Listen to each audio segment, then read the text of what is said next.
Tantor Audio, a division of Recorded Books, presents Titan by Robert Kroese. Narrated by Jonathan Beville. 2036. A 200,000-ton hunk of rock and ice hurtled toward Earth, its approach observed only by the powerful telescopes of a handful of satellites. In the scant seconds it took for the images these satellites captured to be converted to a string of numbers, beamed to Earth's surface, beamed back to another set of satellites, beamed to the surface once more, disseminated by a Byzantine network of cables and transmitters, and finally reassembled on a billion LED screens all over the planet. The asteroid had traversed several more miles. Its progress was silent, rapid, and inexorable. The coming of the asteroid, its official name was 2024 LF, but by this time most people just called it the asteroid, was the event of the year, if not the decade. Evidence that despite the general malaise of the past 2 decades, humanity was still capable of amazing things. Well over 1 billion pairs of eyes watched it approach. Visible at first only as a faint point of light among hundreds of pinpricks in a dead black canopy, the intruder soon differentiated itself from its peers, growing brighter and more defined. Weeks earlier, when the lead impactor craft transmitted the first grainy photos of the asteroid, newscasters straining for a touch of the poetic had called it an hourglass. But it more closely resembled a dumbbell. 2 roughly spherical masses of rock joined by a slightly narrower middle section. One would be hard-pressed to make a definitive case based on satellite imagery, however. Even an hour after the point of light appeared, the asteroid was barely visible as 2 small white blurs separated by a sliver of black. The blurs eventually became circles, but before the dumbbell shape could be clearly discerned, the circles turned into crescent moons and then disappeared entirely. The Earth, perhaps jealous of the attention, had interposed itself between the newcomer and the sun, plunging it into shadow. Spectators around the world watched in disappointment as the dumbbell disappeared. For the next hour, the asteroid would be shrouded in darkness. Disappointment was palpable even among the 2,000-some employees, shareholders, various VIPs, and family members watching 2024 LF's approach on a huge screen that nearly covered the upper half of the far wall of Hangar 6 at the launch facility and headquarters of Ad Astra Inc., just north of Cape Coral, Florida. Not only was the eclipse expected at Ad Astra, it had been scheduled to within a quarter second on either side. In a little over an hour, if all went as planned, the asteroid would emerge from the Earth's shadow. By that time, the spectators in the hangar would know whether Ad Astra's years of hard work and billions of dollars invested were going to pay off. People in the hangar chattered excitedly with one another, many of them tugging at sticky shirts and fanning themselves with sheafs of paper or notepads as the air conditioners struggled to keep the huge space cool and dry. A few continued to stare anxiously at the screen. Although most of the screen was now covered by stars scattered across a black field, a small box in the lower right corner still communicated a wealth of information, and it was being constantly updated by data from the satellites which could still see the asteroid by bouncing laser beams off it. The text in the box currently read, Right Ascension 200704.2. Declination, minus 592337. Distance, miles, 330,659.4. Relative velocity, miles per second, 5.01. Time to capture, 18 hours, 20 minutes, 6 seconds. It was these numbers that would determine whether the asteroid would soon continue on its way back out into deep space, get trapped indefinitely by Earth's gravitational field, or, heaven forbid, fall to the surface. The odds of the last occurring were currently somewhere around 1 in a billion, and even if it did happen, the asteroid would in all likelihood hit an ocean or uninhabited area. Still, the possibility could not be entirely discounted. Ad Astra had been forced to appeal to the U.S. government and the United Nations for special indemnity against lawsuits and criminal claims that might arise in the case of a black swan event. The Tunguska meteor, which leveled 830 square miles of Siberia, wasn't much bigger than 2024 LF. The probability of the asteroid slipping the surly bonds of Earth were significantly greater, but still small. They currently hovered around 1%. The likeliest possibility, according to their models, was the one for which the men and women of Ad Astra had been striving over the past 6 years. 2024 LF, Larry Frank as it was affectionately known in-house, would fly near Earth just slow enough that a final round of impactor craft, 20 of which were currently in orbit, would suffice to ease the asteroid onto an elliptical path with Earth at its center. Earth would then have a second, very small moon, and Ad Astra's mission would officially be declared a success. Kade Kapur, standing near the front of the hangar with his beautiful blonde wife Christy, projected confidence, as he always did. No media people were present. The reporters and cameramen had been sequestered away in a smaller, more comfortable building a few hundred yards away, where they were privy to the same view on another screen. Kade hadn't promised them any attention, but he would probably swing by to toss them a few crumbs when the event was over. Right now, he supposed that most of the big news outlets were filling time with interviews with various experts on asteroid capture and playing the same tired segments about Tunguska Chelyabinsk and the extermination of the dinosaurs.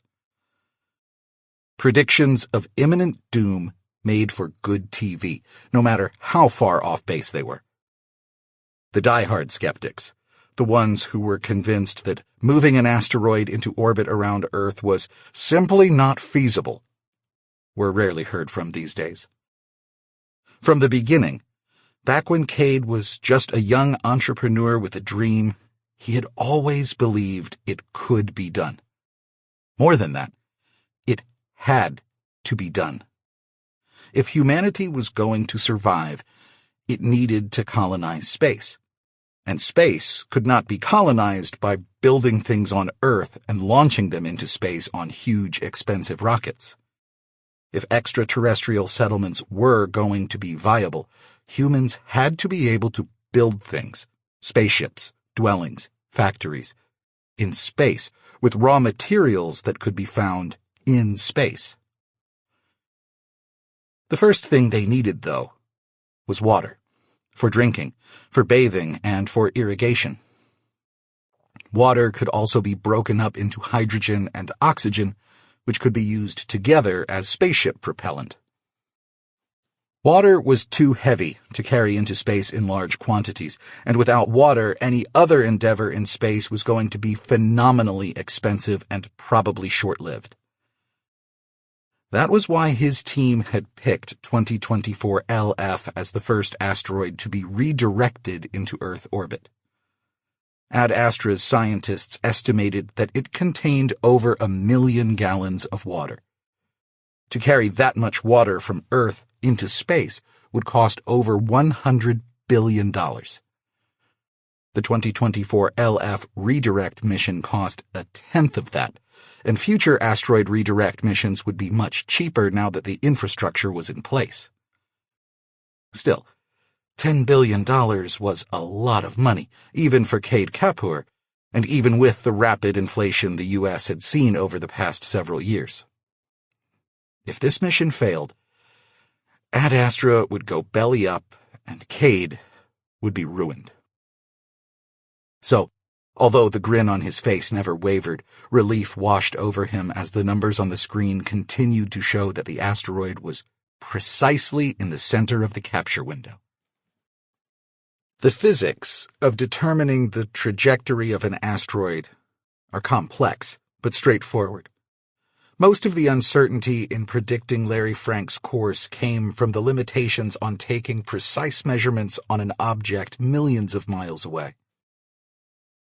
But now, the asteroid was close enough that its course could be predicted with a high degree of certainty. The only thing left to worry about at this point was outgassing. Before Larry Frank slipped into shadow, it had gotten within 90 million miles of the sun, close enough for the sun's radiation to boil frozen water on the asteroid's surface. Steam erupting from one side of Larry Frank would push the asteroid ever so slightly off course, in accordance with Newton's third law of motion. It was for this reason that the last impactor craft to slam into Larry Frank 3 weeks earlier had been aimed just off from its center of mass in order to increase the asteroid's spin. That would cause the sun's radiation to fall more evenly across Larry Frank's surface, lowering the chances of outgassing as it neared the sun. Any trajectory-altering outgassing that was going to occur would have already happened before Larry Frank slipped into Earth's shadow. The asteroid's surface would cool in the shade, and by the time the sun had a chance to heat it up again, Larry Frank would be, for better or worse, a slave to the whims of Earth's gravity. Any water vapor boiling off the asteroid's surface would be too diffuse to be seen even by the powerful satellite telescopes, which meant that they wouldn't know if Larry Frank had been pushed off course until the LiDAR measurements indicated a problem. As the minutes ticked away, though, the numbers on the screen remained within the optimal range. Larry Frank was dead on target. 1 hour and 3 minutes after the eclipse began, 2024 LF emerged into sunlight, and the anxious crowd inside Hangar 6 erupted in cheers. Kade Kapur kissed his wife on the temple and made his way to the rear of the building where some scaffolding had been assembled into a makeshift stage. It took him a while to get there, being subjected to hugs, handshakes, and hearty pats on the back the whole way. Kade liked to believe he was above needing validation from other people, but he had to admit it felt pretty damn good. And these weren't just any people, he reminded himself. These were some of the smartest, hardest-working men and women in the world.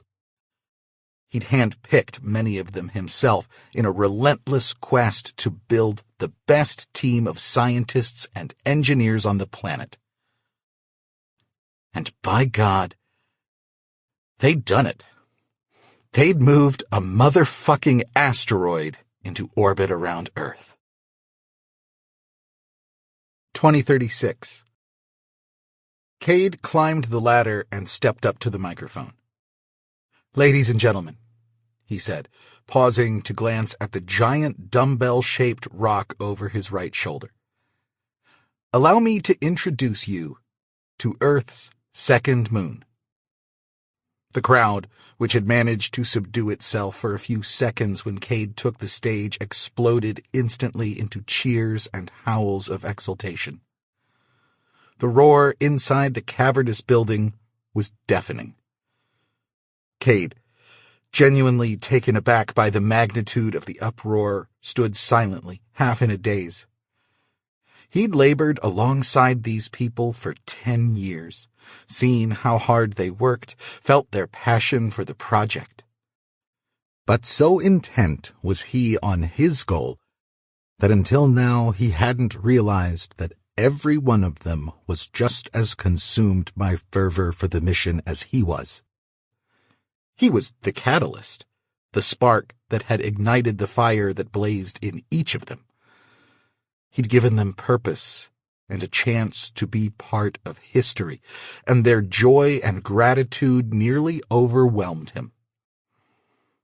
The ovation lasted for a long time, which was fortunate, because Kade was too choked up to speak. At last he regained his composure, took a deep breath, and raised his hands in front of him. It took another couple of minutes, but finally the crowd quieted down. Kade grinned his trademark grin, turning dramatically to look once again at Larry Frank, which had grown noticeably larger on the screen since he took the stage. The satellite transmitting the image was about 20,000 miles up, somewhere over the western Pacific. People in New Zealand and Australia, where it was now early morning, could probably by this time see Larry Frank with their naked eyes. It was not technically in orbit yet, but Kade was familiar enough with the calculations to know that the odds of success were now well above 99.9%. Hubris be damned. It was time to celebrate. He turned back to face the crowd.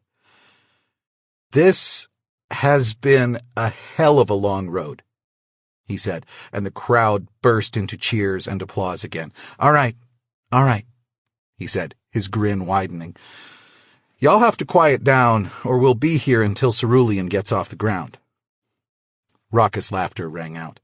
Cerulean had been Ad Astra's chief competitor before a series of problems with the company's CX-21 rocket had sidelined its own asteroid redirect mission. "Seriously," Kade protested. "You know how much I hate this shit. Let me get it over with."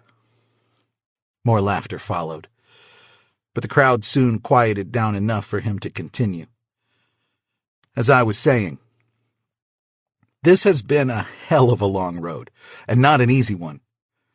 A lot of people said this couldn't be done, and when we started making progress, they did their best to make that a self-fulfilling prophecy." Boos rang out at the unsubtle reference to various activist organizations and their puppets in government who tried to shut Ad Astra down.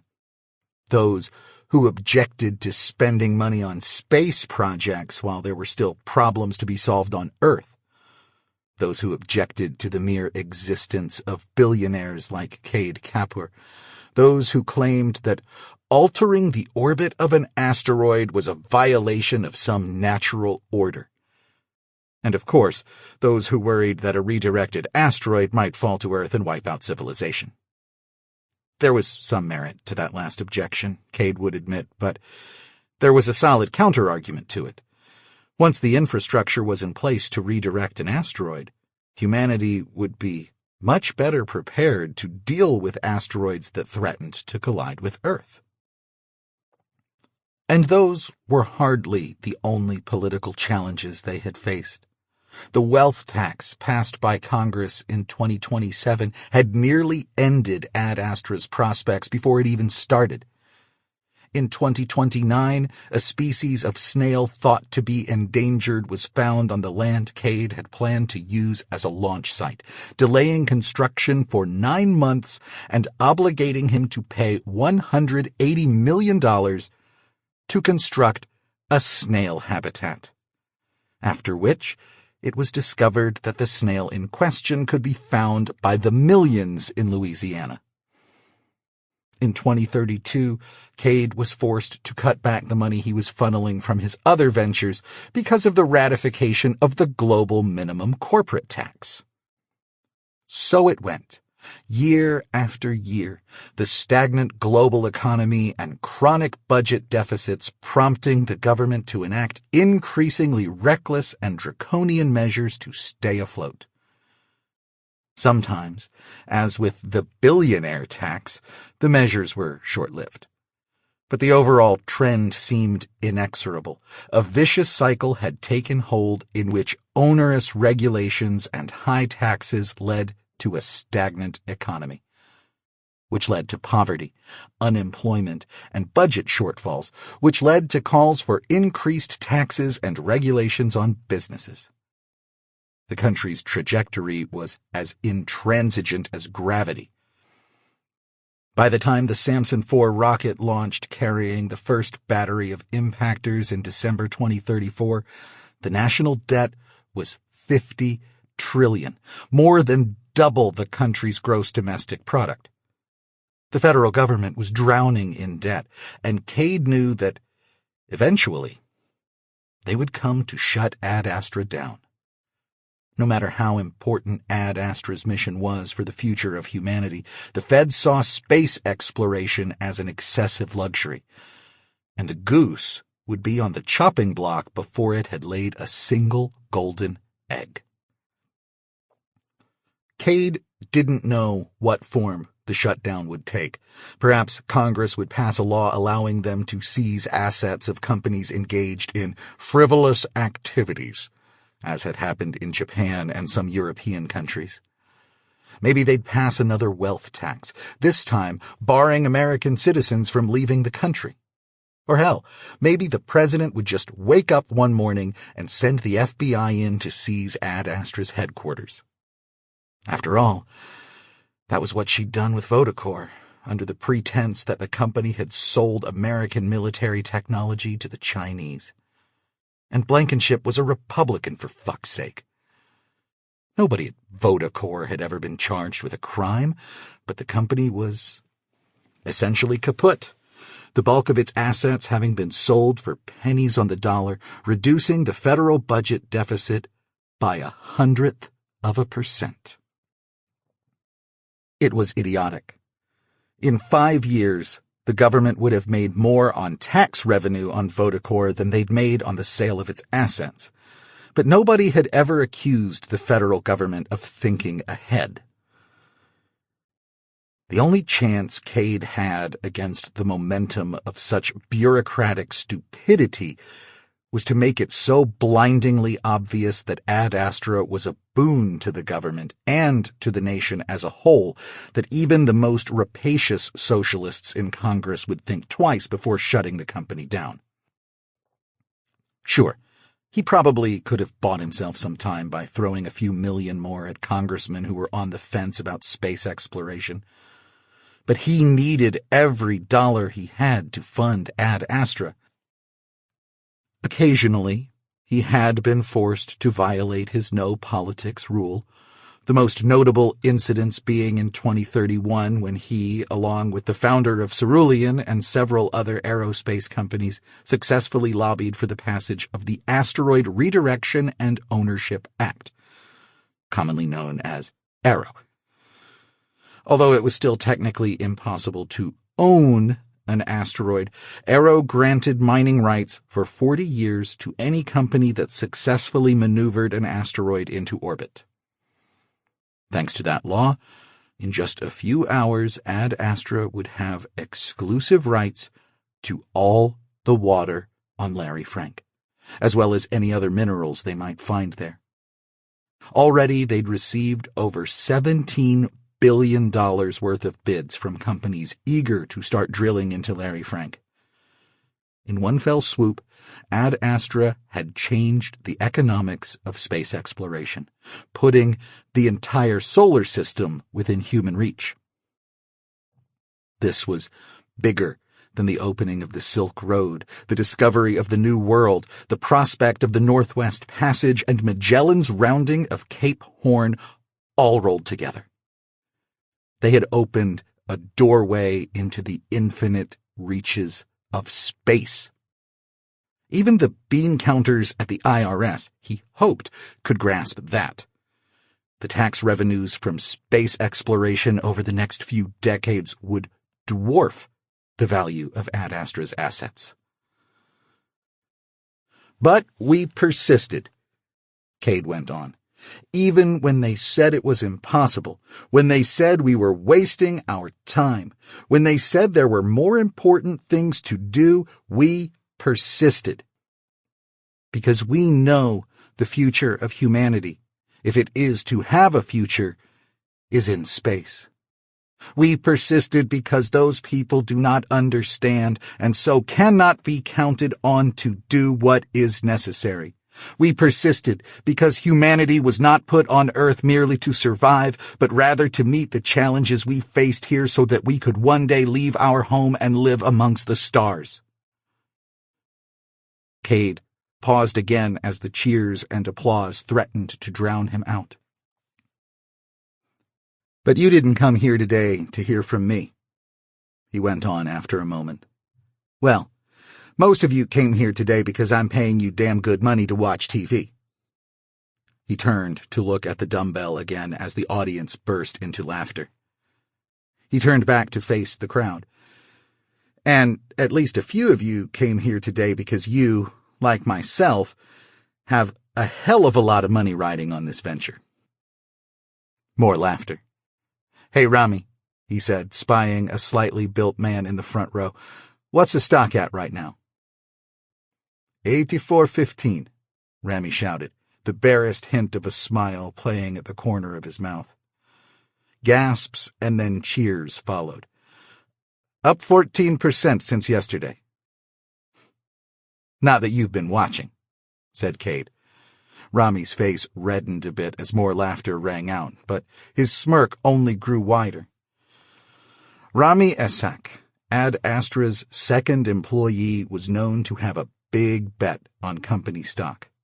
Not as big as Kade's, of course, who was up by several $1 billion, and that was on top of a very respectable run over the past 3 years as the market gradually realized Kade's mission to capture an asteroid was no pipe dream. Kade had bet nearly his entire fortune, and it was finally beginning to pay off. Great job, everybody, Kade said. From the bottom of my heart, thank you. We made history today, and I want you to take some time to celebrate and reflect on that.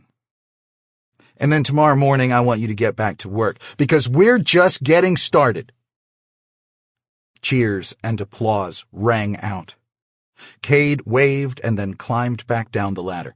He shook hands with several board members and then apologized, tapping the frames of his glasses with his index finger, indicating that he had an important call to make. The glasses were something of an affectation. He could have had his mild nearsightedness fixed with a 10-minute procedure, but the glasses allowed him to browse the internet and make calls with his net card surreptitiously, without having to pull a screen from his pocket. Screens these days were as thin and flexible as neoprene drink koozies, and nearly as cheap. But he liked being able to browse without drawing attention to himself, and to keep an eye on his surroundings while he did so. He made his way behind a partition wall that blocked a series of cubicles from the rest of the hangar. The cubicles were empty. The engineers who used them as temporary workspaces were all at the celebration. Call Lowell, he said, holding his fingertip to his eyeglass frames. Calling Lowell Benjamin appeared in the bottom left-hand corner of his field of vision. After a moment, he heard Lowell's voice in his ear. Hey, Kade. Saw that you called. I was giving my big speech. Don't suppose you wanted to congratulate me? Congratulations, Kade, Lowell said without enthusiasm. Forget it. What's the bad news? What makes you think I have bad news? I don't pay you $1,000 an hour to tell me how handsome I am? No, you do not. Remember that special election in Minnesota I warned you about? The one with the commie nutball running a Hail Mary third-party campaign? That's the one. Guess what? No. Oh, no. Oh, yes. In 2 weeks, it will be the Honorable Commie Nutball Jacob Fliss from the great state of Minnesota. Fuck. Fuck indeed. The leftist coalition now has a majority. Capital gains taxes will go up again. Kade, the capital gains tax is the least of your problems. I told you about Fliss's campaign, right? Sure, but that was a lot of hot air. A single socialist congressman doesn't have the power to... Kade, you're not listening. The balance of power has shifted. The Democrat-Socialist coalition now controls the House, and word is that Snake Miller is going to switch parties. They can't override a veto. There isn't going to be any veto, Kade. Blankenship's getting hammered by the populist wing of the Republican Party for caving to Big Pharma on the excess profits tax. She can't afford to look soft on big business right now. Big business, Kade snorted. We've got 3,000 employees. You're a high-profile billionaire competing with the likes of Lockheed and Boeing. That makes you big business in the eyes of the public. God damn it, Lowell. They can't. After all we've done, they can and they will. I'm hearing that legislation is already being drafted. Well, throw some money around. Make some calls. Do what I fucking pay you to do, Lowell. I'm doing it, Kade. I've been doing it. And I'm telling you, it's too late for all that. We've lost. At this point, you've got two options. One is to play nice. I can get you a meeting with the Speaker of the House. If we can get some input into the legislation, I think there's a good chance they'll keep you on board in an advisory capacity. The fact is, whatever bureaucrats they pick to run this thing aren't going to have a clue what they're doing, and if you make an effort to appear reasonable, they'll likely defer to you on a lot of— No! Fuck that! Fuck that right in the ass! What's option 2? Sell as much stock as you can. The market hasn't figured it out yet, but it will. Very soon. The moment people realize the wind has shifted, Ad Astra is going to tank. They'd nail me on insider trading. Not if you fly to Utenau tonight. No, Kade said. Forget it. I'm not going to run. I'd be betraying everybody at Ad Astra. The captain is supposed to go down with the ship. That's very noble, Kade, but it's also pointless. You've said before that this isn't about you. It's about the future of humanity. If you stay on as an advisor, you can still help ensure that humanity has a future. With 100 Washington bureaucrats second-guessing my every move, no, I'd rather start from scratch. You may very well have to. And there's no guarantee they won't just pull the same shit on you again. I'll be smarter next time. Lowell chuckled. One thing you do not need to be is smarter. Maybe work on being humble or realistic. Kade didn't laugh. I'm sorry, man. I wish I had some better news. For the record, you are strikingly handsome. Shut up, Lowell. Call me again if you find out anything else. Will do. Later. Kade ended the call and let out a long sigh. On the other side of the partition wall, the celebration continued unabated. Hey, said a voice behind him. He turned to see Christy standing a few feet behind him, a concerned look on her face. Lowell? Kade nodded. Bad news, then. Yeah. How bad? Kade sighed again. He took his glasses off and ran his hand through his rapidly graying hair. Those sons of bitches are nationalizing my asteroid. 2036. Kade stared across the aluminum and glass patio table at Kade Kapur, looking for some sign of comprehension. His father's decline had been gradual, thanks to a battery of drugs that were supposed to improve cognitive function. But there was ultimately no cure for entropy. Complex systems break down over time, and the human brain is one hell of a complex system. His dad was better in the mornings, which was why Kade had driven to Tampa as soon as he had left Ad Astra the night before. He and his father had greeted the sunrise together on the deck, Kade sipping black coffee and his father meticulously carving every bit of flesh from one half of a giant pink grapefruit. Kade knew his father enjoyed the ritual, but finally his patience had run out.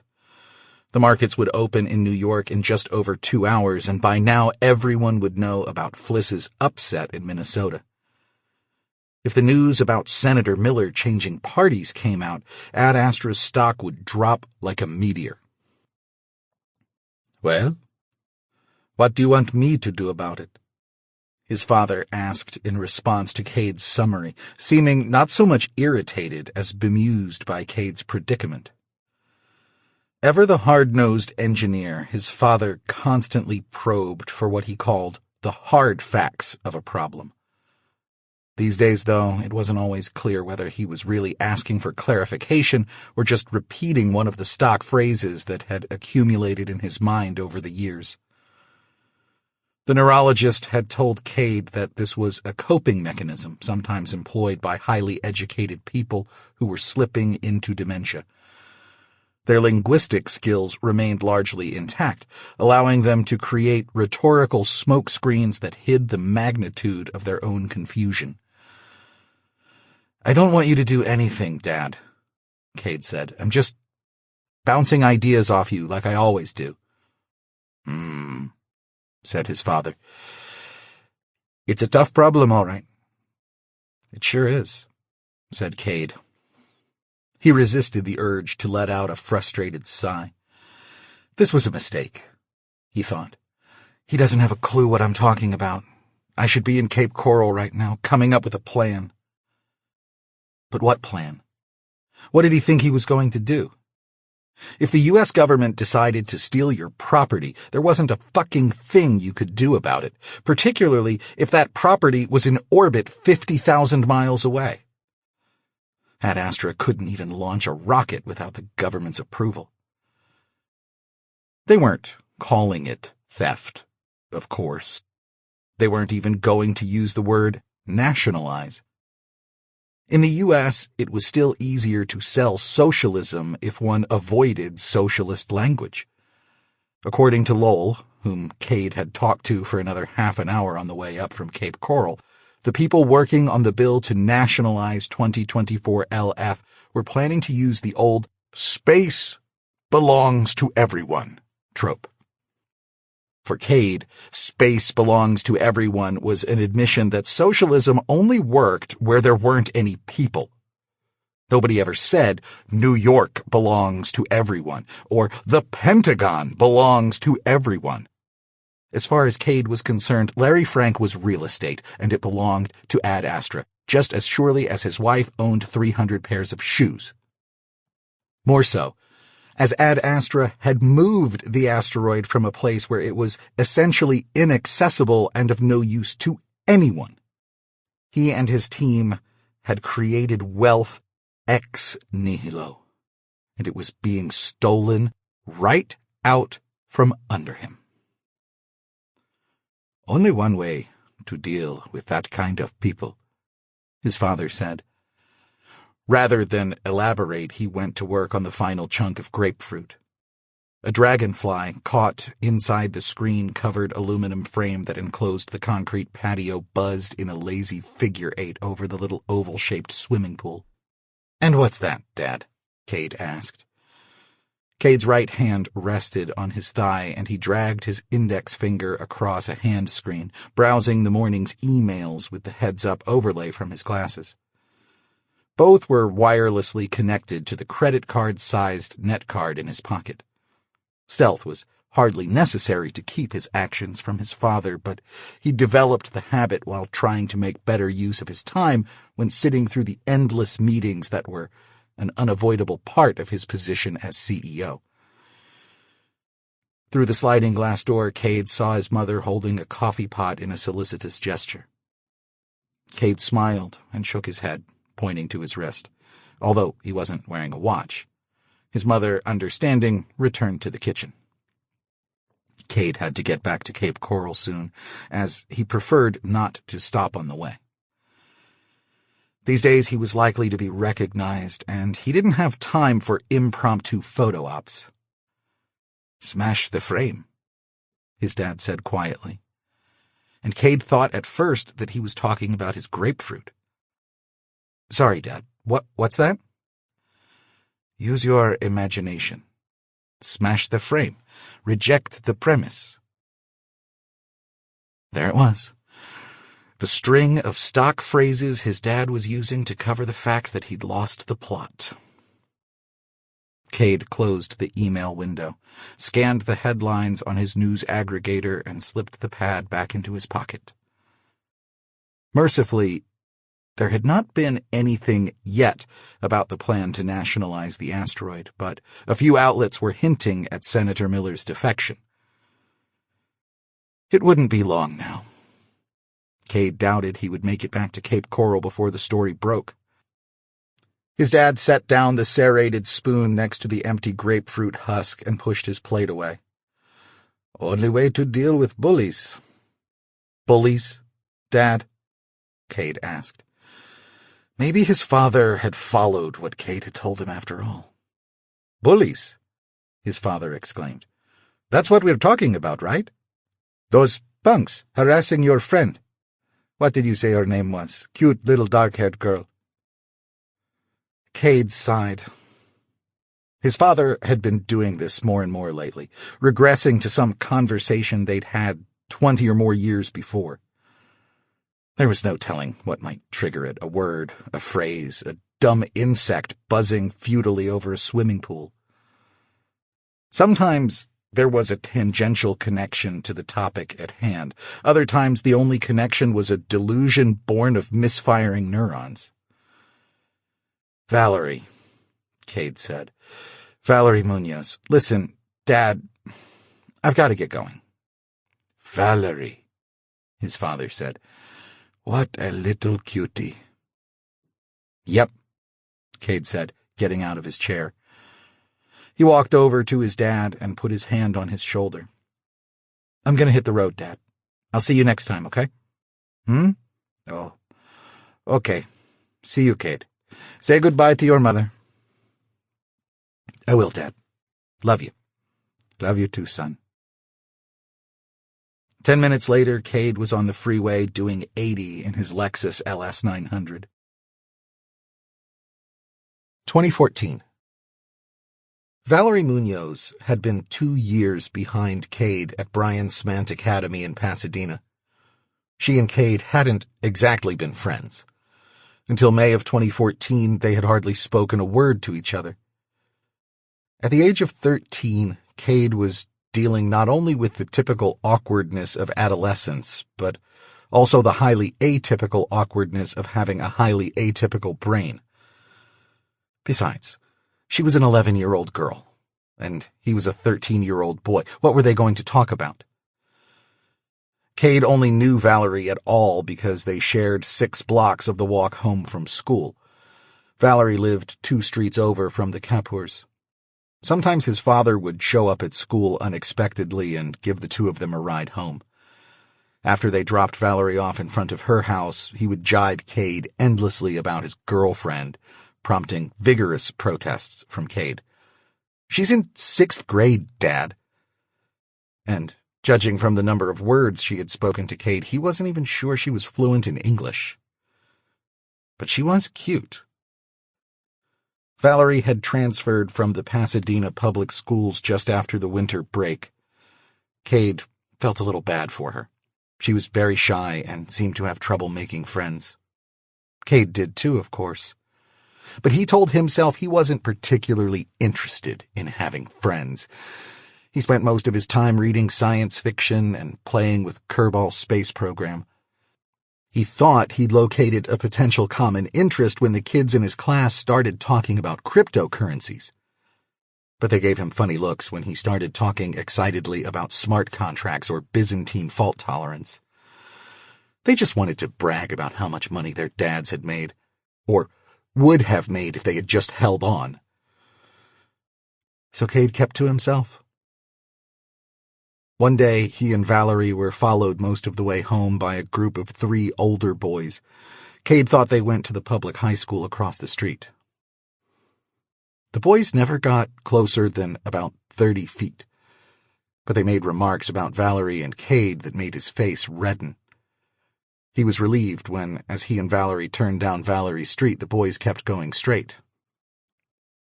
The boys followed them the next day, and the day after that. They never approached, but their remarks grew louder and cruder. It embarrassed Kade, but that was a minor concern. Valerie was 11 years old. Sure, she looked older, but that was no excuse. Kade wouldn't have talked that way about a 16-year-old, not even in private. His hopes that the boys would find a better way to spend their time after the weekend were dashed when they showed up again the next Monday. Kade had been thinking a lot about what he would do if they did, so this time when they started up with the rude comments, he spun around, planted his feet, and shouted, "She's 11 years old, you assholes! Just because girls your age won't go out with you, that doesn't mean you can hit on 11-year-olds." He'd practiced the line a few hundred times, and although his delivery quavered a bit, he thought it was a reasonably good performance. The boys burst into laughter, barely pausing in their stride. One of the boys, a fat redhead, gave Kade a shove as they walked past, causing him to stumble and nearly fall to the ground. "Watch your step, hero," said the tallest boy, who seemed to be the ringleader. "Hey, mamacita, does your hero have a big dick? Does he stick it in your panocha?" The boys were white, but they were evidently capable of being assholes in 2 languages. Furious, Kade ran after them, but the short boy at the rear turned as he approached. Kade made a wild swing at the boy's head, which he ducked. The boy gave Kade a kick in the ribs, and Kade sprawled to the sidewalk, his palms scraping across the concrete. He rolled onto his back, fighting tears of rage and pain as beads of blood welled up on his abraded palms. The boys paid him no mind, continuing to shout vulgarities at Valerie. Kade took his time getting up, not eager to have the shit beaten out of him and realizing he wasn't helping matters anyway. He watched as Valerie turned down her street and the boys continued on their way, pausing a moment to look back at him and laugh. Kade's father would have never noticed the scrapes on his hands, but his mother was a doctor and had a 6th sense about such things. So after his mom had meticulously cleaned and wrapped his hands, he was forced to confront his father. "Noble," his father had said when Kade told him what he'd done, "but stupid." "What was I supposed to do?" Kade protested, on the verge of tears. "They're bigger than me, and there were 3 of them."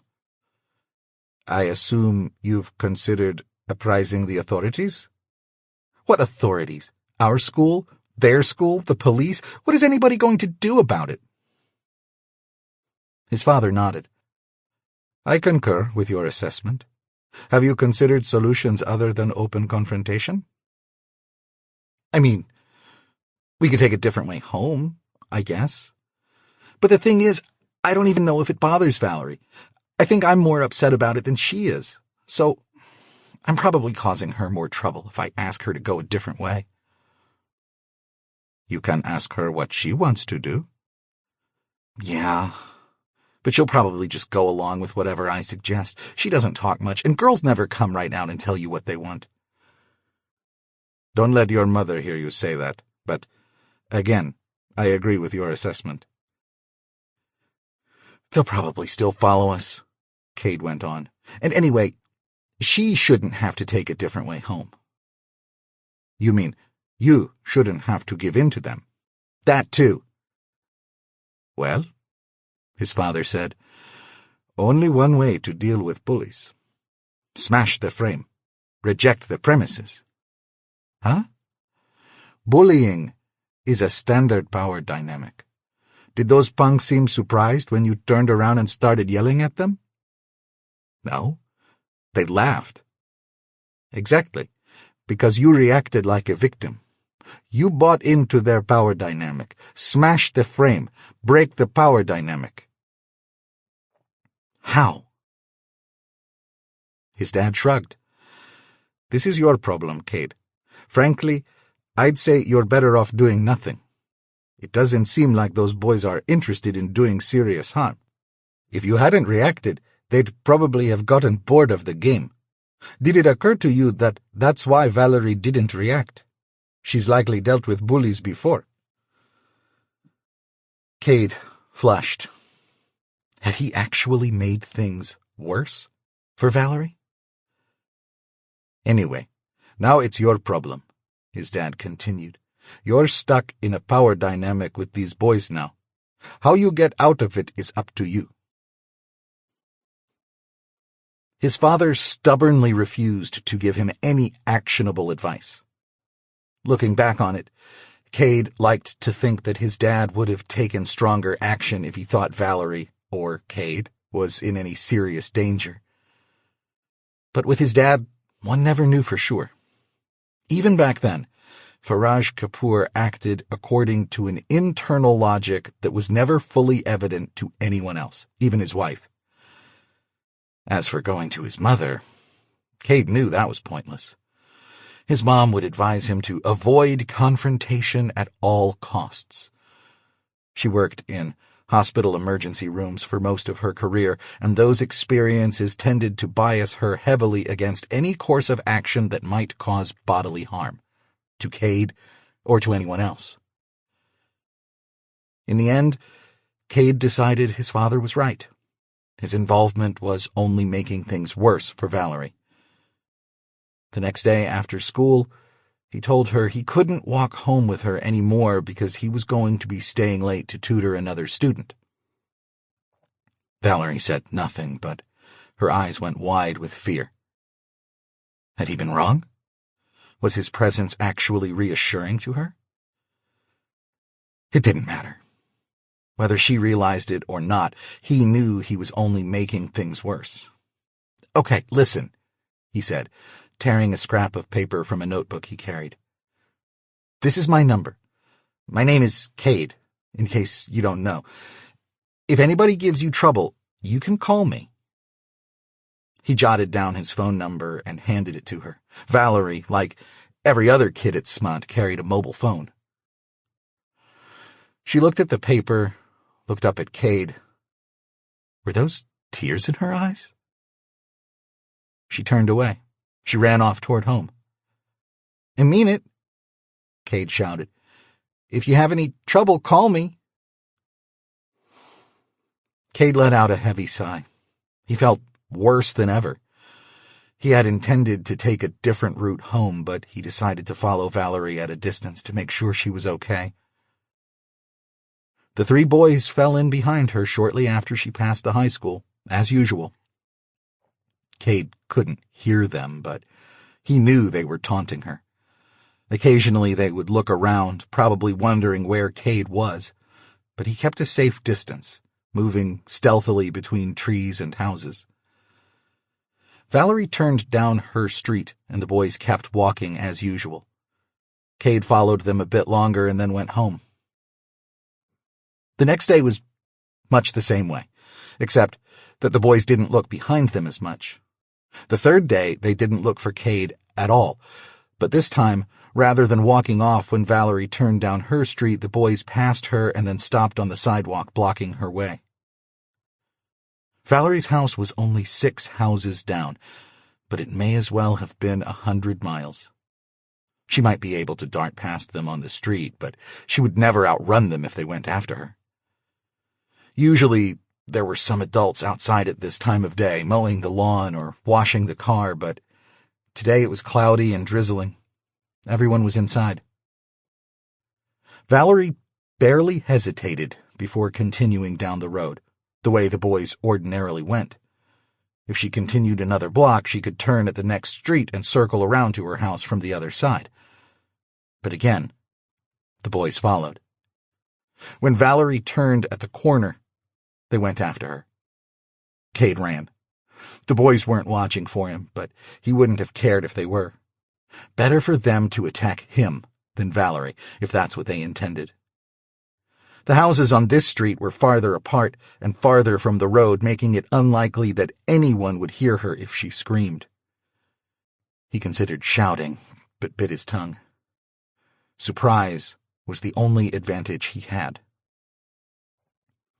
The tall boy got in front of her, blocking her way again. She tried to go around him, but the boy moved to stay in her way. The other two came up behind. She was surrounded. Kade, now only a couple of houses away, saw that she had taken off her backpack and was rifling through it. Looking for her phone? The tall boy in front of her ripped the backpack from her hands. The other two moved closer. Kade could hear them speaking now in low, menacing tones. The tall boy turned his head in time to see Kade approaching, but before he could warn the others, Kade was on them. He slammed into the short one, catching him in the small of the back with his forearms held out in front of him. He felt something crunch in the boy's spine as his neck snapped backward. A second later, the boy was on the ground. The fat one turned toward Kade, and Kade launched himself toward the boy. He had no plan, no strategy other than, "Don't be a victim." Ducking under the fat boy's fists, he tackled him around the middle. The fat boy had a good 40 pounds on Kade, but Cade's momentum threw him off balance and they fell to the ground together. Lying on top of the boy with his head a few inches from his soft abdomen, Kade scrambled to seize the advantage. But the boy brought his knee up, slamming it into the bottom of Cade's jaw. Cade's teeth clamped down on his tongue and his mouth filled with blood. Dazed, he rolled off the boy onto the grass beside the sidewalk. His head felt thick and he choked on blood.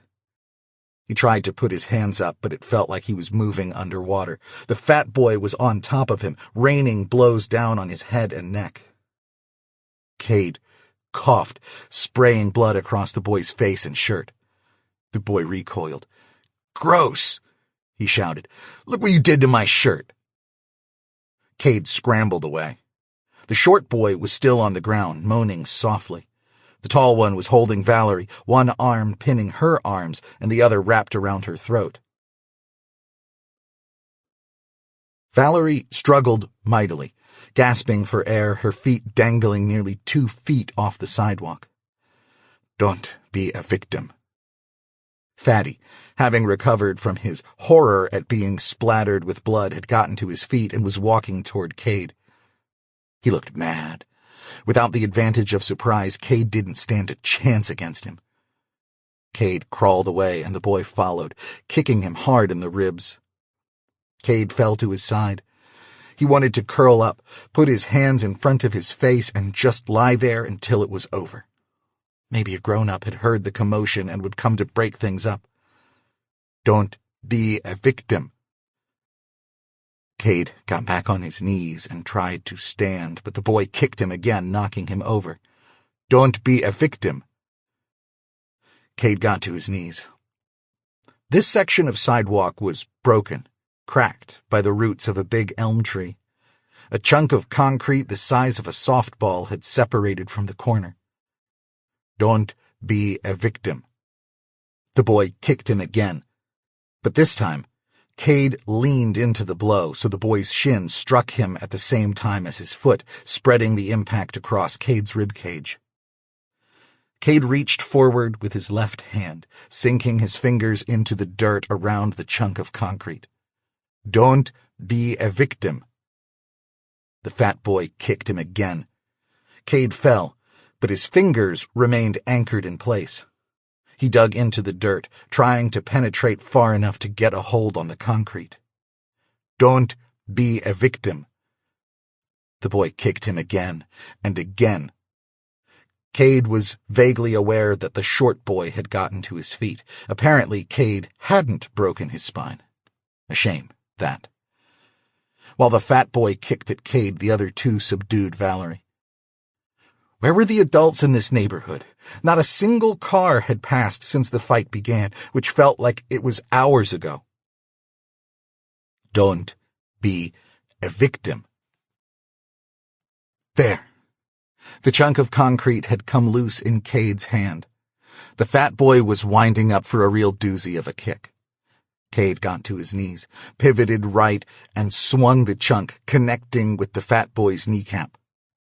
The fat boy howled and went down, clutching his knee. Kade got to his feet.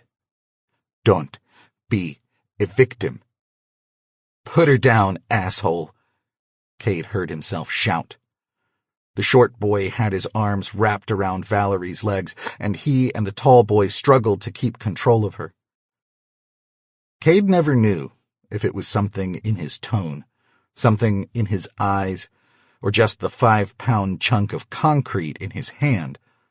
But something shifted. His father would have said he altered the power dynamic, but to Kade it felt as if reality itself had cracked. He advanced toward the boys, holding the chunk of concrete before him as if it were the skull of a vanquished enemy. As one, they dropped Valerie and ran. The fat boy continued to writhe on the grass, screaming. "Hey, you!"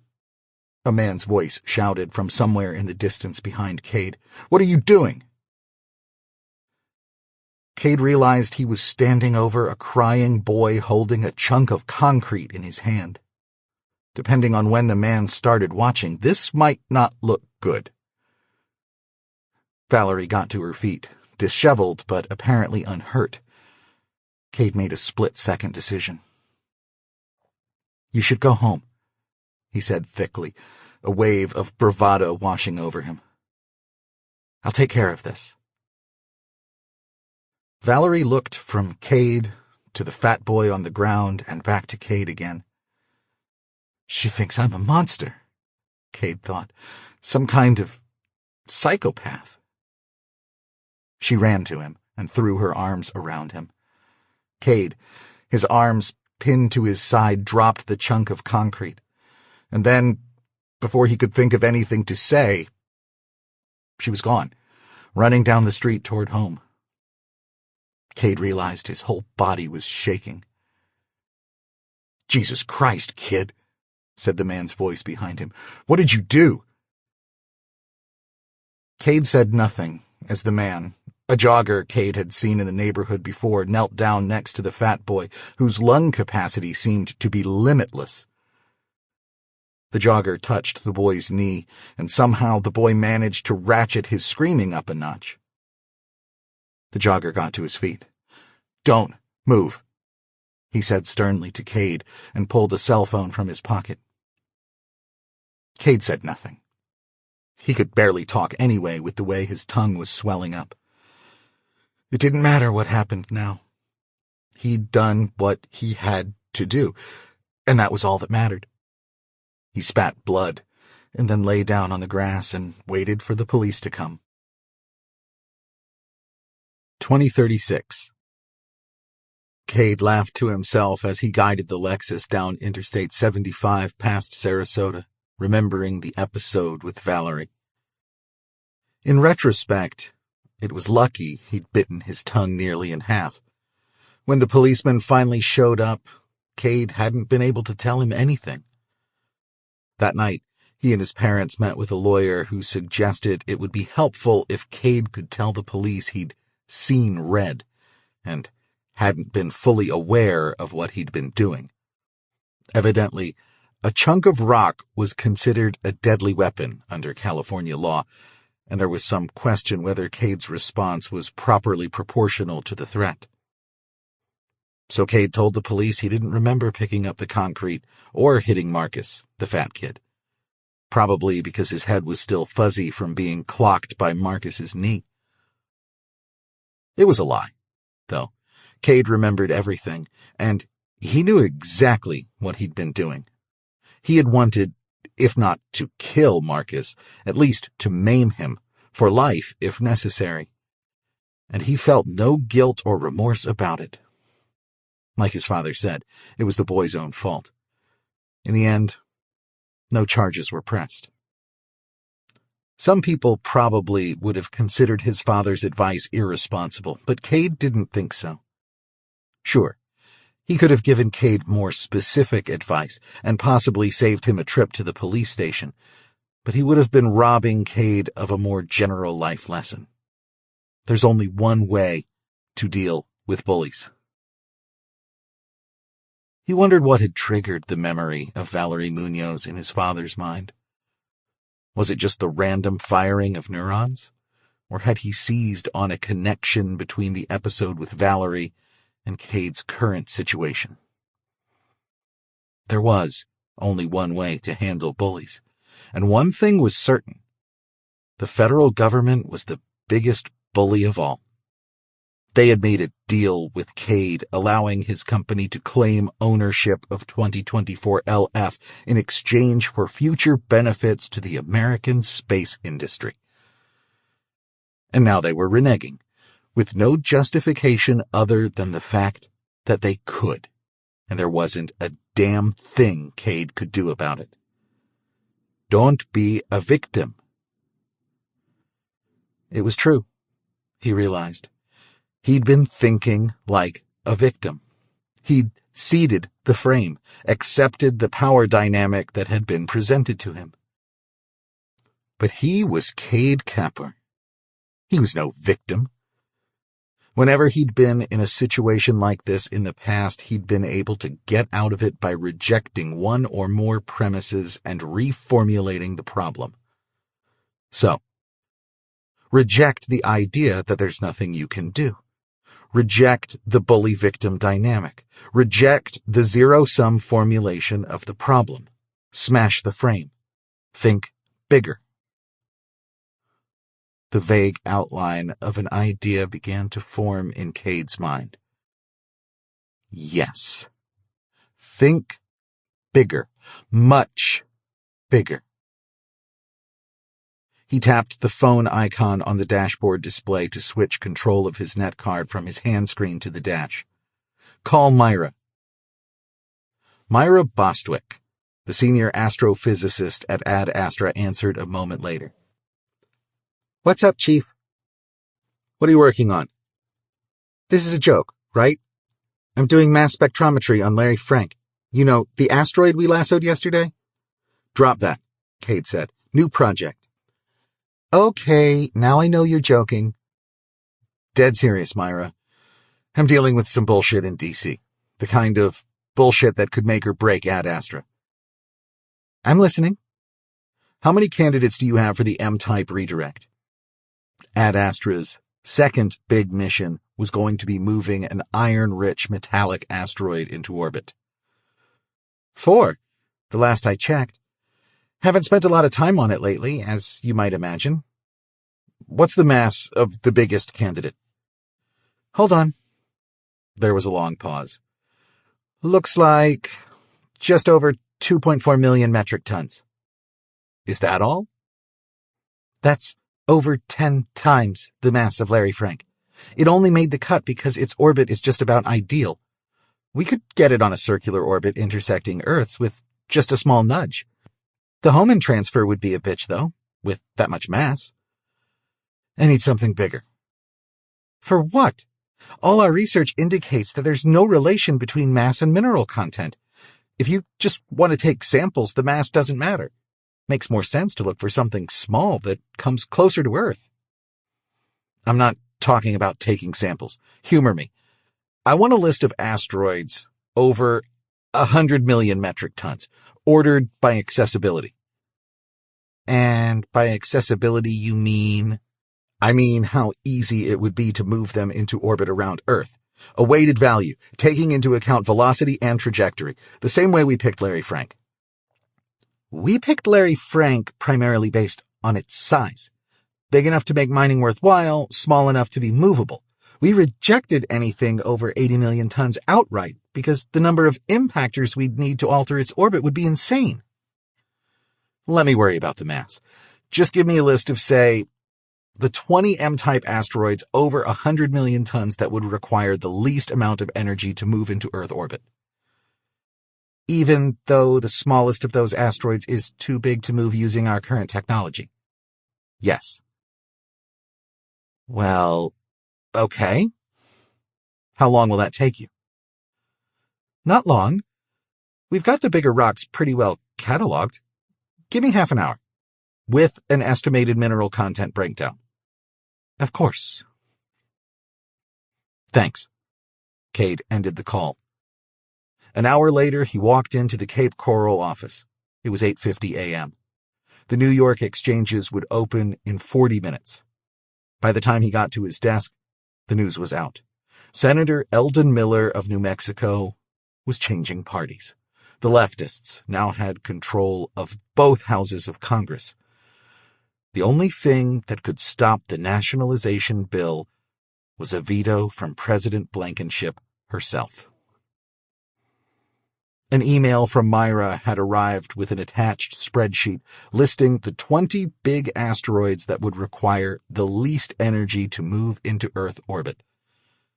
She had even included an estimate of how much energy each would require to redirect. The value for every one of them was at least 2 orders of magnitude greater than the energy that had been needed to move Larry Frank.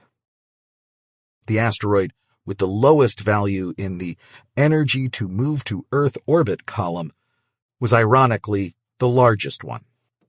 It was a spheroid, nearly a kilometer in diameter with an estimated mass of just over 4 billion metric tons. Its name was 2015 RK-16 Maimonides. Asteroids, like planets, moved in elliptical orbits around the Sun. To bring an asteroid into orbit around Earth required breaking its original orbit and moving it to an orbit that brought it more in line with that of Earth. Because Earth was moving as well, the transfer between the 2 orbits had to be conducted at exactly the right time. There was a small space-time window that the asteroid had to hit in order to avoid either striking the Earth or zooming back out into space. To hit this window required taking into account many factors, the 3 chief ones being the asteroid's mass, its velocity, and its current orbital trajectory. The more massive the asteroid, the harder it would be to move, but the closer the asteroid's velocity and trajectory were to Earth's, the less they would need to move it. There were lots of ways to alter an asteroid's orbit, but by far the most effective method was to slam something into the front of it to slow it down. Hence, the development of Ad Astra's Borik system, an extension of NASA's DART system from the early 2020s. NASA stopped doing space exploration in the late 2020s thanks to crippling budget cuts, but Ad Astra had taken their technology and built on it. In keeping with the NASA tradition of tortured acronyms, Borik stood for Battery of Remotely Deployable Impact Craft. The system consisted of a series of small spacecraft launched by 1 or more rockets that accelerated over several months to a velocity of at least 10 miles per second, maneuvering to place themselves in the orbital path of an asteroid that was due to pass near Earth. These impactors were intended to slam into the asteroid, slightly reducing its velocity. After an impactor struck the asteroid, the remaining craft used LiDAR to measure the resulting change in velocity, as well as changes in spin and minor changes in trajectory. The course of the next craft could then be modified to impact the asteroid to change its velocity, spin, and trajectory as needed, or to maneuver out of the way entirely. There was always some gray area in determining the number of impact craft that was necessary to sufficiently slow the asteroid, because of the imprecision in measurements and other factors, such as the slight push of solar radiation against the asteroid. An earlier impact would have a more dramatic effect on the asteroid's course, but it also meant relying on less precise measurements. Thus, there was a bit of a catch-22. By the time you knew exactly how much force to apply, it was too late to apply it. That was the chief engineering problem that Ad Astra had been concerned with for its first 3 years of operation. They solved it, in part, by developing an algorithm that more accurately modeled the effects of solar radiation and gravitational fields. The algorithm, called COPA, Celestial Object Path Projection Algorithm, was the best-kept secret at Ad Astra, and what differentiated it from its rivals. Rami, Myra, and several others had worked on it for 1.5 years. Not only was Ad Astra the only company that had successfully moved an asteroid into Earth orbit, it was the only company that knew how to do it. There was also the problem of discrete momentum increments. Each impactor could be ordered either to hit the asteroid, imparting an amount of momentum, p, determined by its mass and its velocity relative to the asteroid, or miss it, imparting zero momentum. There was no in-between. So if you needed to apply 0.5 p to hit the redirect window, you were out of luck. This problem had been ameliorated to some extent by the more powerful variable thrust ion engines Ad Astra had developed. Each impactor in a battery was programmed to accelerate at a slightly different rate. The fastest-moving impactors, in the lead, would hit with greater momentum than those farther back. By picking which impactors would strike, one could control the amount of momentum imparted with a reasonable degree of precision. This strategy, of course, required that each battery had a few impactors to spare. The longer Kade stared at the spreadsheet, the clearer it was. Only Maimonides would do. The orbits of all the others were too far off. Although the others were smaller than Maimonides, moving any of them into Earth orbit would require an absurd amount of energy. He didn't have to run the calculations to know that they'd never be able to launch enough impactors to redirect any of them. For that matter, they'd never launch enough impactors to redirect Maimonides either. At least not if they followed the game plan they'd used for Larry Frank. But there was another option. Asteroid paths were cyclical. You could theoretically hit an asteroid with impactors a cycle in advance. The modeling wouldn't be very accurate so far ahead, but if the orbit was reasonably close to intersecting Earth's, you could slow it enough that it could be brought into Earth orbit on the next cycle. The energy required to redirect Maimonides would shrink by at least an order of magnitude if they hit it a cycle ahead, which would put it within the feasible range for a redirect. Maimonides would come within 6 million miles of Earth in a little over 2 years, and then again 4.5 years after that.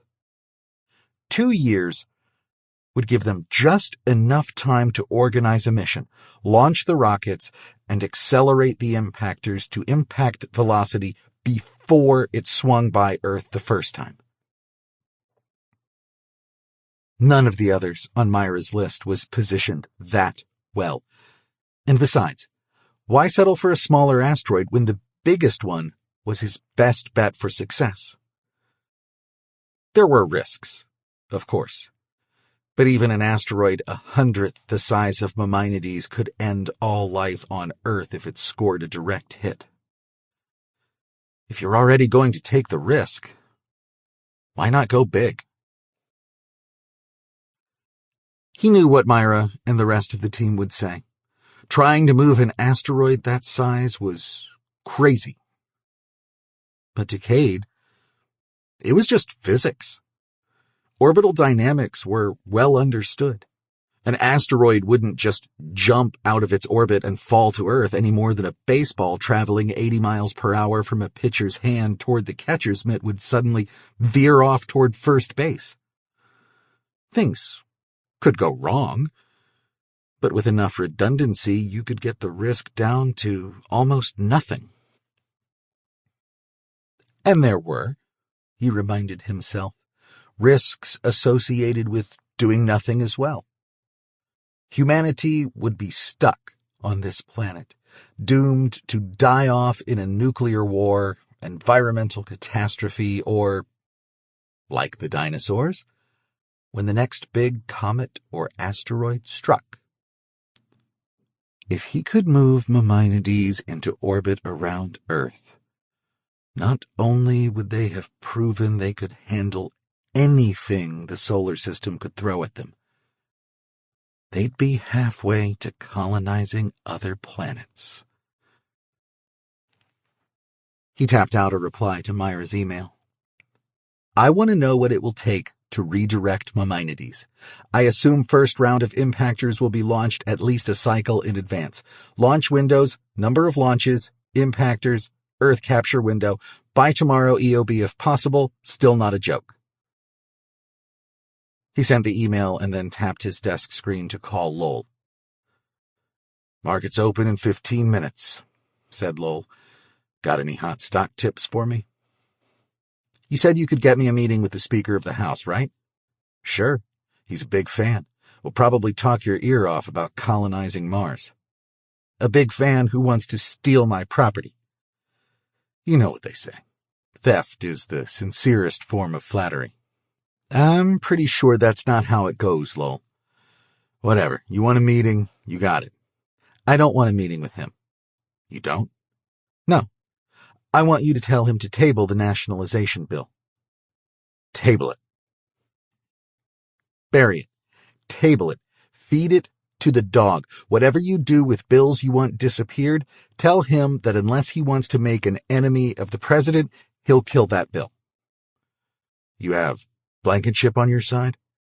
"Not yet. Speaking of the president, I need one other favor." "Let me guess. You want a meeting with the president." "See? I knew there was a reason I pay you so much." 2014. Kade never saw Valerie Munoz again. He was expelled from Smant Academy over the incident with the 3 boys. It didn't matter that he had acted in self-defense. The school had a zero-tolerance policy for violence, even violence committed in self-defense. His parents gave him a lecture, his mother making it clear that violence was not the answer. They didn't punish him, though, evidently figuring that being expelled was punishment enough. After his father threatened to sue, the board agreed to let Kade take his final exams, which he aced despite missing the last 3 weeks of the semester. And that was that. When his exams were done, his father informed him that they would be selling their house and moving to Florida. "What else could I have done?" Kade protested, tears welling up in his eyes. "You told me to change the power dynamic, but you didn't tell me how." "I suppose some of the blame is mine," said his dad in a typical understatement. "I said smash the frame, and you heard smash someone's kneecap. You know that kid will never walk right again." "I don't care." "He shouldn't have been doing that to Valerie." "Between you and me, son, you're absolutely right. It's his own fault. And while the strategy you opted for would not have been the one I picked, I have to commend you on successfully altering the power dynamic." "But we're still moving to Florida."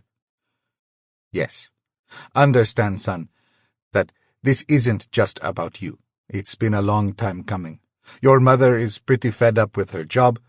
She took the position as director of that hospital thinking that she could improve things to make the hospital better serve the community. But with all the new regulations the state and federal government come up with every year, she spends more and more time attending meetings and doing paperwork. She doesn't have time for anything else, and if she did, she's so hemmed in by regulation that she can't make any real changes without running the risk of a lawsuit or worse." "What about your job?" "I'm fortunate in that I can do my work from anywhere. JPL and Lockheed don't care where I am as long as the work gets done." "Why Florida, though? That's about as far as you can get from here." "Because at least for now, Florida isn't trying quite as hard as California to crush innovation, hard work, and risk-taking. Don't get me wrong. I make good money working for those big companies. But it took me a long time and a lot of hard work to get to the point where those companies trust me to do the work right and on time. And it seems like both California and the feds are doing their best to punish me for putting in that effort. Every year, they take a little more in taxes, and between this absurdly expensive house and the tuition for that school... Anyway, it's not easy.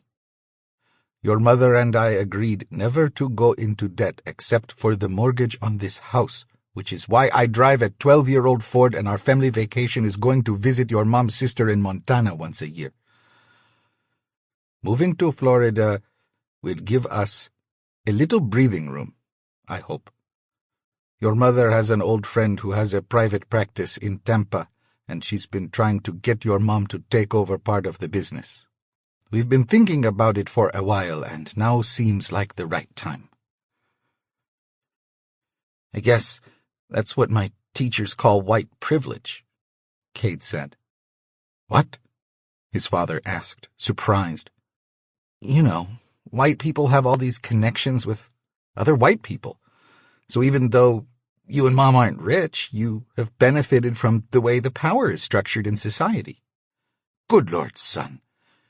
If this is what they're teaching you in that school, you're lucky to have been expelled. Do I look white to you?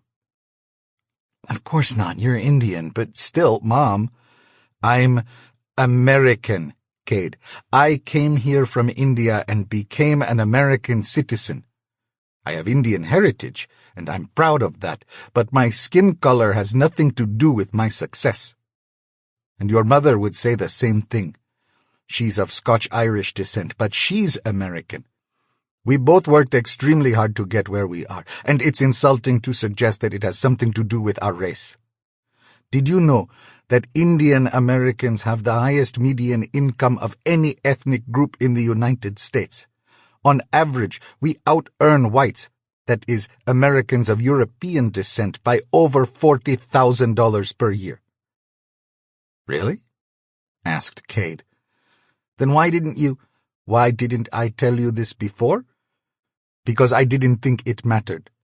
I am an individual human being, not a representative of some tribe. But if you want to reduce me to an ethnic minority, fine. Let's talk about privilege by ethnic group.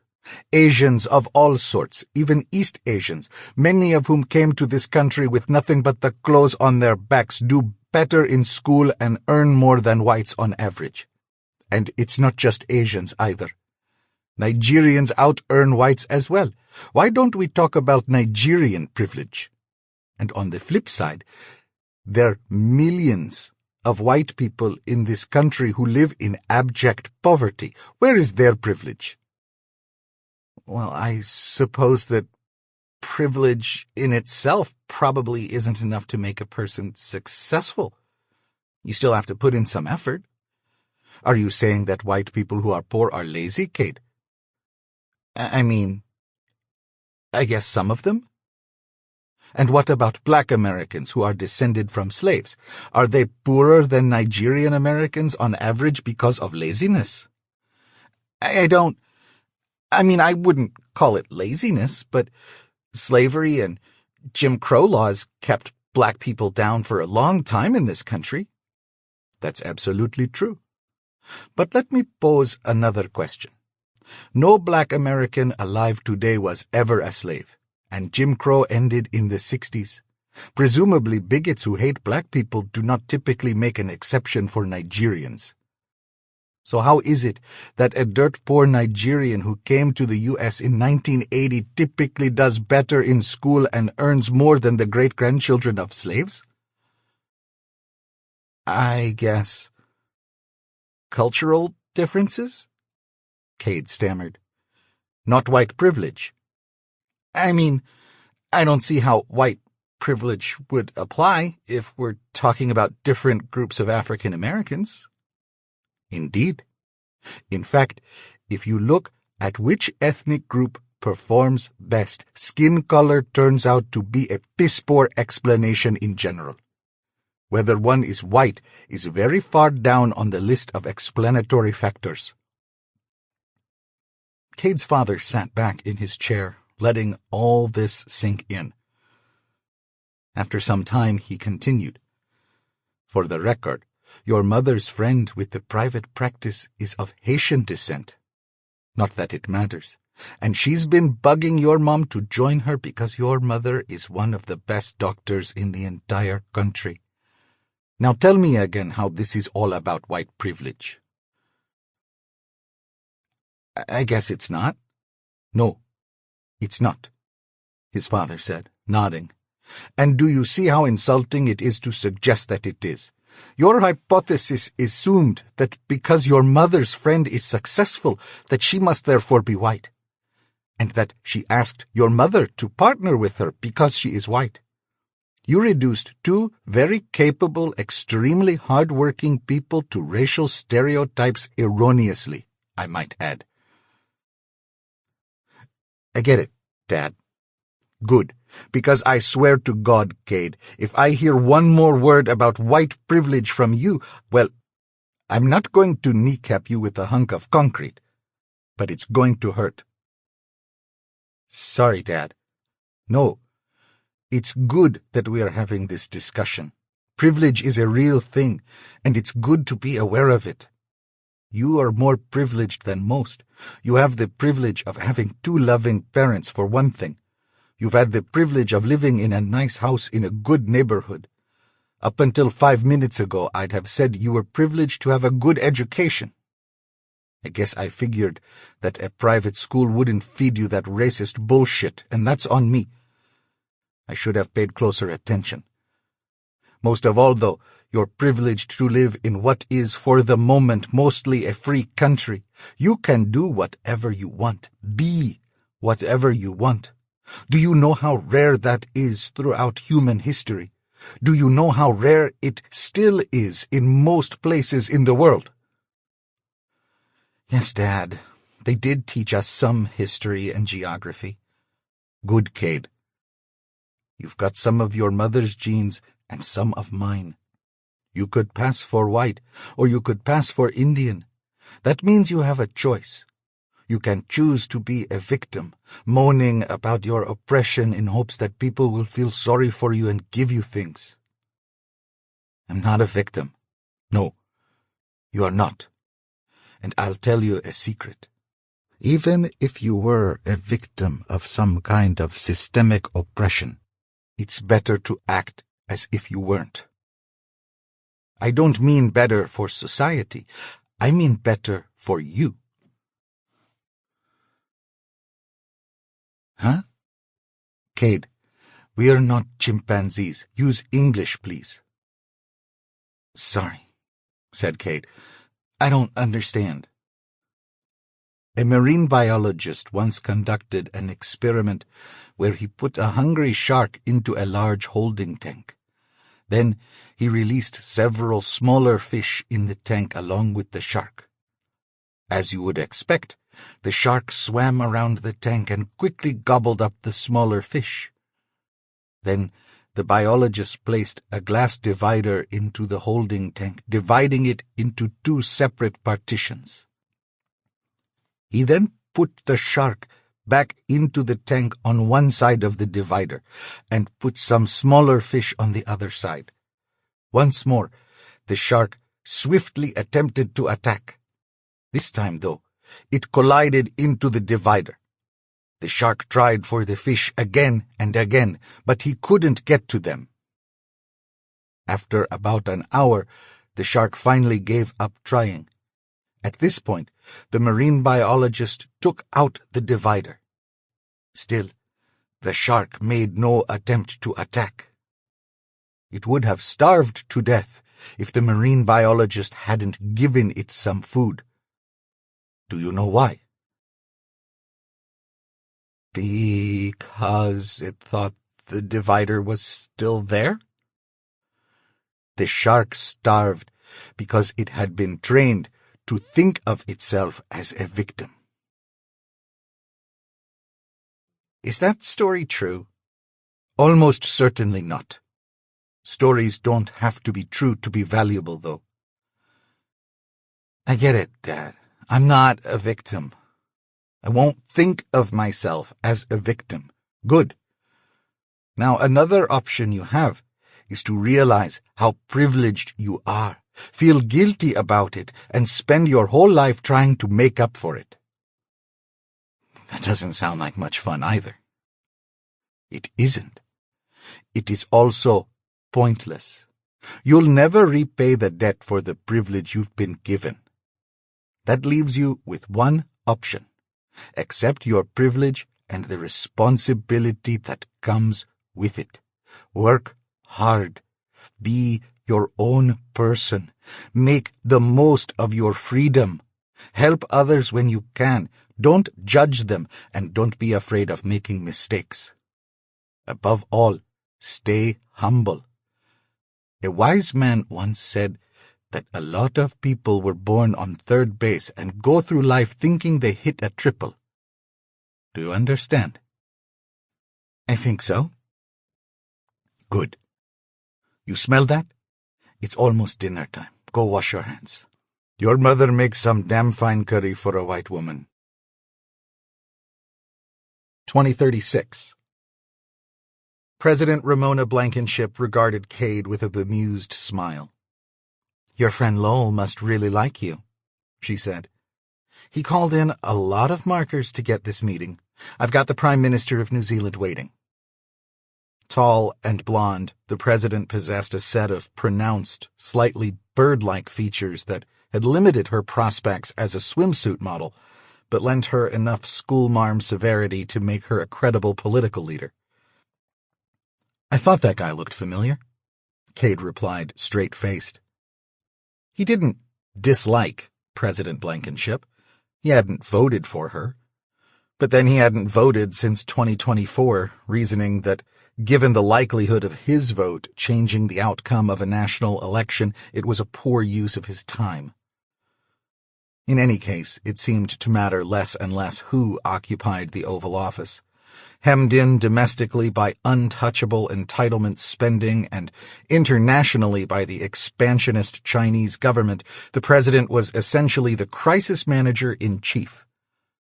Having lost wars on poverty, drugs, and terror, the U.S. government was now battling insolvency and irrelevance. You've got 5 minutes, Mr. Kapur, but I can save us both some time. I know why you're here, and the answer is no. I don't know anything about a bill to nationalize your asteroid, but if one happens to come across my desk, I wouldn't veto it. You understand, Madam President, that signing such a bill would be extremely foolish and short-sighted. From a fiscal perspective, I can see your point. From a political perspective, it's unavoidable. I'm sorry, Mr. Kapur, there's nothing I can do for you. That asteroid is going to belong to the American people. I understand, Madam President, said Kade. I didn't come here to contest the government's claim to 2024 LF. You didn't? No, ma'am. I came here to solve your budget problem. The president smiled again. You're a very wealthy man, Mr. Kapur, but you and I both know you'd need a couple more zeros after your net worth to be of any use to me in that regard. With respect, ma'am, that's not true.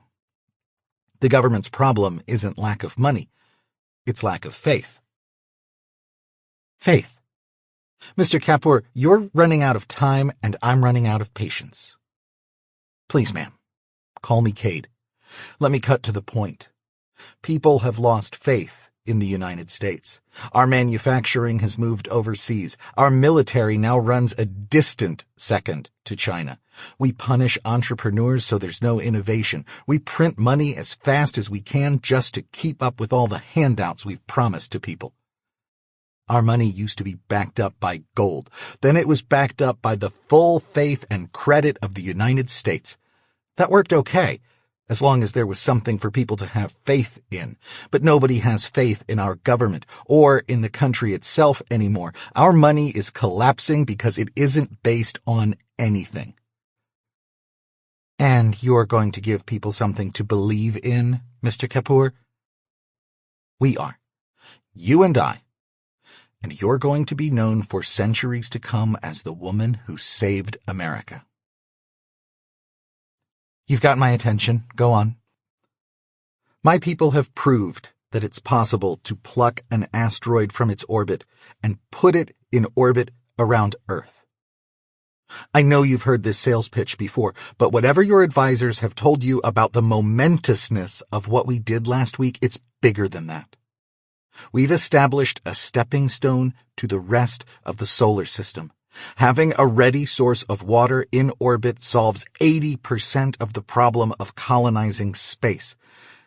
And with space colonization will come limitless wealth. There are millions of asteroids out there full of iron, nickel, cobalt, gold, platinum, iridium, basically any valuable resource that isn't a fossil fuel. And with unlimited solar power and nuclear energy, we aren't going to need fossil fuels anymore, not even on Earth. We can generate power in space and beam it directly to Earth. More power than we could ever use. 100% renewable with zero emissions. The Enviro Freak's wet dream, if you'll forgive the expression. The president raised an eyebrow but kept listening. We made a big step toward that dream yesterday, Kade went on. We've got water now, which is huge. But water alone isn't going to cut it. We need all those other resources too. And to get them, we either have to go to the asteroids or bring them back here. Going to them isn't practical for a lot of reasons. So the next step the next step was going to be capturing a metallic asteroid and putting that in orbit too. That gets us from 80 to 90% of the way there. We've got robots that can mine the asteroids, refine the metals, and build, well, basically anything we want them to build. From more robots to spaceships and nuclear reactors. All we need to do once the basic infrastructure is in place is to get the people up there. So you see, Madam President, you're killing the goose just as it's about to lay its first golden egg. You're being dramatic, Mr. Kapur. Kade, we're not killing anything. All that technology will still exist under the repatriation plan. I beg your pardon, ma'am, but it won't. Excuse me? There's only one company on this planet with the technology to place a substantial M-type asteroid into Earth orbit, and that technology is largely in the form of software that resides on secure servers at our Cape Coral headquarters. Do you remember when China took over that chip manufacturing plant in Taiwan back in 24? The president's gaze had turned cold. The Taiwanese company that owned the plant had an EMP on a remote trigger. 10 minutes after the plant was commandeered, every hard drive in the place was wiped. The CCP was stuck with a big building full of scrap metal. Kade met her gaze. Of course, we don't have to worry about that sort of tyrannical overreach in this country, so I apologize for the digression. I don't respond well to threats, Kade. I don't make threats, Madam President. I just want you to be aware that the proprietary algorithms aren't as easy to repatriate as big hunks of metal. Consider me apprised. You've got 2 minutes. You've got a problem, Madam President. The federal government's debt is unsustainable. You have maybe 5 years until the House of Cards collapses. Stealing my asteroid might win you enough support from the far left and the populist right to secure your re-election, but all that means is that you'll still be president when the shit hits the fan.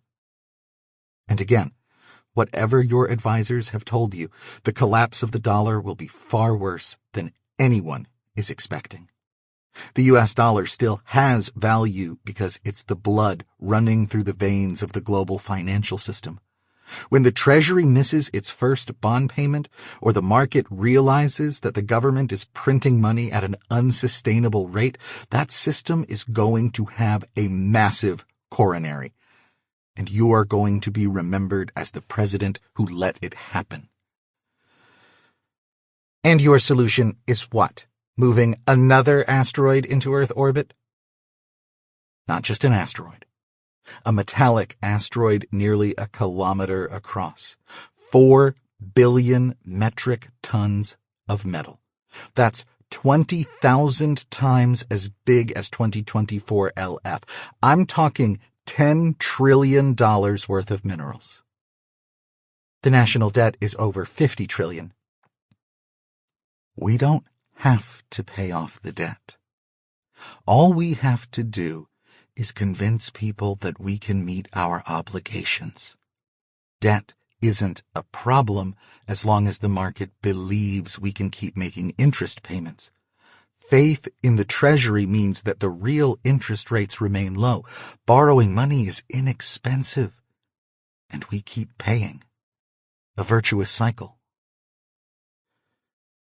You're saying the value isn't in the asteroid itself, but in the accomplishment of moving it into orbit. It's both. That's the beauty of it. Not only do we suddenly own $10 trillion worth of metal, we've also shown the world that we can move a gigantic asteroid whenever we feel like it. China can't do that. Nobody can. Except us. We could nuke the moon if we wanted to. Being able to do something doesn't carry any prestige unless the thing is worth doing. Aren't those asteroids mostly iron? We've got plenty of iron on Earth. Iron and nickel, yes. The value is mostly in the trace elements, iridium and cobalt, to name two off the top of my head. The president smiled. You've done your research. It's not a secret that we're hurting for those two elements. Most of the world's cobalt is in the Congo, which is why our special forces are there trying and mostly failing to keep the mines running. The Chinese buy cobalt from Russia and fund communist rebels in the Congo who sabotage the mines and ambush convoys leaving with shipments of cobalt. My understanding is that the situation with iridium is even worse. The president sighed wearily. The civil war in South Africa makes it almost impossible to get iridium out. And again, Russia supplies China and locks us out. Without iridium, well, I shouldn't comment on national security matters. Our best military technology relies heavily on iridium. There's no substitute for it in some applications. Our allies in South Africa and the Congo are being beaten in large part because we can't get them the weapons they need. Because they use iridium. And we can't buy it at any price. How much iridium are we talking about? The president asked. Our people estimate that Maimonides contains 22,000 metric tons of iridium. That's 300 times the amount produced globally in a year. My God. And the iridium is accessible? Well, it's buried in a lot of iron and nickel, but yes. The mining companies we're working with have developed processes for mining it in orbit, and it's only marginally more expensive than doing it on Earth. Once you get the people and equipment into space, of course. The good news is there aren't any Marxist assholes up there trying to kill you. And cobalt? We think Maimonides has about 70 times as much cobalt as is produced on Earth in a year. Jesus, that would certainly solve some problems. How do we get the minerals to Earth? With iron and nickel, we don't. They're more valuable to us in space. As for iridium, cobalt, and other expensive metals, a railgun is probably the most efficient way. One of the advantages of capturing such a big asteroid is that it gives us a place to stand in order to throw things. I'm not following. You're familiar with railguns? It's like an electric cannon, isn't it? Basically. A railgun uses an electromagnetic field to fire a projectile at extremely high velocity. We could build a railgun in space to fire loads of cargo at Earth. But if the railgun is just floating in orbit, the recoil would send the gun flying off course. If we build the railgun on a big rock like Maimonides, the recoil effect will be minimal. So you would just shoot big chunks of metal at Earth. That sounds dangerous. Not really. The idea would be to fire the cargo opposite the trajectory of the asteroid's orbit, hard enough to cancel out the velocity imparted to the cargo by the asteroid. The cargo would leave the railgun's barrel at roughly zero velocity relative to Earth's surface and fall straight down. You simply time the firing of the railgun so that it falls where you want it. To move it laterally, you crank up the power a bit and aim the railgun a little north or south. Iridium and cobalt are heavy enough that you wouldn't have to worry about the package drifting much. Put some aero braking on it and you could hit a target the size of a football stadium no problem. And if the braking mechanism fails? A lot of really expensive metal vaporizes in the atmosphere. No chance of it destroying a city. Not if we keep the shipments small. The smaller the package, the greater the ratio of surface area to mass. That means more air resistance and more heat. The package heats to 10,000 degrees and turns to vapor. The president nodded thoughtfully. You have the capability of redirecting an asteroid the size of this Maimonides. We do. We solved the basic engineering problem. The physics is all the same, regardless of size. We just have to hit the asteroid earlier with more impactors. Why not start with a smaller asteroid? Something between the size of 2024 LF and the other one. Maimonides is the best candidate, based on its current orbit. And there are other advantages of capturing such a big asteroid. With an asteroid the size of Maimonides, we can bore tunnels into it as we mine, creating more space to live and work in, rather than having to build separate facilities in space that are much more susceptible to meteorites and structural failures. One of the problems of living in space for more than a few weeks is the amount of radiation you're exposed to. A few feet of iron is a highly effective shield. Another problem is the lack of gravity. Living and working in zero-G is difficult and has a lot of bad effects on the human body, like the loss of muscle mass and bone density. Once we have tunnels through the asteroid, though, we can start spinning it in order to provide simulated gravity for the people inside it. Interesting. Kade, I'm afraid I have to cut this meeting short. I'd like to continue this discussion after I've had a chance to talk to my staff. She pressed a button on the screen on her desk. Carter, can you find another 30 minutes for Mr. Kapur in my schedule tomorrow? Yes, ma'am, said a man's voice. Does 2 p.m. work? That good for you, Kade? I'll be here. 2014. Kade's family moved to Tampa just before the school year began. Kade wanted to say goodbye to Valerie, but he didn't know how to approach her. He walked by her house several times, but she was never outside, and he didn't dare ring the doorbell for fear of her parents' reaction. He gathered from postings on some local online message boards that he was considered something of a loose cannon by many in the neighborhood. He found this amusing, but it did complicate his efforts to speak to Valerie. When he at last got up the courage to ring the doorbell, no one answered. A neighbor told him that the Munoz family was on vacation in Seattle. Kade's family toured 3 different private high schools in Tampa, but Kade's dad was not impressed with any of them. He asked pointed questions of the teachers, embarrassing both Kade and his mother. Few of them could answer the questions, none to his father's satisfaction. His parents wouldn't even consider the public school. In the end, Kade suggested homeschooling, and to his surprise, his parents acquiesced. His mother was already working long hours at her new practice, so the teaching duties fell to Kade's father. Kade's father, however, had other ideas. He insisted that a true education was self-directed. He would be available as a resource, suggesting books to read, videos to watch, and projects to undertake, but Kade would do all the work himself. That included, it turned out, administering his own tests and filling out all the homeschooling paperwork required by the state. All his father provided beyond some rudimentary guidance and apocryphal anecdotes was an occasional signature. Kade poured himself into his various interests, which were varied enough that he fulfilled the state-mandated homeschooling requirements almost by accident. Inspired by books like Gerard O'Neill's High Frontier, he had decided that he wanted to start a company to colonize space. He'd already come up with the name, Ad Astra, a Latin phrase meaning to the stars. His father never discouraged him, but rather encouraged him to come up with a list of milestones that he would have to hit in order to reach his final goal.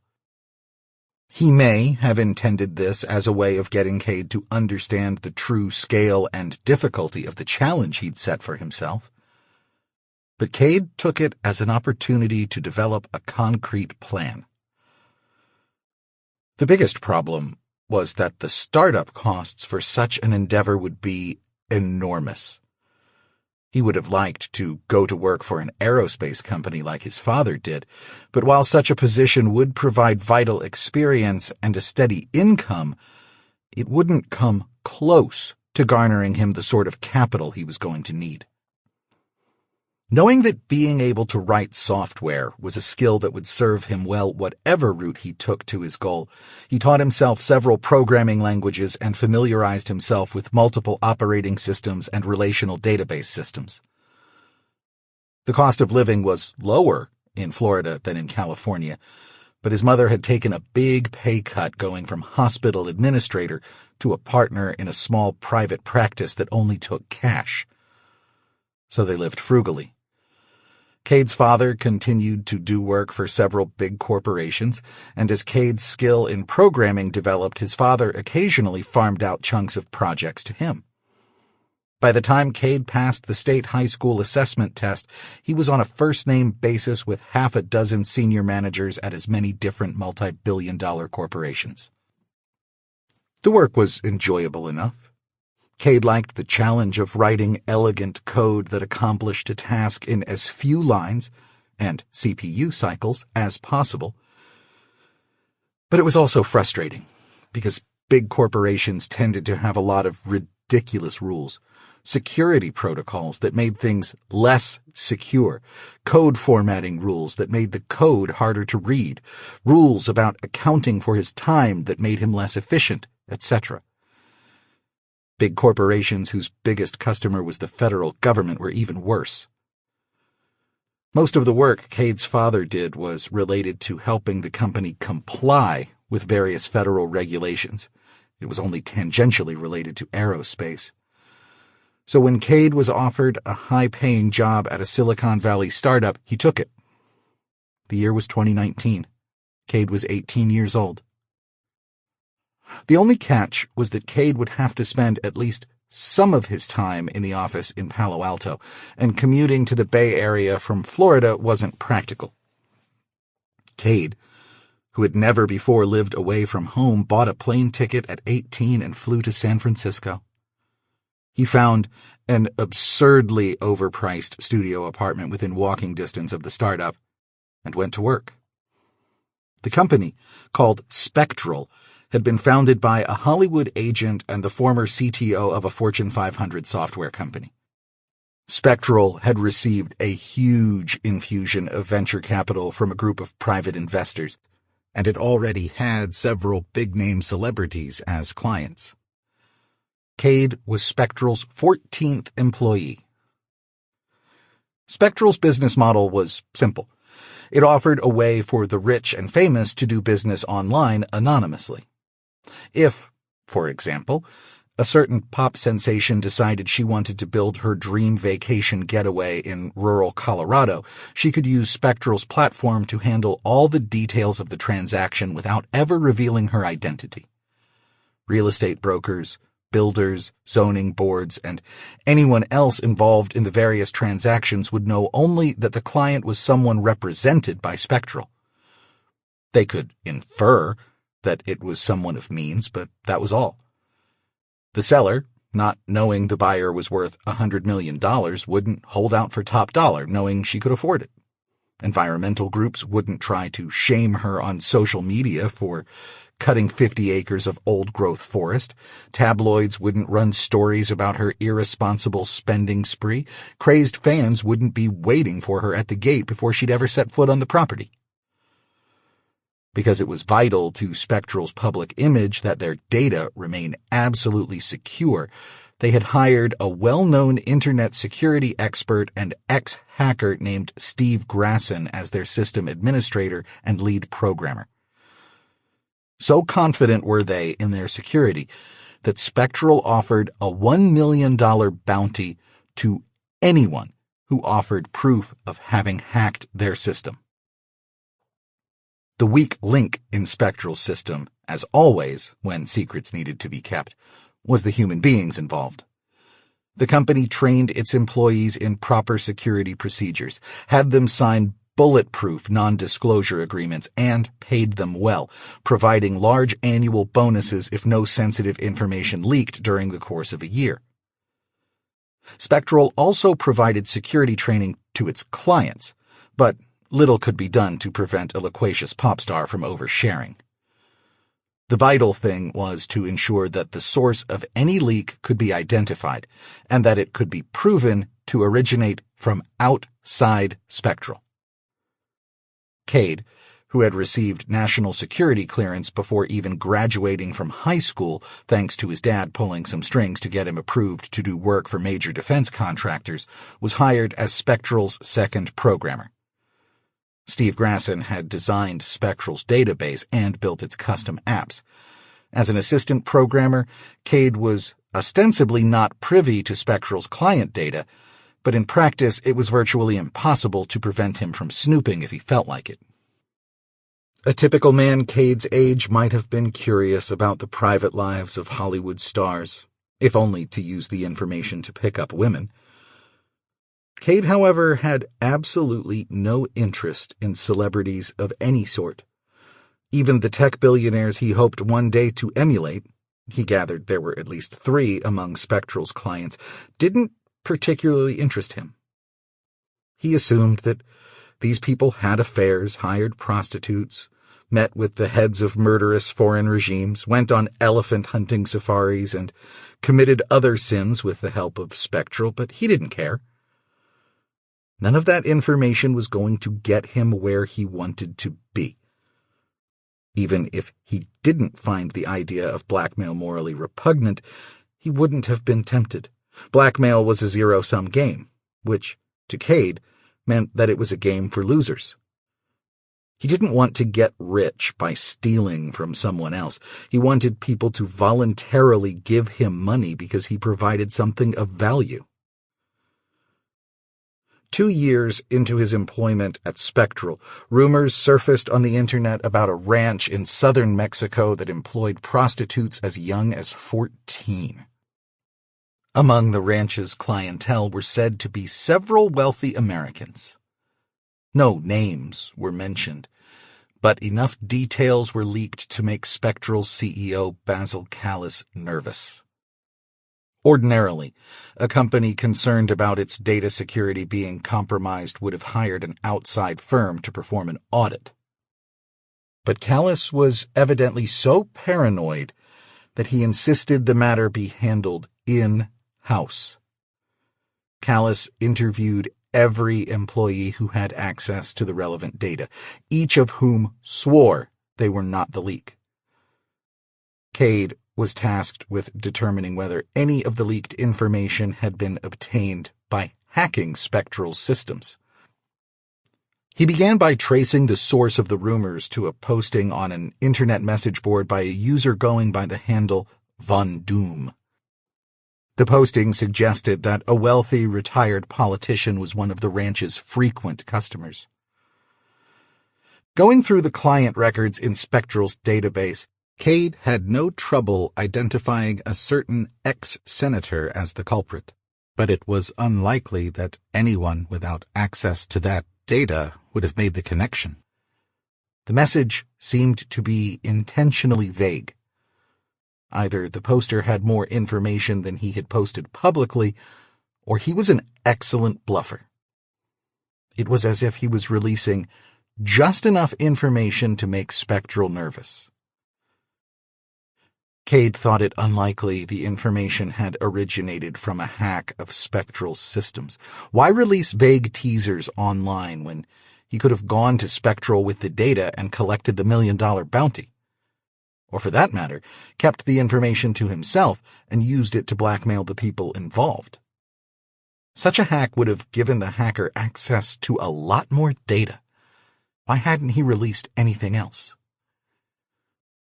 Despite this, Kade spent the next 3 weeks analyzing Spectral's code and systems, trying to find any weak points. Eventually, he did find a vulnerability, but it was unclear whether it was how the hacker, if there was one, had gotten access.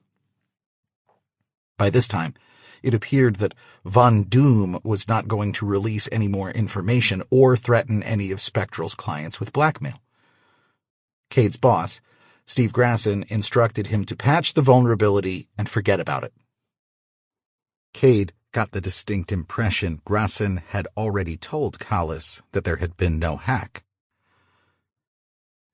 As Kade often did when he faced a difficult choice, he called his father, and as usual, his father cut right to the heart of the matter.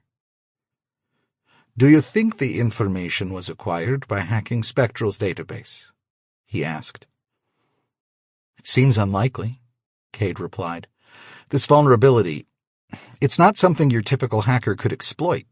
He'd have to know about the open port and have pretty detailed knowledge of Spectral's database schema." "It sounds like you're saying the hacker had inside information. Who else besides you had access to that information?" "Well, nobody. I just found out about this database vulnerability, and as far as I can tell, it isn't documented anywhere. Nobody else has reported it." "But somebody else might have discovered it as well. What about the other programmer?" "Steve? I guess it's possible, but he's got direct access to data. Why hack it from the outside?" "It would be an effective way to divert suspicion." He devises this absurdly complicated plan to hack Spectral from the outside just to post some vague insinuations on an internet message board? "I'll admit it seems like a long shot. The real question, though, is, what are you going to do about it?" "As I see it," Kade said, "either the vulnerability poses no real danger to Spectral or its investors, or the hacker already has a big cache of sensitive data that he had done nothing with." "Sounds like you're planning on playing a cat-and-mouse game with this hacker." "You think it's a bad idea?" "I suppose it depends on what your goal is. Listen, Kade, I've got to go. Your mother's gotten it into her head that we've got too many books. She may be right, but I have got to make sure she doesn't dispose of any Larry Niven hardcovers. We can talk more later if you want. Whatever you do, be careful. You know me, Dad. That's what has me worried." That night, Kade installed logging tools on the server to monitor activity over the open port, and then reported the vulnerability fixed. Steve Grasson was happy, and Basil Callis seemed to have moved on to other concerns. Kade made one other small change as well. He altered the data type of an important field in the database so that a hacker wouldn't be able to use his knowledge of the schema to get inside. For 2 weeks, there was no sign of any attempted intrusion. Then one night, Kade's logging tools reported several queries through the open port. The hacker, unable to retrieve any data, soon gave up. The logs contained nothing that would help Kade find or identify the hacker. The IP addresses Kade thought of the hacker as a he, although he had no evidence other than the statistical probability and the name Von Doom was using were all over the place. The hacker was undoubtedly using a VPN to hide his IP address. The next evening, however, brought a barrage of queries. Again, the IP addresses used were from all over the world, but they clearly all originated from the same device. The frequency of the queries suggested a script or other semi-automated process. Over the course of several hours, a pattern emerged. The hacker was attempting, through process of elimination, to pinpoint the schema change. It took nearly a week, but eventually he was successful. Kade restrained himself from blocking the open port as the hacker began pulling data that had been added since his last attack. If he shut the hacker down now, Kade knew he'd never figure out who he was. Analyzing the hacker's queries, Kade eventually found a pattern. The hacker was using some of the data he'd already stolen as a sort of key to unlock other records in the same tables. This should have been impossible, but Kade tried it himself and verified that it worked. The hacker had found a vulnerability not only in Spectral's systems, but also in the database engine they were using. The database engine was used by tens of thousands of companies around the world, but as far as Kade could tell, no one had reported the problem. Who the hell was this guy? Another question nagged at Kade. Now that the hacker had a bunch of Spectral's data, it was a simple matter to create a key to get the rest of it. But how had he gotten the data he'd used to create the original key? Only Spectral's employees had the data he would have needed. No, that wasn't true, Kade realized. The clients themselves also had some of the data. A client would have nearly all the data that went into his or her own records in the database. With that information and knowledge of the database vulnerability, the hacker could, with enough time and effort, create a key to get the rest of the data. Was the hacker one of Spectral's clients? Although Spectral provided its clients with anonymity, it was scrupulous about verifying the identity of its clients. No random hacker could get himself anonymously added to their database. Unless the hacker had somehow gotten past 7 different identity checks, including a personal visit from a Spectral representative, his real name was in the database. As a high-end service provider, Spectral didn't have many clients. Kade's query of the clients table produced 237 records. Kade imported the records into a spreadsheet and then marked the names he recognized. A few privacy-conscious billionaires, a best-selling romance author, several actors, musicians, and politicians. Kade thought it unlikely that such people moonlit as hackers. He did web searches on the remaining names and was able to eliminate many more.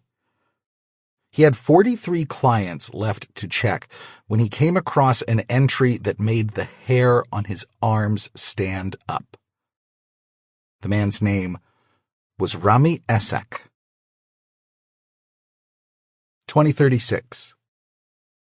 The good news, said President Blankenship, is that my science advisor confirmed most of what you've told me about the asteroid you want to move. Plenty of iridium and cobalt just there for the taking. There was some question, though, whether you could actually deliver. Isn't this asteroid something like 1,000 times the size of 2024 LF? About 20,000 times, actually, Kade said. Going by mass, that is. How the hell do you move something that big? We're not really moving it. We're slowing it down so that it comes closer to Earth than it otherwise would. The short answer is that we hit it a lot sooner. Our impactors will only slow Maimonides down a tiny fraction of its current velocity. But over a few years, that change adds up. Then when it comes around again, we hit it again to actually put it into Earth orbit. What if you miscalculate, or something goes wrong with your impactors? The odds of Maimonides striking Earth on its first pass after initial impactor barrage are essentially nil. Hitting Earth with an asteroid that size would be like trying to shoot a bullet through a keyhole from a mile away. Even if we were trying to do it, we'd almost certainly fail, and we'll err on the side of caution. The next time it comes around, it will be closer. But even if there's a catastrophic failure with the Boric system, the worst that could happen is that Maimonides misses Earth completely and we have to wait for it to come around and try again. That was the line you used with 2024 LF. It's not exactly true, though, is it? Setting aside the possibility of an incredibly boneheaded miscalculation? That's not what I mean. I'm talking about what happens if you miss and the asteroid comes around again 4.5 years later after the scheduled rendezvous date. There's no guarantee that it won't hit Earth then, or 4.5 years after that. Kade nodded. Whoever was advising Blankenship had done a good job of apprising her of the risks. There's never any guarantee. Space is full of asteroids like this. The better we are at redirecting them, the better our chances of survival. I've heard that line too. But what we're talking about is something different. If you redirect an asteroid so that it narrowly misses Earth, you're increasing the odds that it will hit when it comes around again, are you not?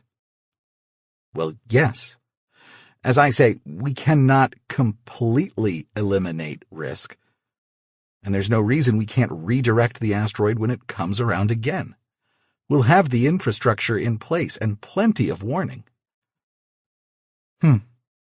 If you've got this all worked out, what do you need me for? If you repatriate 2024 LF, Ad Astra is done for. All the contracts we've got with mining and aerospace companies evaporate because without exclusive rights to the asteroid, we can't deliver.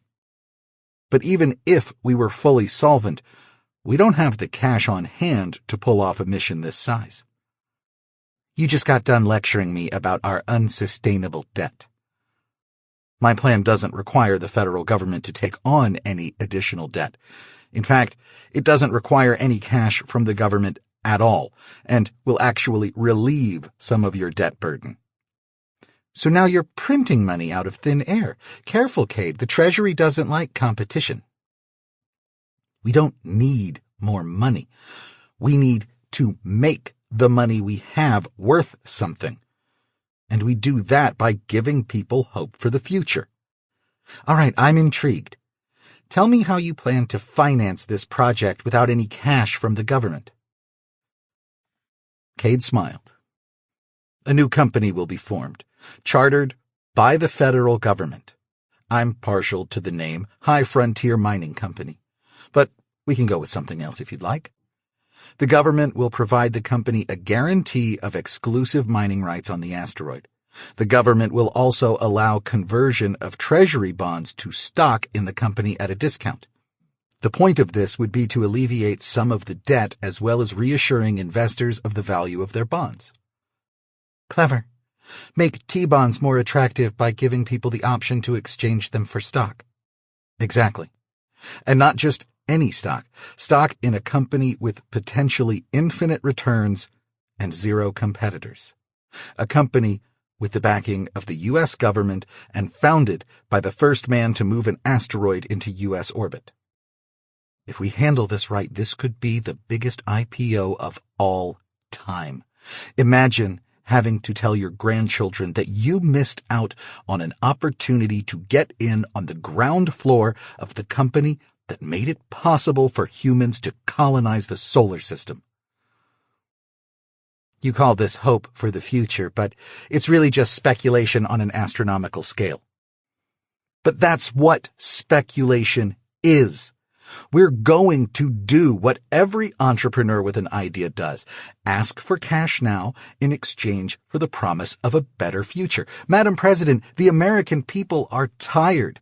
They're tired of dead-end jobs, stagnant wages, money that's worth less every year, and endless red tape and regulations. You used to be able to get ahead in this country if you worked hard and kept your eyes out for opportunities. When I was a kid, people used to say that my generation was the first in American history to be less well off than their parents. These days, the only question is how much worse things are going to be for the next generation. We have to keep importing foreigners just to keep our population from shrinking, because most Americans aren't bothering to have kids anymore. Hope for the future used to be part of the American DNA. You're a few years older than me, so I know you remember. It doesn't have to be this way. There's still an entire universe out there to explore. Humanity is just getting started. Hell, America is just getting started. All the American people need to seize that future is a little hope, and we can give it to them. No hope is better than false hope. With respect, ma'am, I disagree. Any hope is better than no hope. And sometimes false hope can turn out to be true in the end. Sometimes, to make something happen, all you need is to believe that it will happen.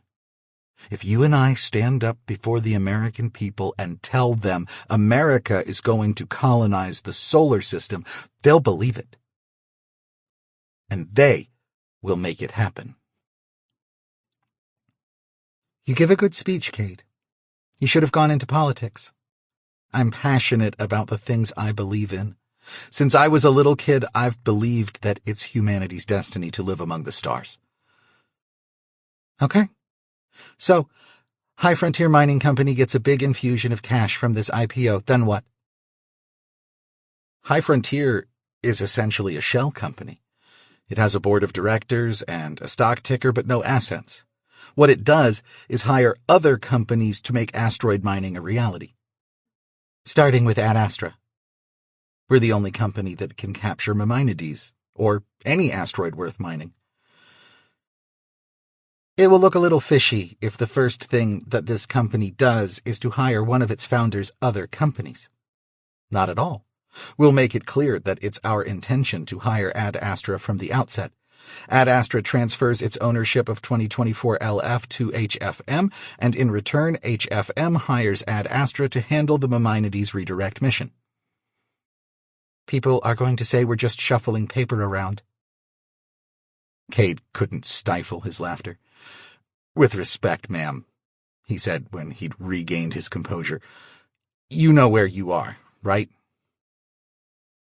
To Kade's relief, the president's expression went from consternation to amusement. Point taken. In seriousness, the paper shuffling is the point. There was always a legal cloud over Ad Astra, even before the threat of nationalizing 2024 LF. Arrow helped, but there's not a lot of case law on asteroid mining, so anyone investing in us was taking a big risk that our endeavors would be tripped up by some legal technicality. But if the government comes out and explicitly endorses HFM, that cloud is gone. Suddenly, there's a legal umbrella under which any company that wants to get in on asteroid mining can work. There are even models for this sort of thing, like the British East India Company. In the 17th century, no single shipping company had the resources to conduct trade with the Orient, so the British government formed a quasi-private company as sort of an umbrella organization. And the asteroid itself becomes U.S. territory, like the islands claimed by British explorers in the 17th century? I'll let somebody else work out the legal details, but my assumption is that the government will control the rights to any captured asteroids. Ad Astra was never interested in owning the asteroids per se. Leasing mining rights to other companies was the only way for us to fund our operations. I'd be happy to let somebody else handle that part of it, so Ad Astra can focus on what it's good at. Some of our friends in the international community might not be so keen on the American government claiming territory in space. China in particular comes to mind. Technically, the asteroid would be owned by HFM, which will be a private company. The Outer Space Treaty only prohibits national appropriation of celestial bodies, not private ownership. In any case, let them complain. I don't see that there's much else they can do about it. Frankly, the U.S. getting its hands on another source of iridium and cobalt might put some pressure on them to stop fucking things up in the Congo and South Africa. What you're really after, then, is the federal government's imprimatur on space mining. Precisely. The space mining industry gets a jump start from the U.S. government's support, and the government gets a boost in its credibility for taking bold action towards securing a better future. Everybody wins. Especially Ad Astra. Kade shrugged. I don't expect any guarantee that we'll be the exclusive asteroid capture company for HFM. I just want to stay in the game. Once you've redirected the asteroid into Earth orbit, then what? Then HFM starts taking bids from contractors to handle the surveying, construction of facilities, mining, and anything else people want to do up there. Tourism could be a big draw. There are a lot of people who would spend $100,000 or more to say they've been to an asteroid. And I'm sure NASA would love to have a lab up there. My people will have to verify all this. Of course. I won't be able to share proprietary algorithms with you, but you're more than welcome to verify the feasibility of the redirect mission. I could probably get the pro-nationalization folks on board, since they'd be getting what they ostensibly want, public ownership of 2024 LF and any other captured asteroids. Some of the small government types in my party might bristle at the idea of government getting so entangled in the affairs of a private company, but I can deal with them. Then you're on board with the idea, Madam President? I will think it over. If I decide to lend my support, though, we'll have to do something about the name. You don't like high frontier mining? No, the other name, Maimonides. I didn't pick the name. The amateur astronomer who discovered it named it after some medieval Jewish philosopher. Well, we'll have to think of something better. I'm not going to try to say Maimonides 10 times in a televised address from the Oval Office. 2021. Rami Esak was an Egyptian graduate student working on a doctorate in mathematics at California Polytechnic State University in San Luis Obispo. His occupation in the spectral database was listed as performance artist. It was fortunate that Kade was alone in Spectral's offices late at night when he read that, because he burst out laughing. Esak's bio identified him as the anonymous street artist known only as McHeadroom, who had committed numerous moderately clever acts of anti-capitalist vandalism in San Francisco and several other cities over a span of 5 years, the most famous of which was hanging the Monopoly Man in effigy from the Golden Gate Bridge. Kade suspected, however, that Esak was using the street art as a cover. His real performance was hacking Spectral and hiding in plain sight while he did it. Certainly, his theft of Spectral's data had necessitated a level of intelligence at least 2 standard deviations higher than that required to hang a dummy from a bridge. It wasn't clear from the records what Esak hoped to get out of his relationship with Spectral, but Spectral was not in the business of turning away potential clients. As long as he'd provided them adequate proof that he was who he said he was and paid the $25,000 startup fee, they would be happy to represent him. And sure enough, a $25,000 payment from a credit card in Esak's name had been recorded in the database, only to have been quietly refunded as an overpayment 29 days later. Esak had put the startup fee on credit and then hacked their transaction processing, an entirely separate system from the main database as well, taking the money back just in time to avoid being charged interest by the credit card company. Esak's venture was breathtaking in both its scope and its technical virtuosity. On the other hand, what the hell was Esak thinking, putting his real name in Spectral's database? Was he the smartest hacker in the world or the stupidest? An idiot savant? There was only one way to find out. Kade emailed him. He sent the email from his personal account with the subject, Performance Art. It read, "We'd like to talk to you about your work." He signed his name, knowing that a simple web search would reveal him to be a programmer working for Spectral. He didn't expect a prompt reply. No doubt Essak's first response to the email would be panic. He had been found out. Then, after he'd had some time to think, he would realize that if Spectral intended to press charges, they wouldn't have a low-level employee send him a vaguely worded email. He would conclude that Kade was working on his own, and that it was in Essak's interest to find out exactly what he wanted. So, a day or a week later, he would email Kade back. The thing was, Kade didn't know what he wanted. He'd already solved the mystery. He knew who the hacker was. Why hadn't he gone to Steve, or to Basil, or to the police? Was his email to Essak driven by idle curiosity, or was there more to it? 5 minutes after he sent the email, he received a response from Rami Essak that read, "What do you want?" And then it was Kade's turn to panic.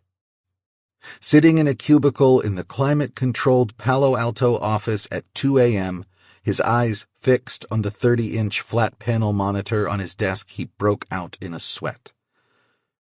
For the past 3 weeks, he'd been playing a cat-and-mouse game, and suddenly he had the distinct feeling that he was the mouse. "You idiot," he thought to himself. "He's a super genius. He's been toying with you this whole time." "Calm the fuck down," said a more rational part of his brain. "You're the one with the leverage here." True. Kade had taken advantage of his employer's trust and been careless with their data. But the worst that could happen to him was getting fired. Essak had committed multiple felonies. Kade had all the evidence any prosecutor would need to send him to federal prison for a very long time. Kade got up from his desk, took several laps around the office, breathed deeply, did some stretches, and then went back to his cubicle and sat down. He replied, "Just wondering why you did it." A few minutes later, a reply came from Rami Essak. "Why do you do what you do?" P.S. You don't need a question mark at the end of a declaratory sentence. Kade stared at the screen in bewilderment. He had this guy dead to rights on multiple felonies, and he was correcting Kade's punctuation? He replied, "They pay me well. Your turn." But Essak wouldn't let Kade take control of the conversation. The reply came back, "They aren't paying you to do this. Why are you doing it?" Kade replied, "Curiosity." To this, Essak replied, "Bullshit." Kade was at a loss. Should he threaten to go to the police? He had the sense it was too late for that. Essak would know that if he was going to go to the cops, he would have done it already. How to get answers out of him, then? Without pausing to think, Kade wrote, "I'm going to start a company to go into space. I could use someone like you." He hit send, and then waited for the inevitable ridicule that would follow, as it always did when he spoke of his dream. And waited. 10 minutes went by. Then 20. Then 40. After an hour and a half, Kade gave up and went home. He had enough time to shower and get a few hours of sleep before having to go back into the office. By the time he got home, though, there was an email waiting for him from Rami Essak. It said, "I hacked Spectral to show it could be done. Didn't intend to go public with data, but pedophiles deserve to burn. Kade replied, "The client in question has been dropped. You gave up $1 million to make a point?" He got up from his desk, took a bean and cheese burrito out of the freezer and put it in the microwave. When he sat down again, there was a reply from Essek. "Yes, you won't make enough working at Spectral to start an aerospace company." Kade replied, "I know. Working on it." Essek emailed back, "Get out soon. Spectral is going down." Kade wrote, "Are you going to take them down?" Essek replied, "No, business model is untenable." Kade emailed back, "What do you mean?" Kade got his burrito and a Dr. Pepper and sat down at his desk to eat. There was no reply from Essek by the time he finished eating, so he went to bed. When his alarm woke him up 4 hours later, there was another email from Essek. It read, "Good luck." That was the last Kade heard from Essek for some time. When he went into work that morning, he closed the port Essek had been using and sent an anonymous bug report to the middleware vendor. 3 days later, he put in his notice. He couldn't really afford to be unemployed, but Essek's warning had spooked him. He had a pretty good idea what Essek meant when he said Spectral's business model was untenable. By selling itself as a repository of sensitive data, Spectral had painted a big target on its back. Hackers were one thing. If Spectral was extremely careful, they might avoid having their data stolen by bad guys.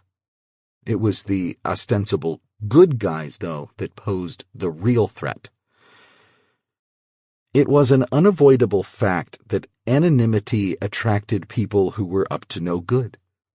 Spectral did background checks on its clients and made them sign agreements acknowledging that criminal activity voided the guarantee of anonymity. But this was all done with a wink and a nod. Spectral catered to the rich and powerful, but there would always be one entity richer and more powerful: the government. The company's only chance at long-term success was to become so big that the government didn't dare shut them down. And the only way they could do that was by adding clients as quickly as possible. That meant occasionally looking the other way when criminal activity was involved. Spectral was playing a dangerous game. They would either become the world's biggest repository of incriminating information outside the NSA, or be stomped into oblivion by the feds. Rami Essek was betting on the latter, and Kade suspected he was right. Kade's father assured him he was more than welcome to come back home for a while if he couldn't find another job, but for Kade that would be an admission of defeat. He was determined to make it on his own. Fortunately, he landed a coding job at an insurance company shortly after his last day at Spectral. It wasn't his first choice, but he figured he could work there until he found something better. 6 weeks later, the retired senator was arrested on charges of possession of child pornography. The news site said that the police had received an anonymous tip. 3 months after his arrest, a federal judge issued a subpoena for all of Spectral's client data, supposedly as part of a tax evasion case. Spectral's stock cratered. The company went bankrupt and was dissolved. 2021. Kade's job at Peregrine Insurance was less demanding than his position at Spectral. Much of his time consisted of developing custom reports for internal users, and he found that by automating some of the key steps in the report-building process, he could reduce his workload by about 3/4. At Spectral, Kade had been eager to prove himself, so whenever he automated something, he would let his superiors know, in hopes that they would be sufficiently impressed with his ingenuity to give him a raise. It rarely worked out that way. He found that doubling the amount of output he produced tended to net him about a 10% raise at the end of the year. So at Peregrine, he kept his process improvements to himself and used the extra time to work on his own projects. Usually, this involved familiarizing himself with some aspect of computer technology or researching market trends, hoping to come up with some multi-million-dollar idea.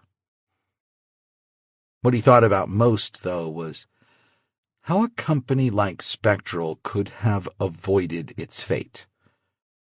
Spectral's Achilles' heel was its centralized data repository. All that data sitting in one place, just waiting for someone to take it.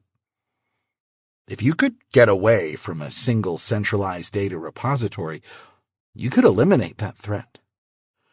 There'd be nothing for hackers to steal, nothing for the feds to subpoena. The idea of a decentralized data repository led Kade to investigate blockchains. Invented in 2007 by an anonymous developer going by the name Dorian Prentice, a blockchain was a constantly updated list of records, called blocks, that were linked together over a peer-to-peer network. Each block contained a cryptographic hash of the previous block, a timestamp, and data on particular transactions. As each block contained information about the blocks preceding it, they formed a chain, with each additional block reinforcing the ones before it. Because of this structure, blockchains were resistant to modification of their data, because the data in any given block couldn't be altered retroactively without altering all the subsequent blocks. Blockchains were originally used as public ledgers for cryptocurrencies like Dorian Prentice's own creation CryptoCoin.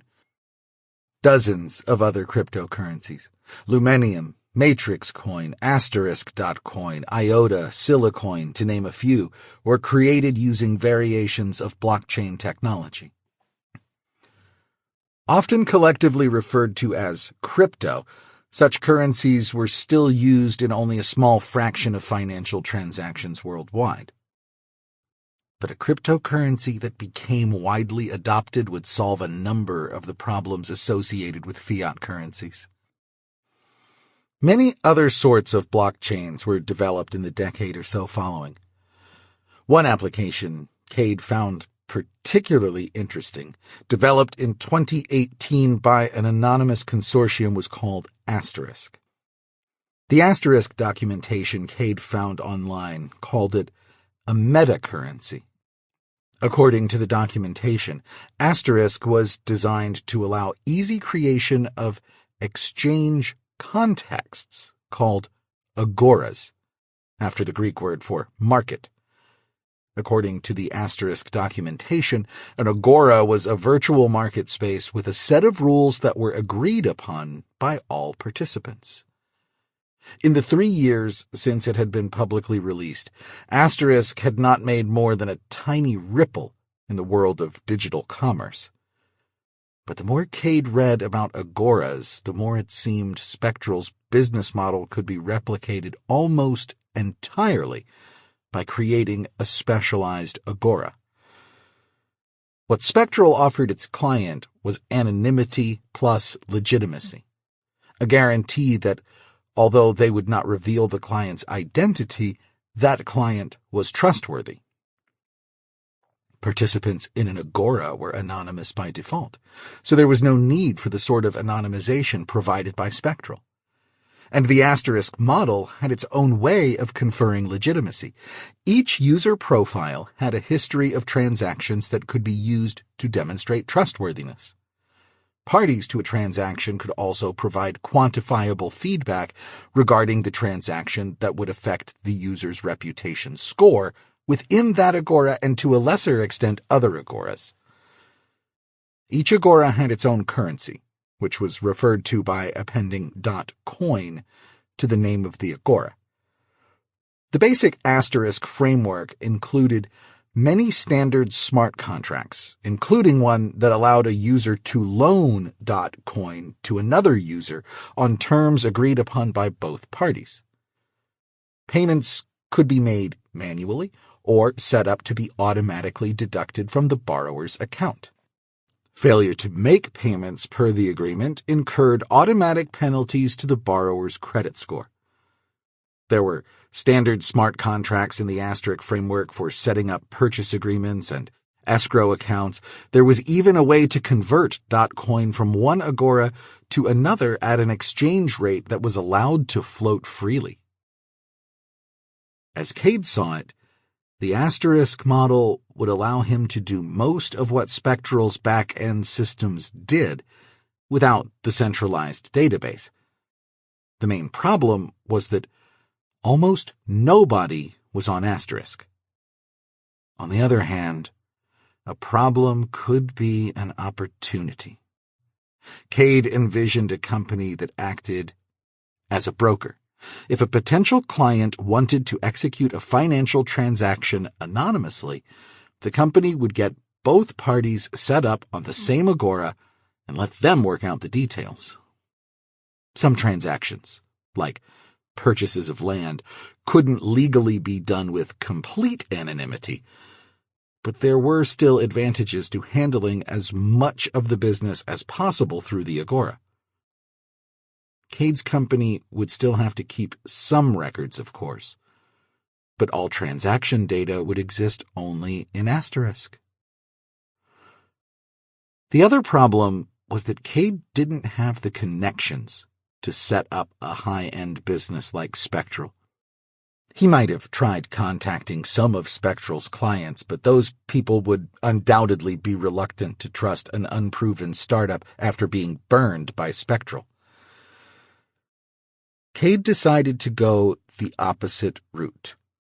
He would develop free applications that would simplify the process of using asterisk, in the hopes of capturing a broad base of users. Asterisk was brilliantly designed, but you almost had to be a programmer to understand it. Kade intended to do for anonymous business transactions what Apple had done for the personal computer. He worked at Peregrine for just over 2 years, spending all of his free time developing what he called SAFE, Simple Asterisk Front End. It was more work than he expected, and in the process he discovered some problems with the asterisk framework that would ultimately make his project, as Rami Essek would say, untenable. He was on the verge of abandoning it when he was alerted to an interview with a billionaire named Davis Christopher, in which he mentioned asterisk as potentially a framework for the future of global commerce. The quote was widely disseminated across the internet, and dozens of news outlets ran pieces with titles like Asterisk, What You Need to Know, and Asterisk, A Rising Internet Star. Kade wasn't the only one who had spotted a flaw in Asterisk's model. Esoteric chatter about it was all over blockchain message boards. The problem, in a nutshell, was that it was too easy to game the feedback system. A user could set up hundreds of asterisk profiles and then build up his reputation score by executing thousands of transactions between those profiles. Various solutions were proposed, but none of them solved the root problem. Kade tried his hand at it as well without success. He knew there was a solution. He could feel it. Shortly after the interview with Davis Christopher appeared, he left his job at Peregrine to focus on the problem full-time. 3 weeks later, he was no closer to a solution. Queries of search engine statistics indicated that interest in asterisk was starting to fade. Articles about framework were appearing less frequently, and Kade could feel the moments slipping away. The Wall Street Journal published an op-ed titled Asterisk, A Solution in Search of a Problem. Had Kade been wrong about asterisk's potential? If he was wrong, then so was Davis Christopher. But then what did Davis Christopher know about technology? He made his fortune in real estate. He'd probably read an article somewhere and decided that asterisk was the next big thing. On the other hand, if Davis Christopher really believed it, he might be willing to bet some tiny fraction of his fortune on it. A web search revealed that although Davis Christopher had a personal email address, he rarely checked it. It seemed that the best way to contact him was via a physical letter addressed to him at the address of his corporation's headquarters in Dallas.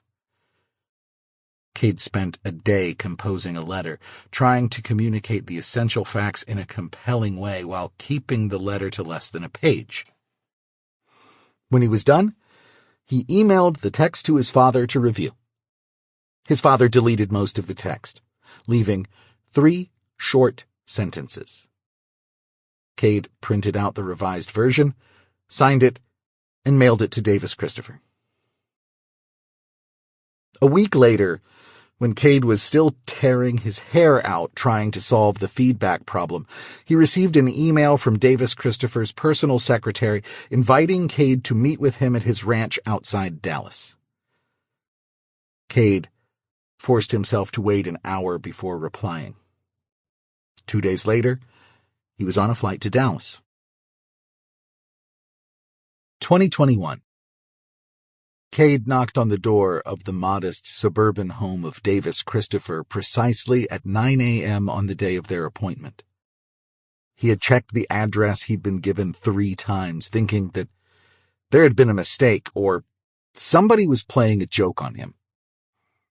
It was a nice enough 2-story home with an attached garage in a relatively posh neighborhood. But it wasn't where Kade would have expected to find a billionaire. Kade had worn a suit and tie for the occasion, and the Texas sun, although still low in the sky, beat down with such ferocity that he soon began to sweat. He was relieved when, after a minute or so, a diminutive woman who appeared to be in her 50s let him inside.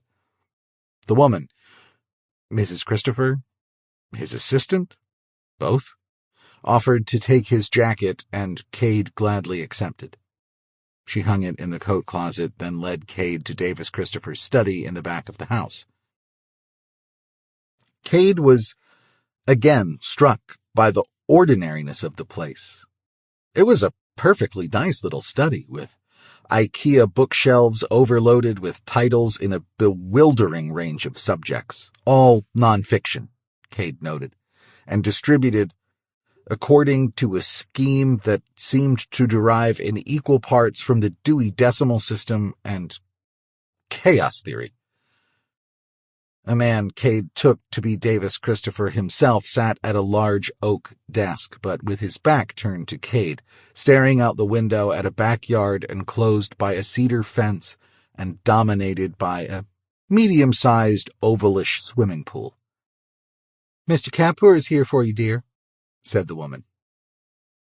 Davis Christopher swiveled his chair to meet Kade's eyes. For a moment it seemed like he was looking through Kade, but then his eyes focused and he smiled. He was a small, wiry man with a full head of silver-gray hair. He looked younger than his 64 years. "Sit down, son," Davis Christopher said. "Thank you, Dawn." "Do you need anything, Mr. Kapur?" asked Dawn. "Coffee, water, lemonade?" "I'll take a lemonade," said Davis Christopher. "I wasn't asking you," said Dawn in mock exasperation. "Actually, lemonade sounds great," Kade said. "Thank you, and please, call me Kade." Dawn smiled and left. "Married my secretary," Davis Christopher said. "I don't recommend it." Kade had no answer for this. He felt himself sweating again. "Oh, I love her, don't get me wrong. I'm just saying, it would be better if there were 2 of her. Having your wife and your secretary in the same package is suboptimal." "I suppose I can see how that would be the case, Mr. Christopher," Kade said anxiously. "Oh, for Christ's sake, relax," said the billionaire, "and call me Davis." Yes, sir, said Kade. Davis. You can call me Kade. I mean, of course you can. I'm Kade. You're nervous as a long-tailed cat in a room full of rocking chairs, Davis said. If it wasn't 9 o'clock in the morning, I'd have Dawn put some whiskey in your lemonade. Hell, that sounds pretty good. Dawn? But Dawn arrived a few seconds later, bearing a tray with 2 tall glasses of lemonade. She held it toward Kade, and he took one. Don't be ridiculous, Davis, she said. I'm not giving booze to the boy. She offered the other glass to Davis, and he took it. He's not even of legal age. Of course he is, Davis barked. Kade, how old are you? I'll, be 21 in August, Kade replied. Huh, replied Davis. All right, that's all, Dawn. You're welcome, said Dawn. Thank you, Mrs. Christopher, said Kade. Dawn beamed at him and left the room. I want you to know, Kade, said Davis, that I thought this was pretty ballsy of you to write me a letter out of the blue like that, but now I see you're just a kid who didn't know any better. Oh, well. What have you got for me? Well, sir, I read the interview where you talked about asterisk, and You gonna tell me my ideas or your ideas? Sorry, sir. I just wanted to say I agree with you.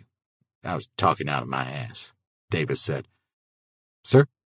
I don't know anything about blockchains or asterisk or whatever. What's your idea?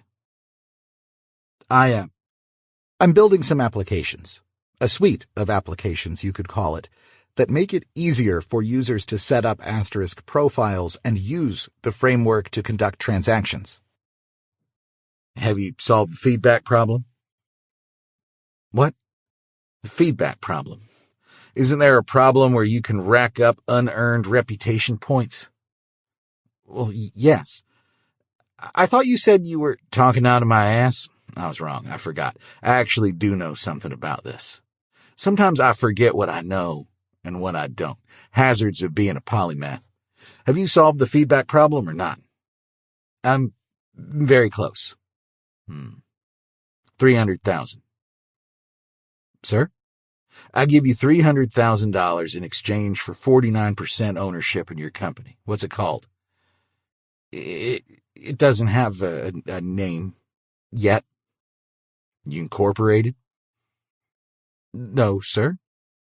All right. We can help you with that. 300 grand. That'll get you started, right? Yes, sir.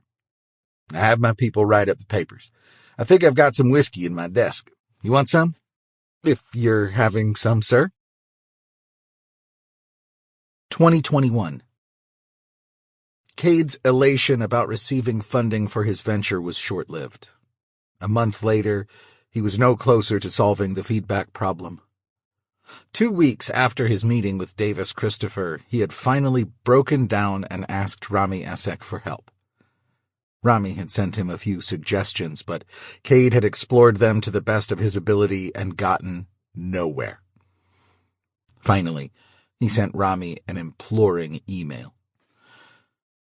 Dude, this is the future. We both know it. Somebody is going to solve this problem in a week, or a month, or a year, and when they do, they'll be the favorite to be the leader in digital commerce for the next 20 years. Rami wrote back, I prefer to work in the realm of the abstract. Also, that's not how you use a semicolon. Kade replied, I'll give you $10,000 to solve the feedback problem. You may like to work in the abstract, but I know you've got concrete bills to pay. After a moment, he sent an addendum. I mean actual bills for concrete things, not bills for concrete. Rami, who knew only that Kade had received some funding from an unnamed source, replied, Swimming in cash, eh? Make it 20,000. And after I solve the feedback problem, I'm done. Kade wrote back, Deal. Kade and Rami had kept up an intermittent email correspondence since Kade left Spectral, but they had never actually met. Even so, Kade had no doubt that Rami would solve the problem. Kade had a fairly high opinion of his own intelligence, but Rami was a bona fide genius. And the feedback problem was exactly the sort of puzzle he liked to solve. If Kade had had more time to massage Rami's ego, he probably could have gotten him to do it for free. Rami came up with a solution in 10 days. The only problem was that it was incompatible with the underlying asterisk framework. To implement it, they would have to create their own branch of the framework. Asterisk had hardly taken the world by storm, but it had an estimated 5 million users worldwide. Creating a new branch meant starting from scratch with 0 users. Damn it, Rami. Are you sure this is the only way? Kade said, pacing back and forth in his tiny Palo Alto apartment. Since Rami had started working on the feedback problem, he and Kade had started conversing occasionally by phone. I'm sure, Rami's voice said over the speakerphone. I can work up mathematical proof if you like. Within the existing framework, the feedback problem is isomorphic to the Collatz conjecture. If you're not familiar with it, you start with any positive integer, n. Then each term is obtained from the previous term as follows. If the previous term is even, the next term is 1/2 of the previous term. Okay, I get it. Unsolvable. Rami, I can't build a new framework, not before I run out of money in any case. This was not exactly true. The problem was more about time than money. With the guidance Rami had given him, he could probably do it in 6 months. And then he'd have to revise the applications he'd built so that they would work on the new framework, and spend several months testing them. Then, finally, it would be ready to launch. He might be able to shorten the development time by a few months if he hired a developer or 2. But they would have to be damn good, and it wouldn't be cheap. And that was just the technical side of things. If they were going to launch a new branch of Asterisk, they would need a serious marketing campaign, and Kade didn't think that whatever was left of the $300,000 at that point would cut it. He would have to explain to Davis Christopher that they were going to launch at least a year late, with a much smaller potential user base than expected. Rami was unfazed. I've got to get back to work on my dissertation. I'm 10 days behind schedule. Rami, come on. I can't do this without you. You can. It will just take a little longer. Every day we're delayed is another day for the competition to catch up. We're not the only ones working on this problem. That is the nature of a competitive marketplace, yes. And the nature of the academic world is that you're doing a dissertation on some highly esoteric problem that has 0 real-world applications, and will still be right there waiting for you if you take a year off. Goodbye, Kade. The line went dead. Damn it! Kade growled. He'd taken a gamble, thinking that Rami would appreciate directness. But sometimes it was the most analytical people that needed a little finesse. He'd blown it. 2021. Rami Essek ran barefoot on the rough sand beach, a cool, gently gusting wind off the ocean tugging at his shorts and t-shirt. It had been dark when he started out, but the hazy gray sky was lightening as the sun threatened to peek over the coastal range to his right. The beach was deserted, except for scattered clusters of gulls receiving their marching orders for the day. Rami ran to clear his head, but today it wasn't working. Kade Kapur was smart, maybe as smart as Rami, though not in the same way. Kade had a better intuitive sense for the state of the market, that was certain. That's why their conversation the previous night had bothered Rami so much. Kade was right.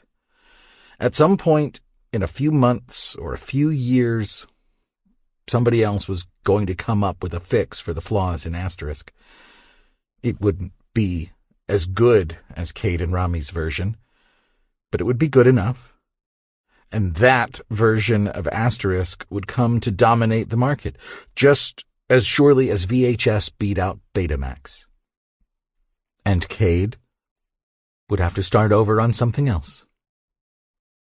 Rami could always release the code for his feedback algorithm on an open-source repository and let someone else implement it. Kade had never even had him sign a contract, much less a non-disclosure agreement. But Rami wouldn't do that to Kade, and presumably Kade knew that. If he didn't help Kade finish the project, though, he was sabotaging him just as effectively. He silently cursed himself for getting involved. Trying to live in San Luis Obispo on a graduate school stipend, he hadn't been able to turn down $20,000. But now he was behind on his dissertation and unable to concentrate. While he was running on this, an old Egyptian folk song began to play in his ear, a ringtone he'd selected for his mother, who lived in Cairo. She called him once a week or so, usually to chat, so he considered letting her go to voicemail. But the timing prompted concern. It was nearly 2 a.m. in Cairo. He slowed to a walk and answered.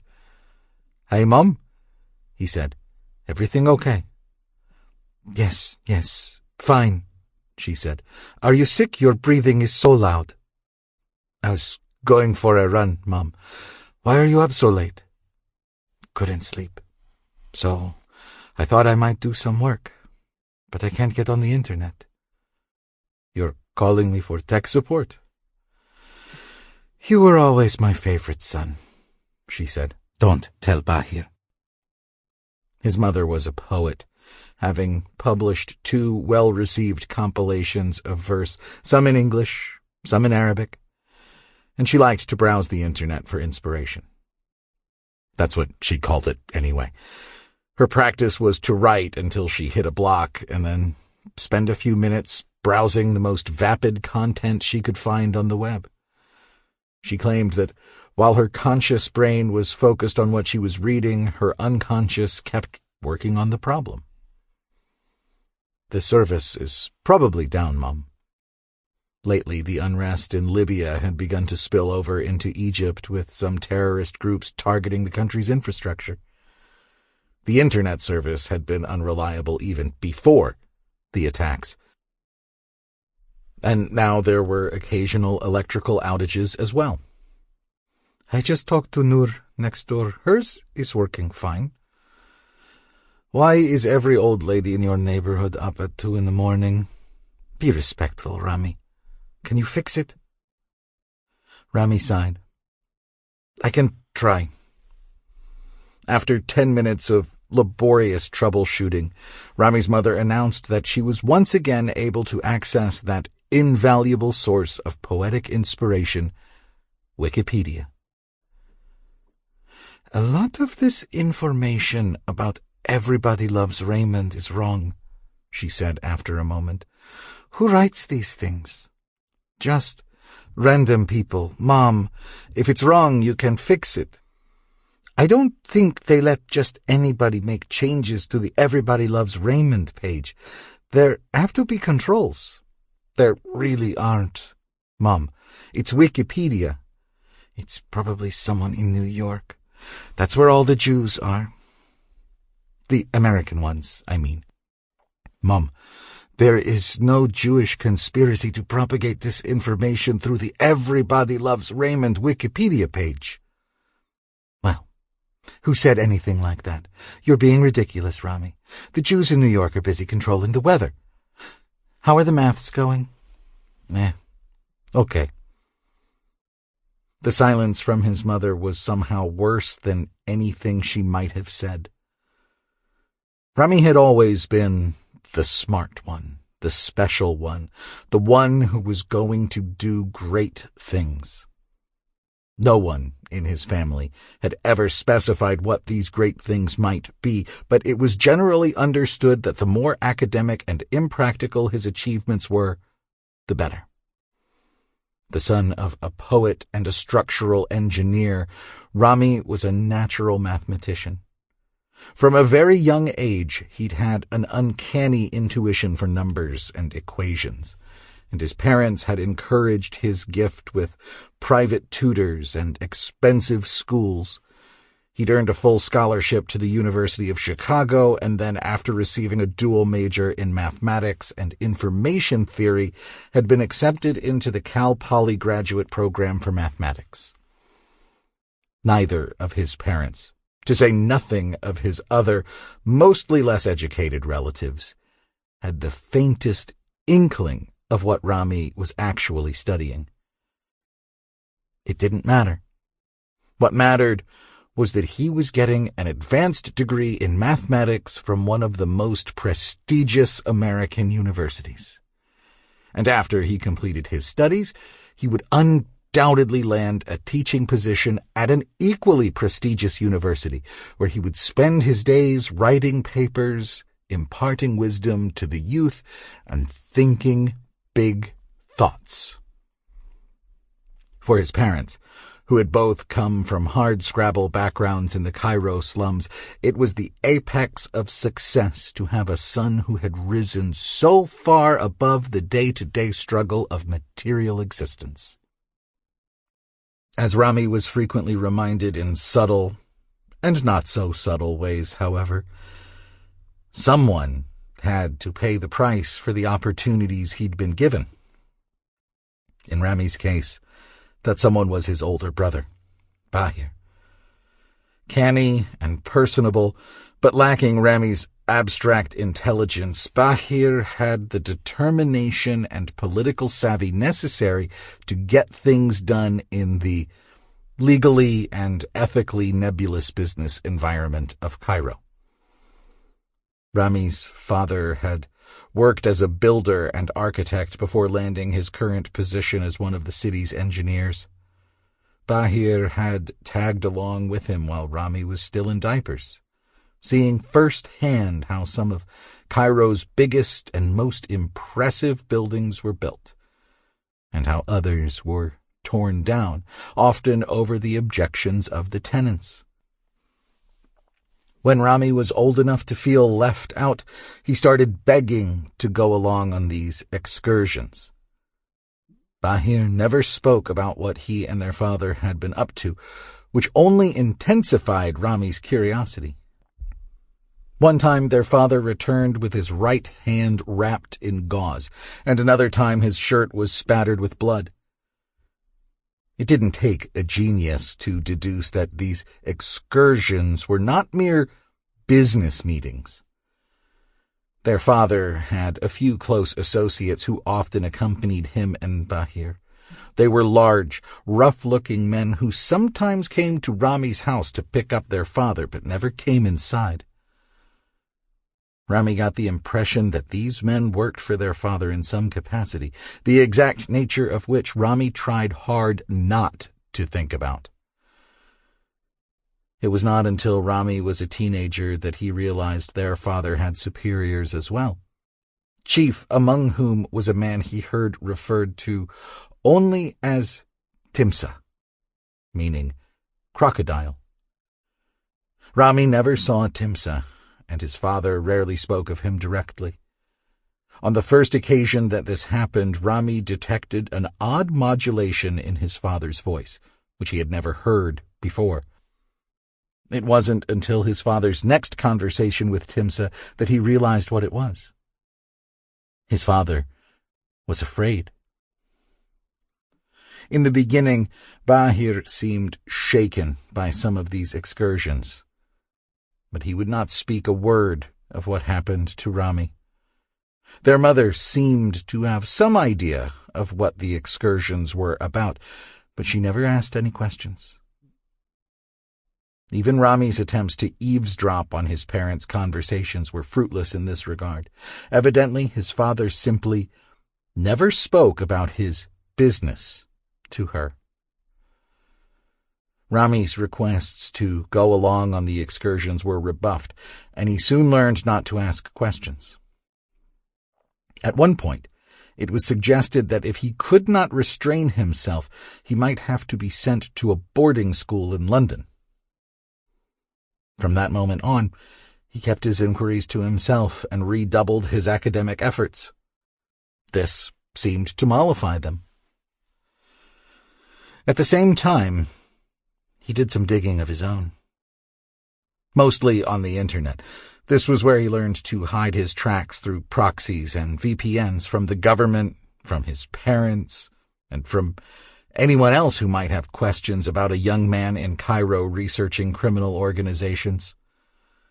He slowly and methodically pieced together a picture of his father that was not exactly a surprise, but which did not fit the image Rami had grown up with.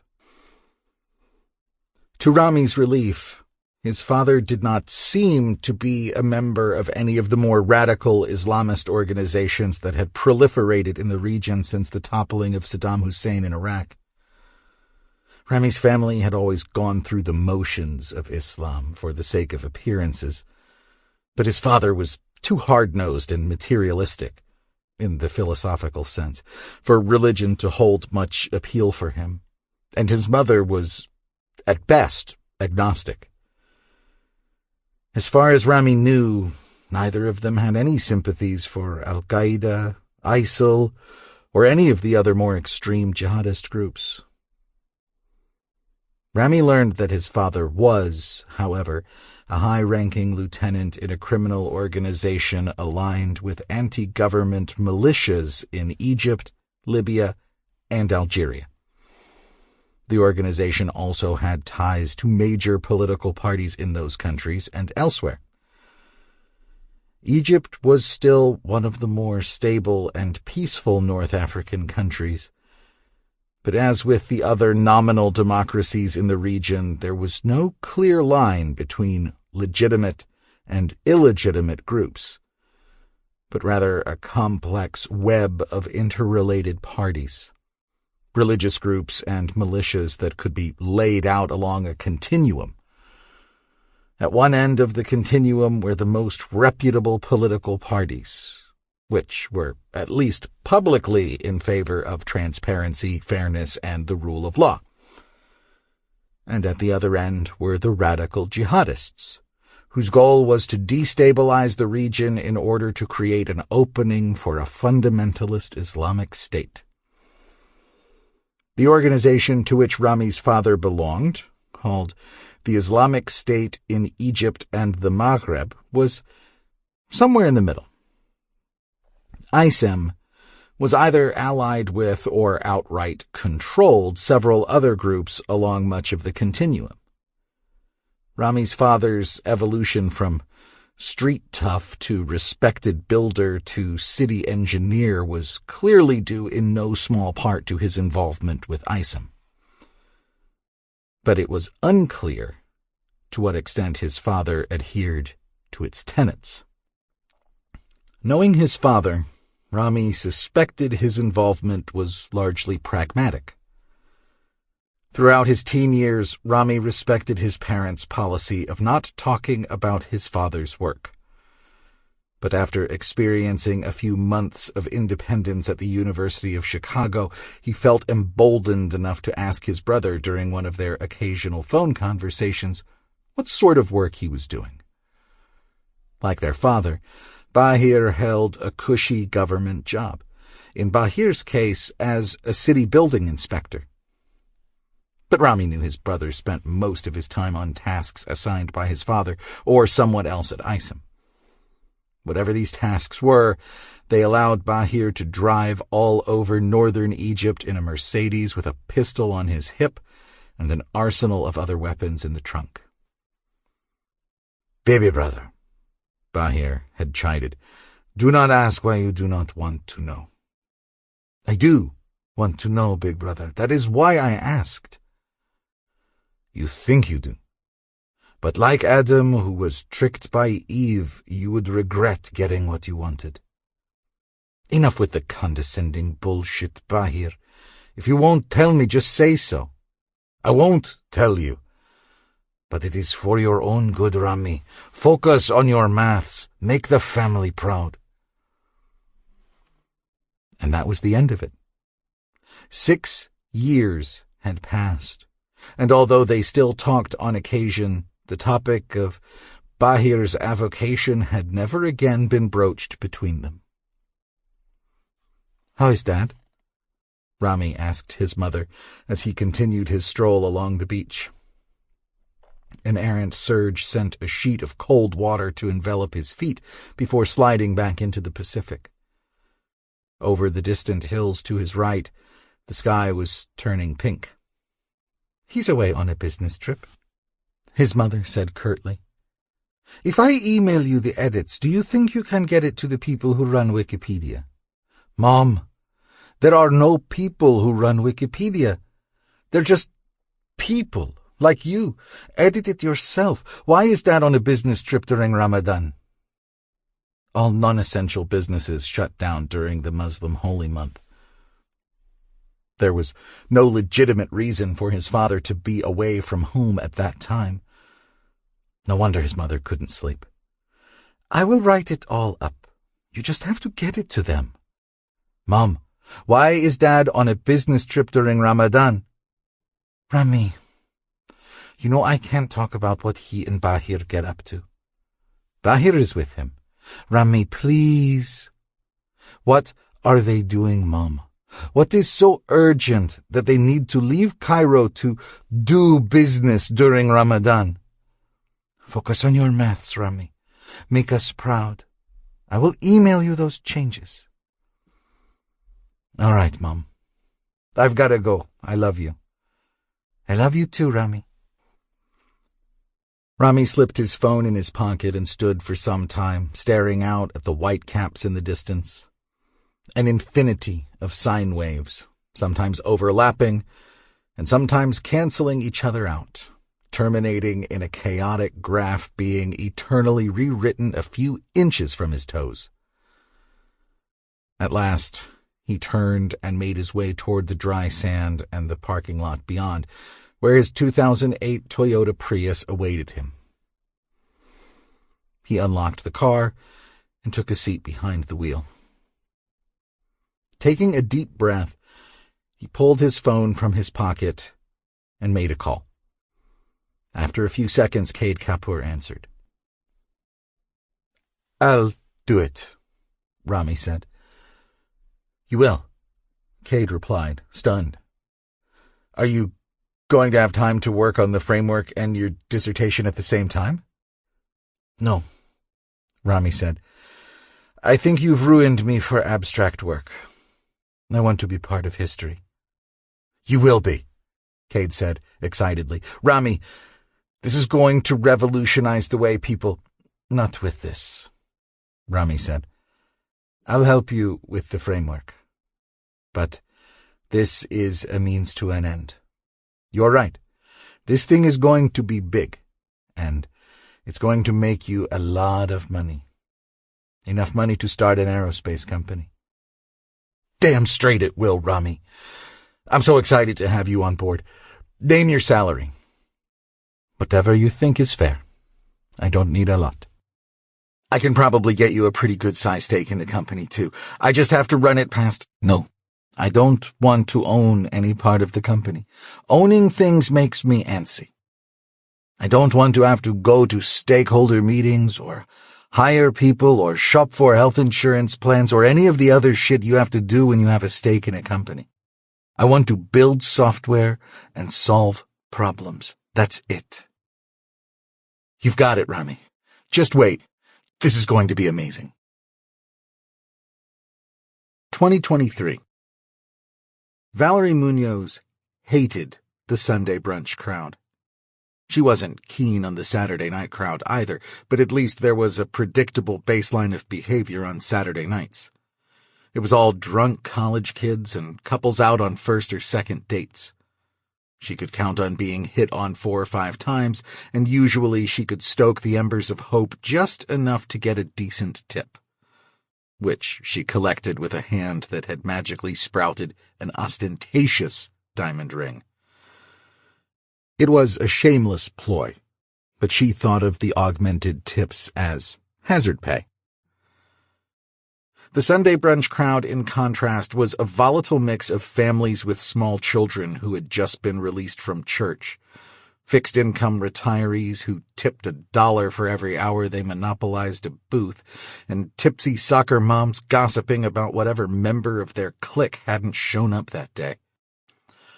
Each table seemed to be vying to be heard over the others, and the table that came out on top was inevitably engaged in a conversation so banal that the talking heads on the execrable panel discussion program that droned from the 16 flat-screen TVs in the restaurant sounded like the Algonquin Round Table in comparison.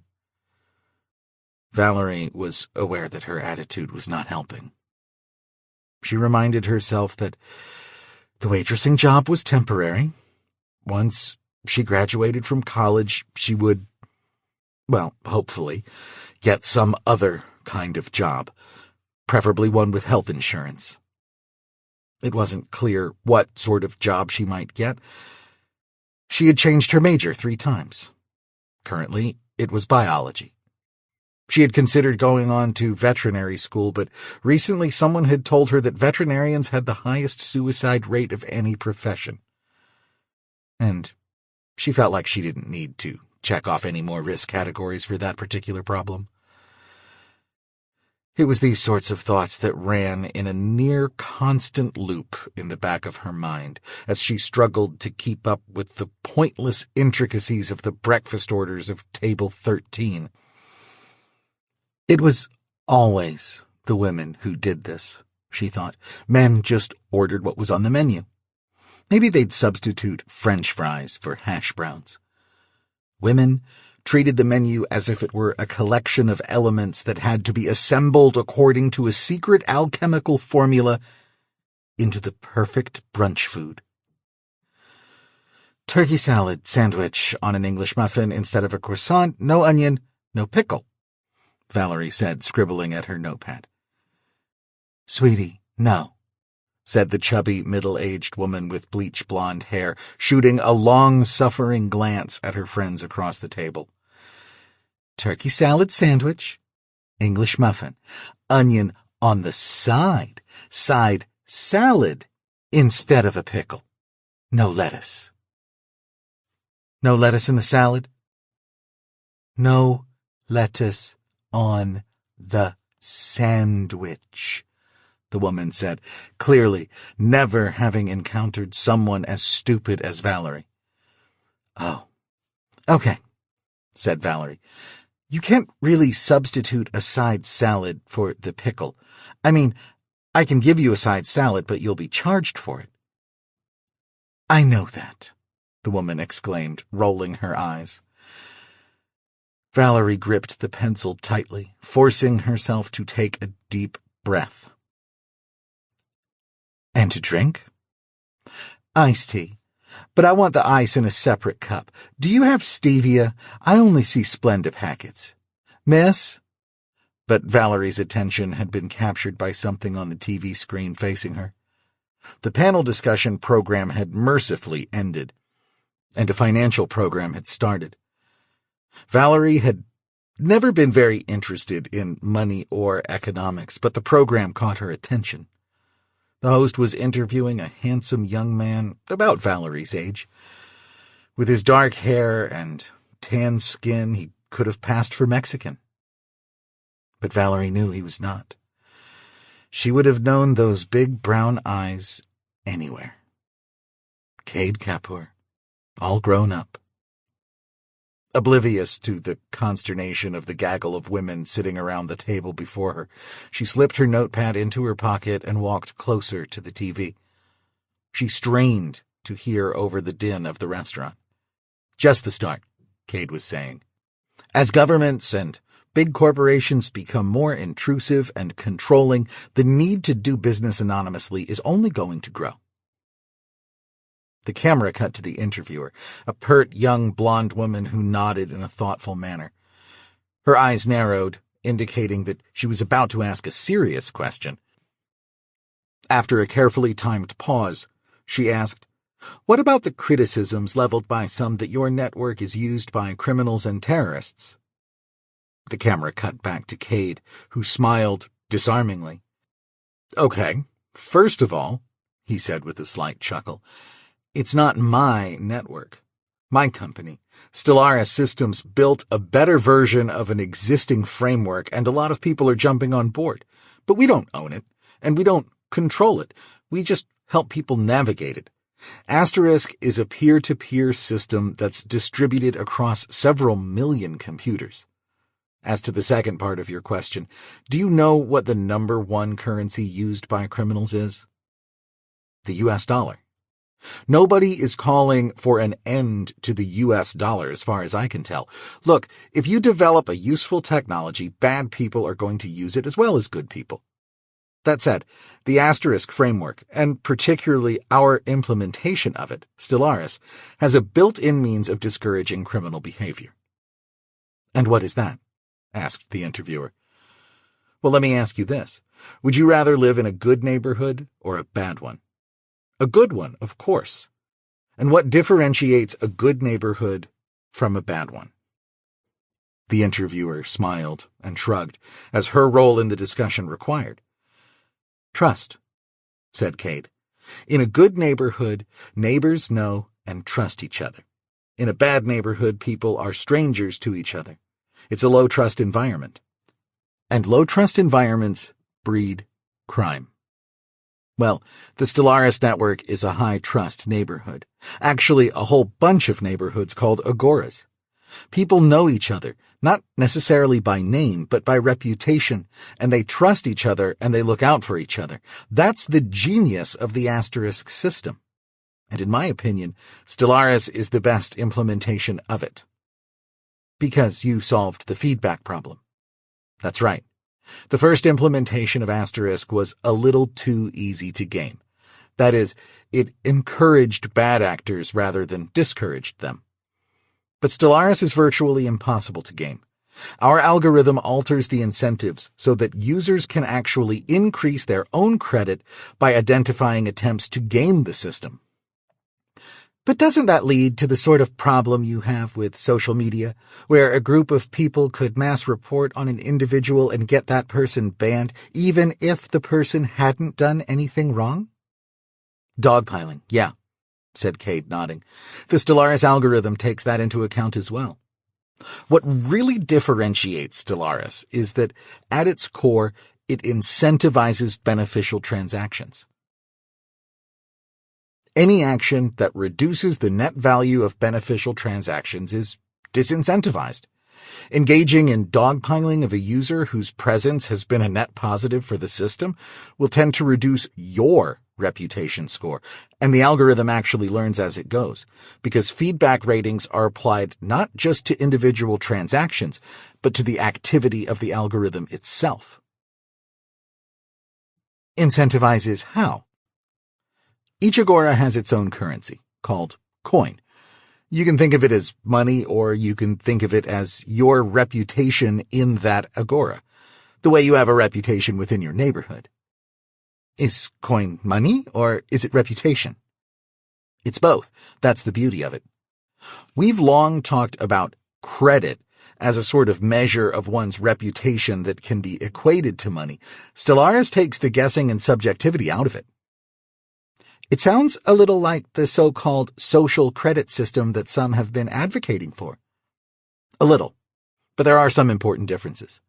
The most important difference is that there's no centralized authority in charge of your Stellaris rankings, so it's much more difficult to abuse. The government can't just step in and alter your ranking to punish you, and there's no single ranking that follows you everywhere.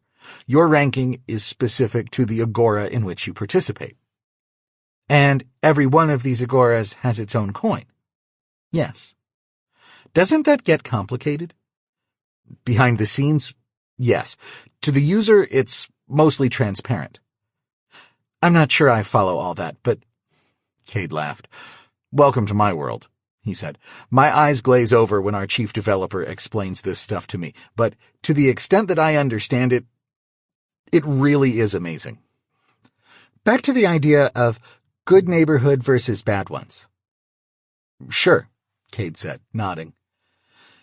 Can you explain to those of us who aren't rocket scientists what makes Stellaris a good neighborhood? I can try, Kade said with a grin. Basically, crime is a low-trust activity. Criminals are criminals because they don't want to live by the rules governing polite society. They cheat, they steal, and they lie. You can get away with this sort of behavior in a low-trust environment. But in an environment where people know each other, by reputation, if not by name, it's much more difficult. If you're a liar, well, your reputation for lying is going to follow you, and people aren't going to be eager to do business with you. On the flip side, said the interviewer, there are reports that Stellaris is becoming very popular with underground movements in repressive regimes. Is that something you actively promote, or was it more of an accident? We're not political, said Kade. Stellaris is about creating high-trust environments and facilitating trade and communications in those environments. All I would say is that if Stellaris is being used to circumvent controls of speech or capital in some countries, the governments of those countries might want to ask themselves why they aren't doing more to promote the free exchange of goods and capital, and whether such restrictions are in the long-term interests of that country. Now wait a minute, the interviewer said. It sounds like you're contradicting yourself. First, you say that crime is a low-trust activity, but then you say that people break the law to engage in the sort of activity that you characterize as being high-trust. When the camera switched back to Kade, Valerie recognized the expression on his face. It was the same look he'd had just before he picked up the chunk of concrete and crippled the boy for life. For a split second, Kade was a scared little boy trying to figure out the answer to an impossible question. And then the moment passed, and the self-assured Kade was back. Valerie doubted anyone who didn't know Kade had seen it. The roar of a motorcycle engine outside drowned out the first part of his response, but Cade's expression projected confidence. Like neighborhoods, Kade was saying, can be high trust or low trust. Most are somewhere in the middle. In low-trust countries, governments pass more and more laws trying to control behavior. I assume you mean laws like the Federal Misinformation Act. I'd rather not get into specifics, Kade said. The point is that in such countries, the people will increasingly turn to solutions like Stellaris. The interviewer tried again. Then, what can we infer from Stellaris' growing popularity in the United States? Stellaris isn't political, he said. His smile was unfailing. The interviewer chuckled as if they had shared a private joke. Miss! Shrieked a voice from Valerie's left. Valerie spun to face the blonde woman. The restaurant had gone silent, except for the TVs, which were now showing an ex-actor and one-time presidential hopeful extolling the virtues of reverse mortgages. Do you think you can finish taking my order today? The blonde woman demanded. Oh, fuck off, Valerie said. Several people at nearby tables gasped. Valerie couldn't have said why she reacted that way. Something in Cade's demeanor made her wish she could be like that, somebody who always took control of the situation.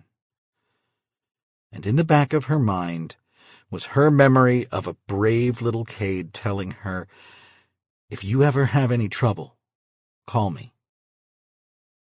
It was a ridiculous thing to remember at that moment, but she still had his number on a wrinkled piece of paper in a pocket inside her purse. It had been 9 years, but she'd never been able to make herself throw it away. She turned, intending to walk to the back of the restaurant to get her things. She walked right into a tree. No, not a tree, just a very solid human being. He was 6'2" and probably 240 pounds of immovable mass. He wore a leather jacket and smelled like gasoline and Old Spice. "Oh, there," said the man with a low, gravelly voice. He had a day's worth of stubble on his square jaw. His dark brown hair was chopped short. He didn't look to be much older than Kade, and he wasn't bad-looking. But that's where the similarities ended. "Oh my God, I'm sorry," Valerie said, feeling her face getting hot. "Valerie, could I see you for a moment?" said a man's voice behind her. It was her boss, Calvin. Valerie turned to face Calvin as he approached, eyes downcast. Calvin, who made the most of his position as restaurant manager, was roughly the same size as the man who had just walked in, although his mass was decidedly more pear-shaped. "I'm leaving," Valerie said. "Just have to get my things."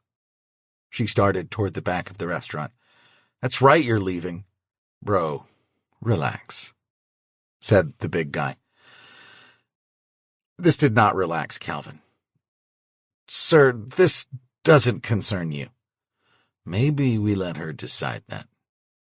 "Listen," said Calvin, wagging a finger in the other man's face. And then, before Valerie could even turn around, he was on his knees moaning. "Ow, ow, ow, ow, ow."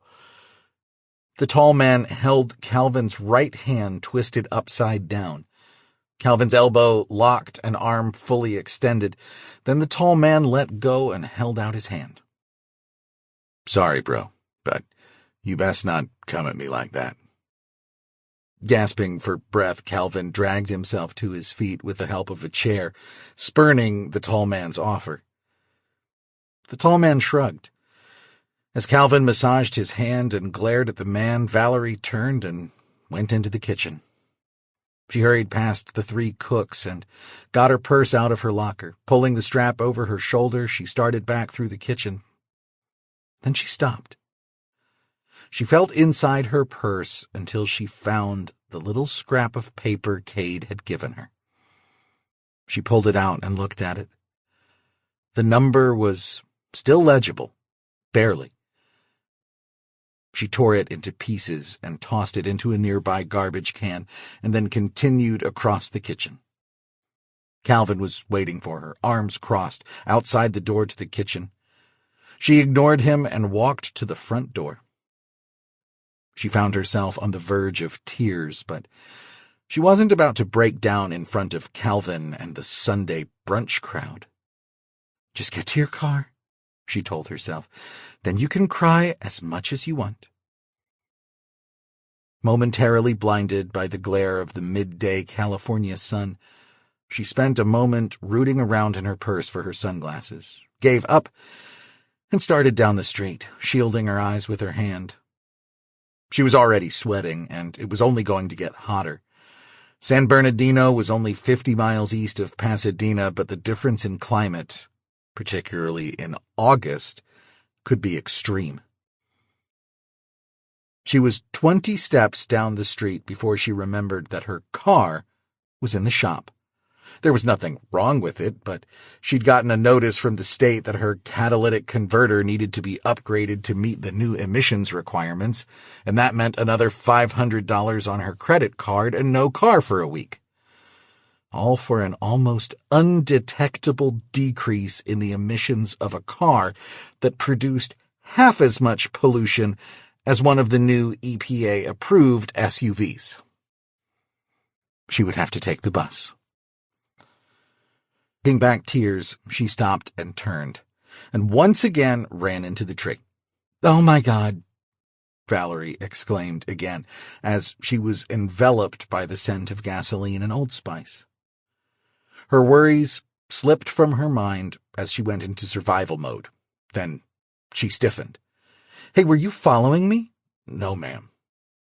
said the tall man, taking a step back and holding his hands up. You seemed upset. I just wanted to... Are you all right? I'm fine, Valerie said reflexively. I just forgot where I parked. I'll walk you to your car. Valerie shrugged. The tall man pivoted on his heel and took a step back, out of Valerie's way. There was something about the man's demeanor, his rigid posture, his hair, the way he talked.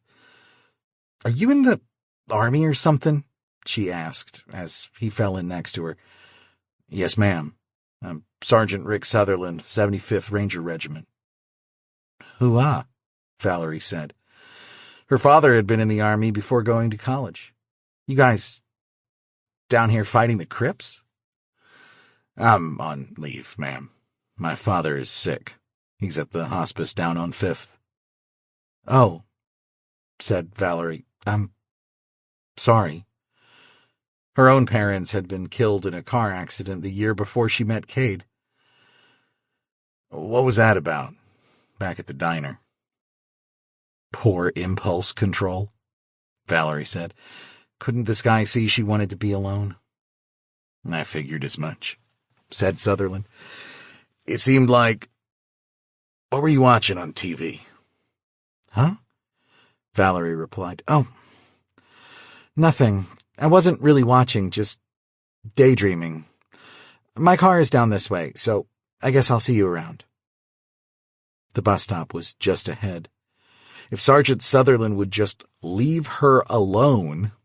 I'll walk you the rest of the way to your car. That's not necessary. I've got nothing else to do. Dad's napping. He sleeps most of the time now.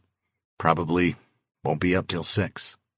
Look, Sergeant, call me Rick, ma'am.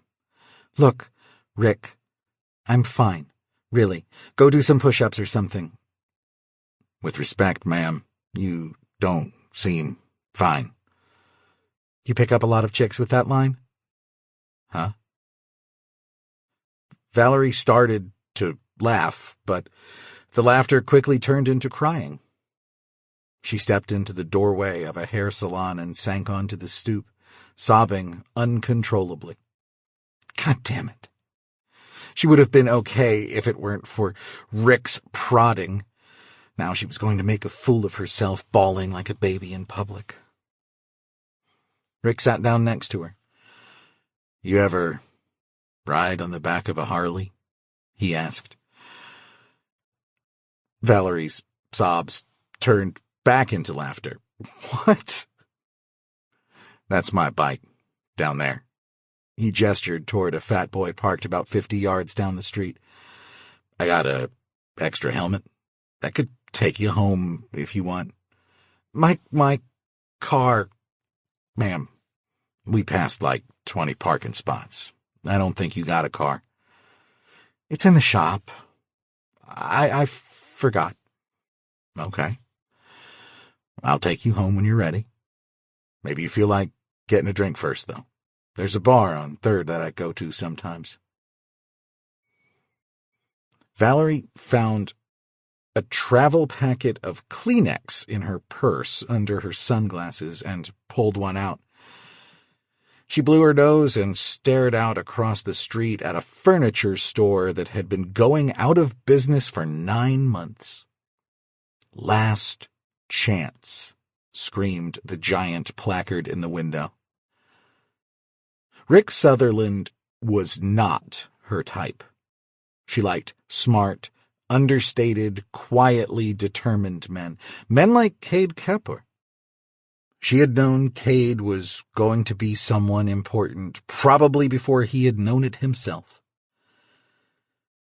But her childhood crush notwithstanding, she had also known that a guy like Kade would never be interested in her. Kade had grown up, and maybe it was time she did too.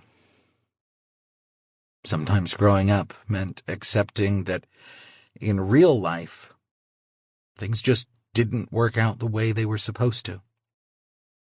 She wasn't going to be a veterinarian or an accountant. At the rate she was going, she wasn't even going to graduate from college. Maybe it was time to stop striving for things she was never going to have and try to make the most of what she had. "Sure," she said. "Let's go get a drink."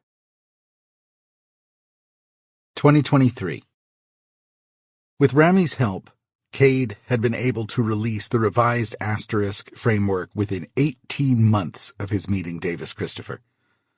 Davis was unperturbed by the delay. He'd had enough experience with startups to know that nothing ever went quite as planned. He was sufficiently pleased by the success of the beta tests to provide another $10 million, most of which was earmarked for the marketing campaign for the release of Stellaris. Reaction from the asterisk community, which had nearly doubled in size since the founding of Stellaris Systems, Inc., was almost universally positive. The Stellaris branch of the framework was so clearly superior to the prevailing asterisk model that over the next year, 3/4 of existing asterisk users made the switch.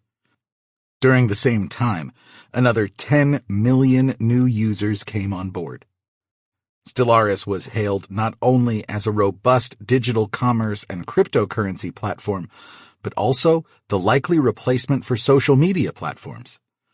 An application built on the Stellaris framework could provide everything a social media site could, plus genuine anonymity and control over one's own information, along with a seamlessly integrated means of conducting financial transactions.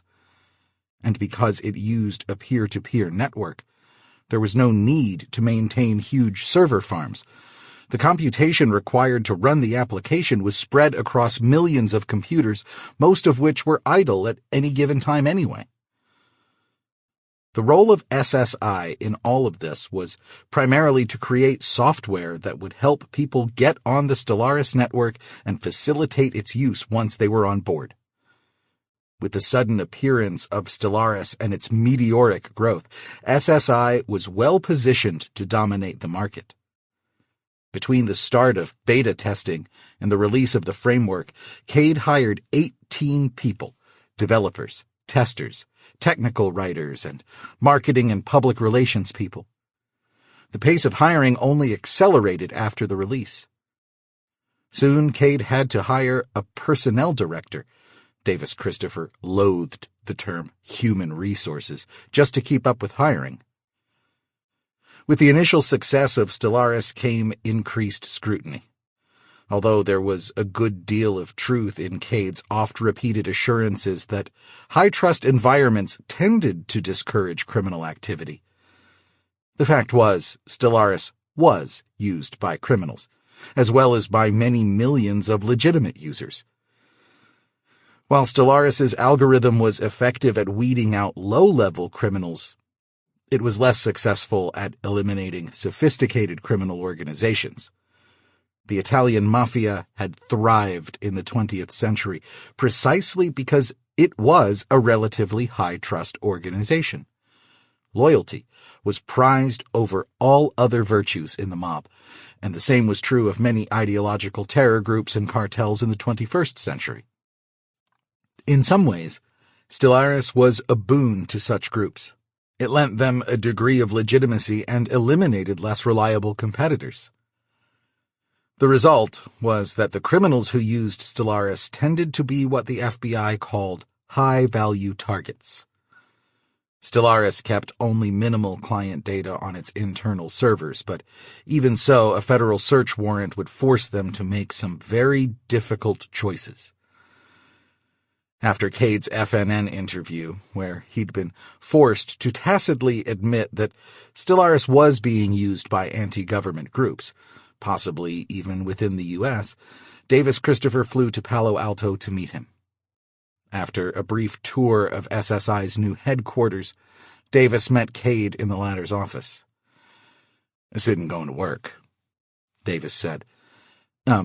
What exactly?" asked Kade, who had been under the impression that things were going pretty damn well. "This," Davis said, indicating the office around him. Headquarters in Palo Alto? It's expensive, Kade said, but this is where the talent is. Hiring in... Not what I'm talking about. You saw what happened to Spectral. Our business model is completely different from Spectral's. Spectral was playing with fire, catering to the elite who thought they were above the law. We provide tools to anybody who needs to do business anonymously, for any reason. And the way Stellaris' algorithm works, it incentivizes... Christ, spare me the algorithm speech, would you? I know how it works. Sorry, Davis, but come on. The FBI isn't going to raid us. We've got nothing that could link any of our clients to any criminal activity. You're assuming the FBI's goal would be to build a criminal case. Cade's brow furrowed. Well, yes. What else would they be doing? Davis sighed.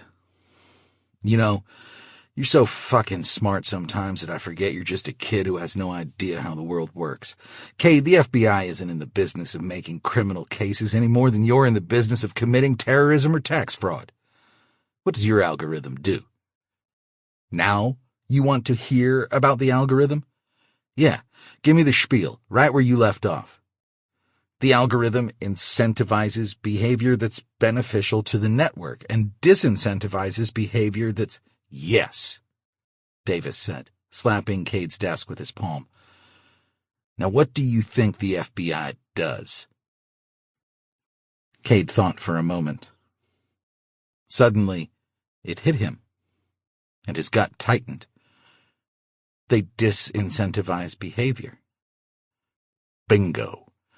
They disincentivize behavior that's detrimental to the government. Tax credits and government contracts are the carrot, and the FBI and the other alphabet agencies are the stick. They bring cases to the Justice Department not primarily to punish wrongdoers, but to make an example out of them. Now, when you go on FNN and talk glibly with a wink and a nudge that you don't cater to terrorists and tax cheats, what the Fed hears is that you've set up a system that can be used by terrorists and tax cheats. It doesn't matter that you broke no laws. It doesn't matter that they won't be able to find any evidence that any of our clients broke the law.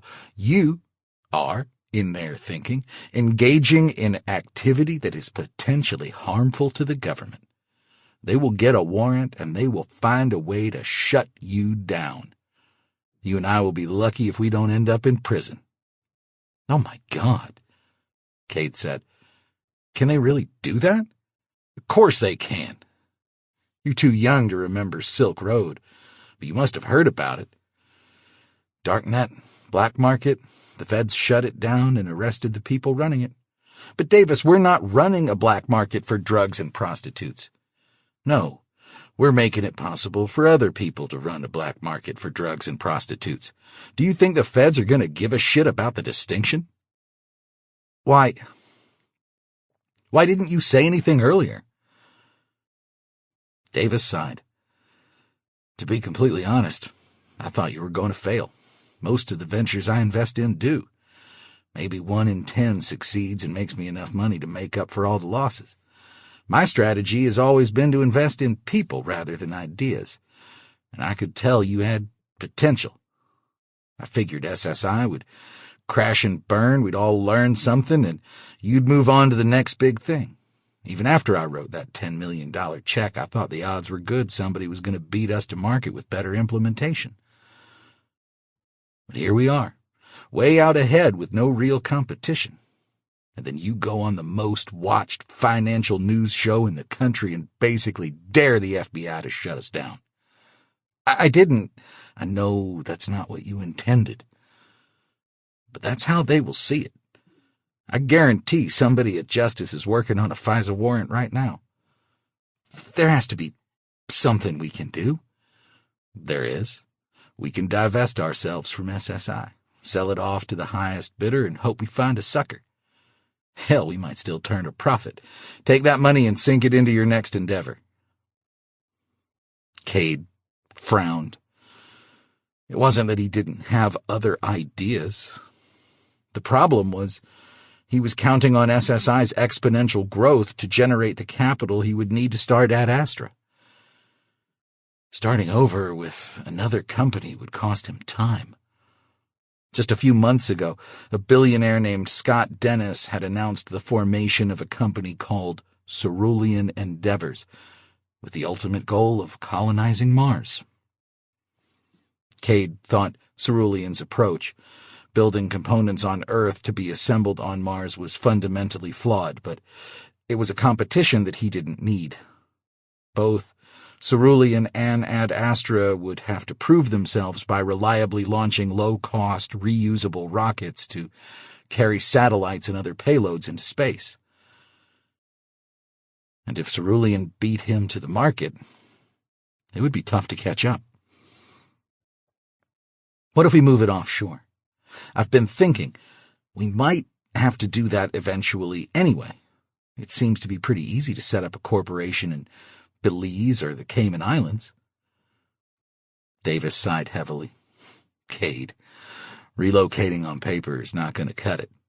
It's going to do us no good to have a fictional headquarters in Belize if we still have a room full of servers 30 miles from the FBI field office in San Francisco.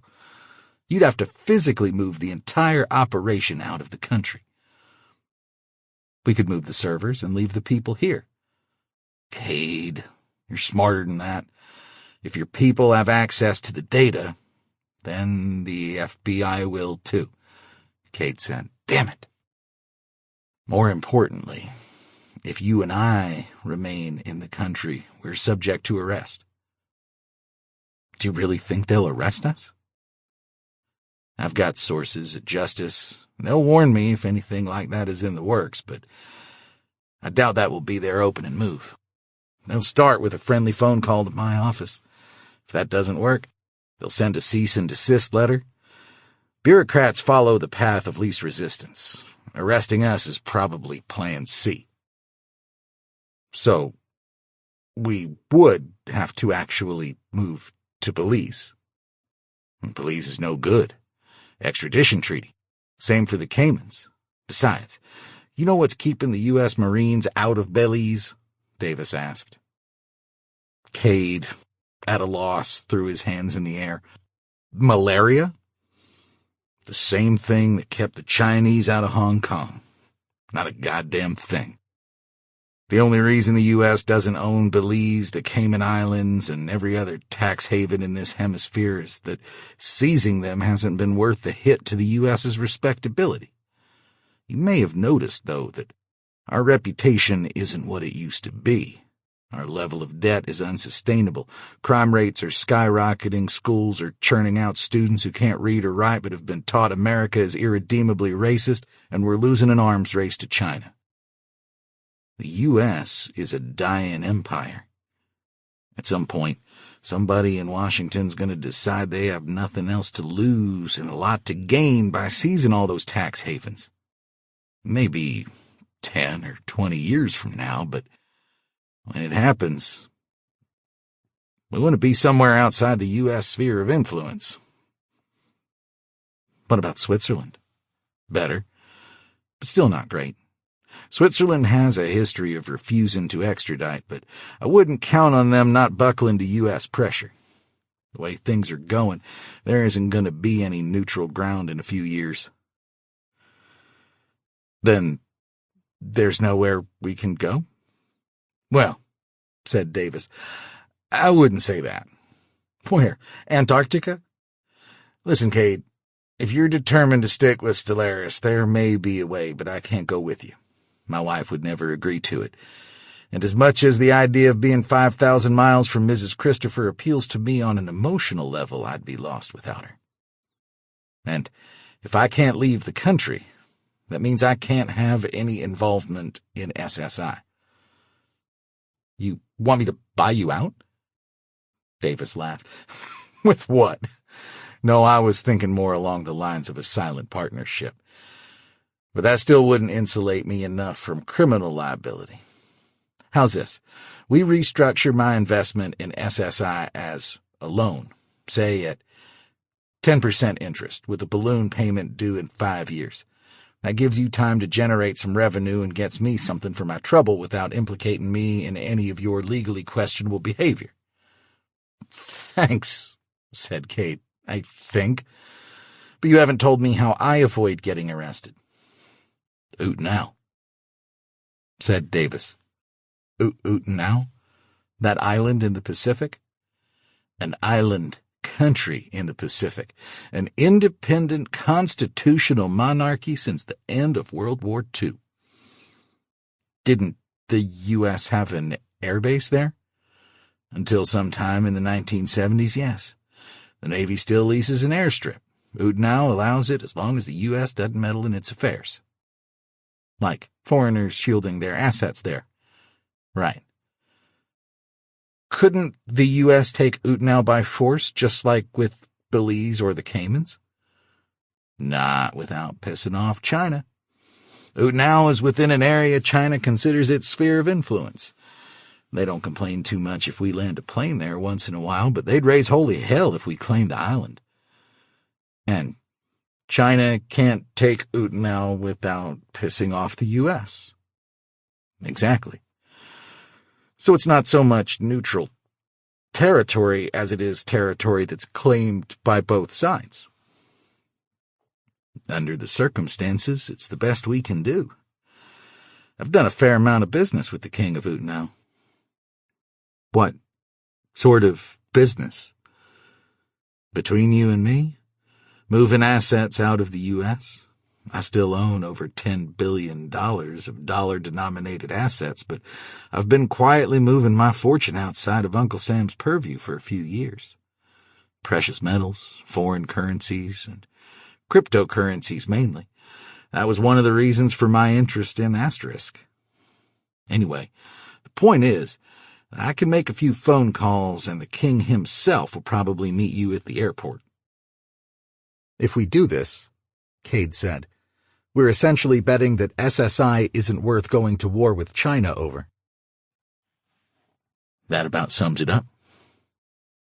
Hell, what's the weather like in Utenau? I understand it's nice. Never actually been there. A bit humid, I think, and there are sometimes typhoons. That should do wonders for server uptime. Trust me, they've got that part worked out. And an educated labor force? They're still working on that. For now, I'll expect you'll have to import technical people. I wonder how much we'll have to pay programmers to move to Utenau. Cost of living is low, at least compared to the Bay Area. Build some dorm-style housing, provide free meals and entertainment, have them work 60-hour weeks, and then give them 1 week off a month. Throw in 12 round-trip tickets per year to San Francisco, or hell, anywhere else they want to go. Is there an actual airport on Utenau? There is. Weekly flights to Honolulu. Most of your programmers are young and single. You get some takers. Those will be your core group. Some will want to stay here, and that's fine. Just firewall them from any sensitive data. I assume that's doable. Kade rubbed his chin. Should be. It's going to take a few months to get everything set up. I can stall justice for a while.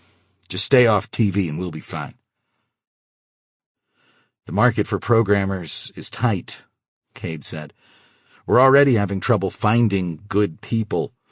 We're going to have to offer some signing bonuses to get them to relocate to the middle of the Pacific. 20 grand or more. Davis shrugged. You got the cash to keep that up for a year or two. The question is, how confident are you in the revenue predictions? Very, said Kade. Good, because I'm not giving you another dime. 2032.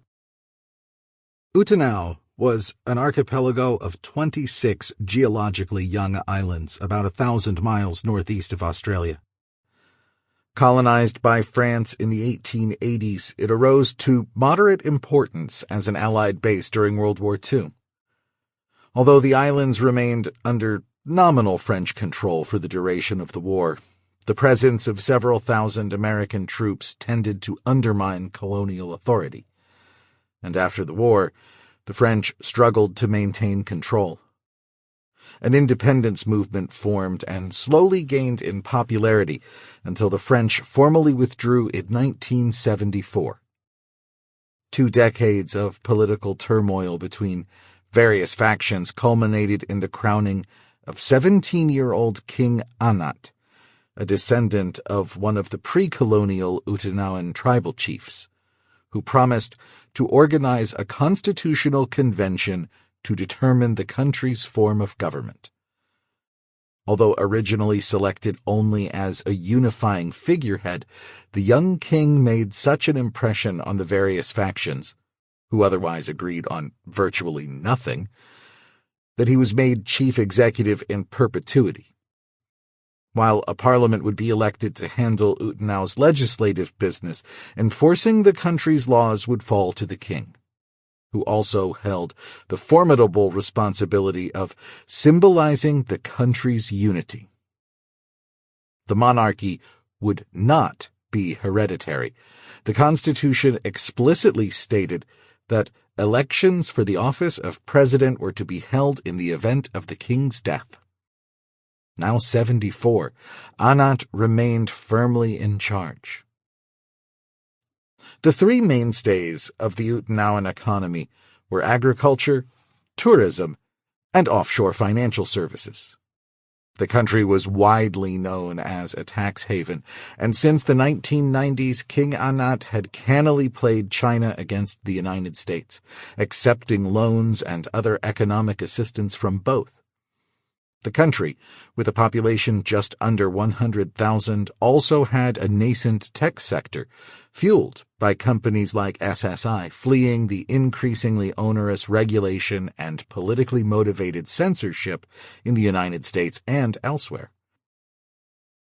Kade learned all of this from a book titled Utenao, Then and Now, written by an American expat named Eric Estrada, whose bio took pains to clarify that he was not the individual who played Officer Francis Llewellyn Punch Poncherello in the television series Chips. After finishing the short book, Kade watched 4.5 episodes of Chips, partly because he was bored and too tired to read anything else, and partly because his traveling companion, a lawyer named Lowell Benjamin, would not shut up. Lowell, a ginger Jew of Ashkenazi descent, had come along at the urging of Davis Christopher to oversee the legal aspects of incorporating in Utenao. Davis had evidently used Lowell's services for such endeavors in the past, although it was unclear to Kade as to why. Kade had at first tried plying Lowell for information about the legal situation in Utenao, but Lowell's answers were evasive, unhelpful, and uniformly accompanied by gratuitous complaints about the food, weather, and native wildlife of Utenao. Kade gathered that Lowell intended to keep Kade in the dark regarding legal matters, possibly to protect him, but more likely because Davis Christopher had told him Kade was a strong-willed kid with a big mouth and an insufficient grasp of his own limitations. Kade was in the room at the time. Kade took the hint. He would stick to asking technical questions and writing checks, while Lowell handled contract negotiations. Kade put his tablet away as the little ATR 72600 descended. Outside the window to his right, individual whitecaps were discernible below a clear blue sky. As the plane banked right to align itself with the runway, Kade caught sight of a dozen or more clumps of dark green amid the deep blue water. Some of the other islands of the archipelago, most of which were uninhabited. The plane, carrying a mix of tourists and business travelers, would be landing on the main island, which had a name that he'd already forgotten. Everybody just called it Utenao. Utenao, that is, the main island, was a vaguely hourglass-shaped blob of land with its longest dimension oriented northwest-southeast. It was roughly 40 miles long and 14 miles wide at its widest point. It had a single port, located on a harbor formed by the concave stretch of land on the eastern side of the narrow part of the hourglass. The airport was just south of the harbor.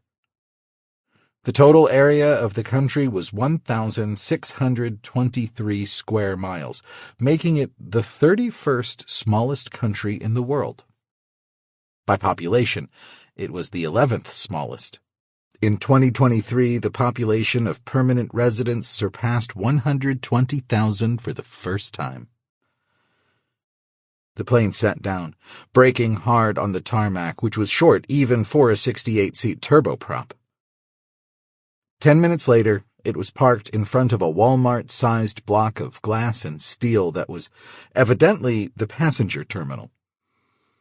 Kade, following a group of excitedly chattering Japanese tourists, stepped off the plane into a wall of humidity.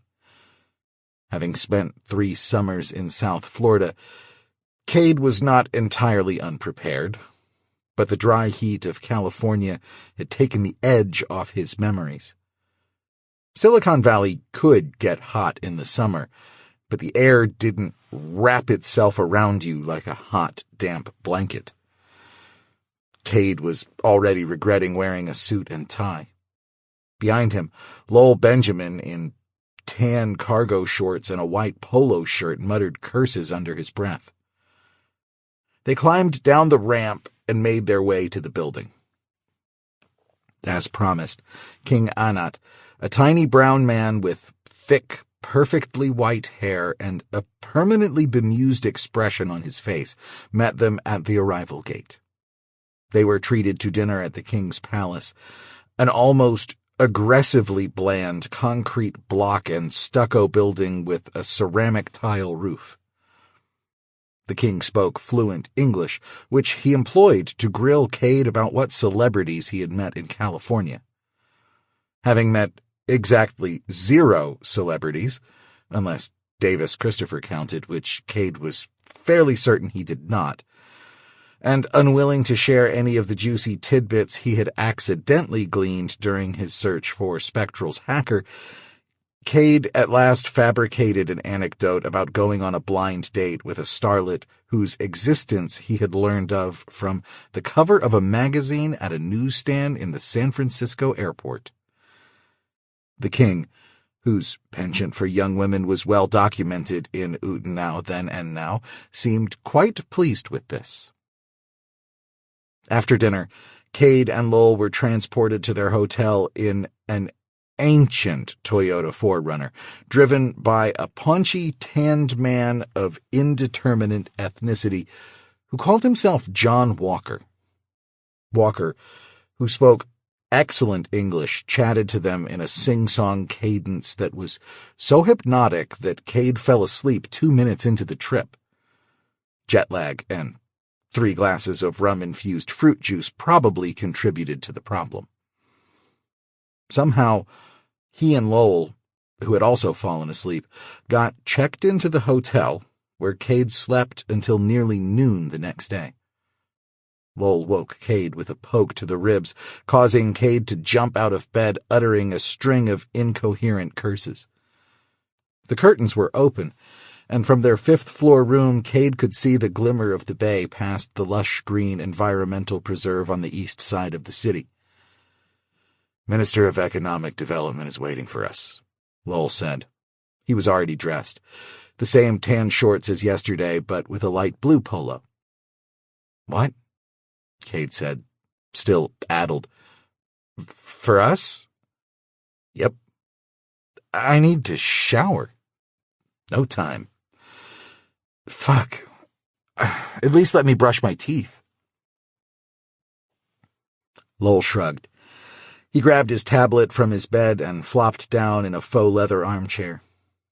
Kade used the toilet, brushed his teeth, and did a once-over on his armpits with a damp washcloth. He put on clean underwear, socks, and a shirt, then put on his suit and tie. "You are an insane person," Lowell observed, not looking up from his tablet. "At least one of us should look like a professional," Kade said. Lowell shrugged. Ready? Kade nodded, and they headed downstairs. They were met in front of the hotel by John Walker, who was obviously singing along to the Doobie Brothers' What a Fool Believes. Lowell knocked on the passenger side window, and John Walker hurriedly exited the vehicle and ran around to open the rear door. "Gentlemen, good morning," John Walker exclaimed. "You sleep okay?" He seemed to be wearing the same faded blue jeans and white T-shirt that he had worn the night before. "Not bad, thanks," said Kade. "Are you taking us back to the palace?" Nope. Already took you there. Not much more to see." John Walker got back behind the wheel. He had turned the radio down slightly, but the music was still too loud to allow for casual conversation. By the time the song ended, they were on a road heading outside the city. For the next hour, John Walker drove them around the island, pointing out various tourist attractions and points of historical interest. MacArthur's aide slept in that bungalow. He was bitten on his earlobe by a bolo snake, while Kade and Lowell fought to stay awake. The radio station's programming was eclectic, bordering on schizophrenic, and John Walker's mesmerizing cadence seemed to float on top the music like an undulating jellyfish riding ocean swells. Kade was about to ask John Walker what time they were supposed to meet the Minister for Economic Development when Walker announced, "The first property is just outside the city. Easy airport access, but not much around in the way of food or entertainment. Don't worry, if it's not what you're looking for, you have other options." It was at this moment that something clicked inside Kade's brain. John Walker wasn't taking them to see the Minister for Economic Development. John Walker was the Minister for Economic Development. He turned to look at Lowell, who smiled back at him. That bastard had known the whole time. 2023. Kade, Lowell, and John Walker spent the afternoon touring available office space. It was unexciting, but that, in itself, was an encouraging sign. According to John Walker, all the buildings he showed them had been built to American standards. They would withstand earthquakes and typhoons, and most already had. Internet service in Utenau was first-rate, and while the Utenau electrical grid occasionally experienced brownouts, all the office buildings had backup diesel generators. The Utenau infrastructure was, in other words, several notches above California's. A sign in front of the first property they visited suggested that Minister for Economic Development was, at best, a part-time position in Utenau. The property was offered for lease by John Walker and Associates Commercial Real Estate. Walker explained that business had been so good lately that he was looking to make good on the and Associates part of the company's name by hiring a secretary. At least 2 of the properties were potential candidates for the new headquarters of SSI. One of these was the top floor in Utenau's tallest building, which towered 12 stories over the center of the city. The 3 men ate lunch at a barbecue place nearby, and the food was as good as anything Kade had eaten in Palo Alto. There were 8 other restaurants nearby, and John Walker claimed they were all excellent. The building was a 10-minute drive to the beach or the airport, and Kade didn't think it would take much arm-twisting to get a dozen or 2 young, single developers to move to such a place. What clinched the deal in Kade's mind, however, was what John Walker showed them last. He drove the Forerunner to a parking lot near a series of boat docks on the north side of the harbor, and then led them aboard a small yacht, where they were greeted by a tanned, wiry woman with sun-bleached blonde hair. John Walker introduced her as Sharon Sloan. She had a youthful way about her, despite her weathered skin. She could have been anywhere from 25 to 40. Her accent marked her as Australian. She undid the rope holding the boat to the dock, jumped back aboard, and then instructed the three to have a seat before ducking inside the cabin. They sat in the sun on the open deck. The yacht's motor roared and the boat pulled away. The breeze a blessing in the heat. John Walker ignored Kade's entreaties to tell him where they were going, pretending he couldn't hear him over the hum of the engine and the swells slapping against the hull. This time, Lowell seemed to be as much in the dark as he was. Kade hoped they weren't going far. He had learned in Florida that he had a tendency towards seasickness. Less than 10 minutes later, though, the rumble of the motor diminished. Kade had noticed a group of buoys just ahead. Presumably this was their destination. Sharon turned the yacht hard to starboard as they passed between two of the buoys and then cut the motor. As they drifted closer, Kade grew more puzzled. The buoys, 10 in all, were arranged in a rough circle about 100 yards in diameter, at the center of which was a flat barge about 40 feet on a side. The barge rested on huge aluminum pontoons that were only half submerged, so that the deck of the barge was just below the level of the yacht's. The yacht coasted until it bumped gently against a rubber bumper. The angle was such that, while the front of the boat was brought nearly to a halt, the stern swung around, bringing her almost parallel with the edge of the barge. Sharon leaped off the deck, holding the rope coiled over her shoulder.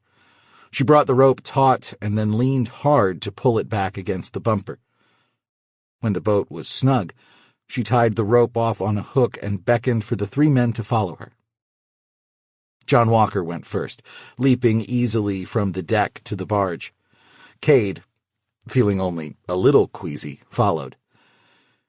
Lowell muttered softly behind him. The lawyer's face had turned bright red in the heat, and rings of sweat had formed around the armpits of his shirt.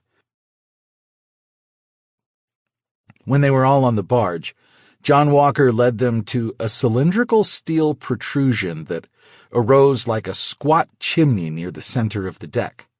It was about 3 feet tall with a similar diameter. As Kade approached, he saw that the cylinder was capped by a hatch with hinges on one side. John Walker walked to the cylinder, pulling the white plastic badge from his pocket. He waved the badge in front of a sensor, and there was a barely audible click. He released a latch and then swung the hatch open. It was evidently counterweighted, or connected to a motor, because although the hatch must have weighed 80 pounds, he had no trouble opening it with one hand. "What in the hell?"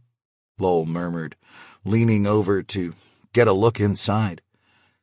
He turned to Kade. "What is this thing?" Kade, who by this time had a pretty good idea, just smiled at him. "Who wants to go first?" asked John Walker. "I'll go," said Kade. "Don't take too long," Sharon Sloane said, inclining her head toward an ominous bank of clouds moving their way.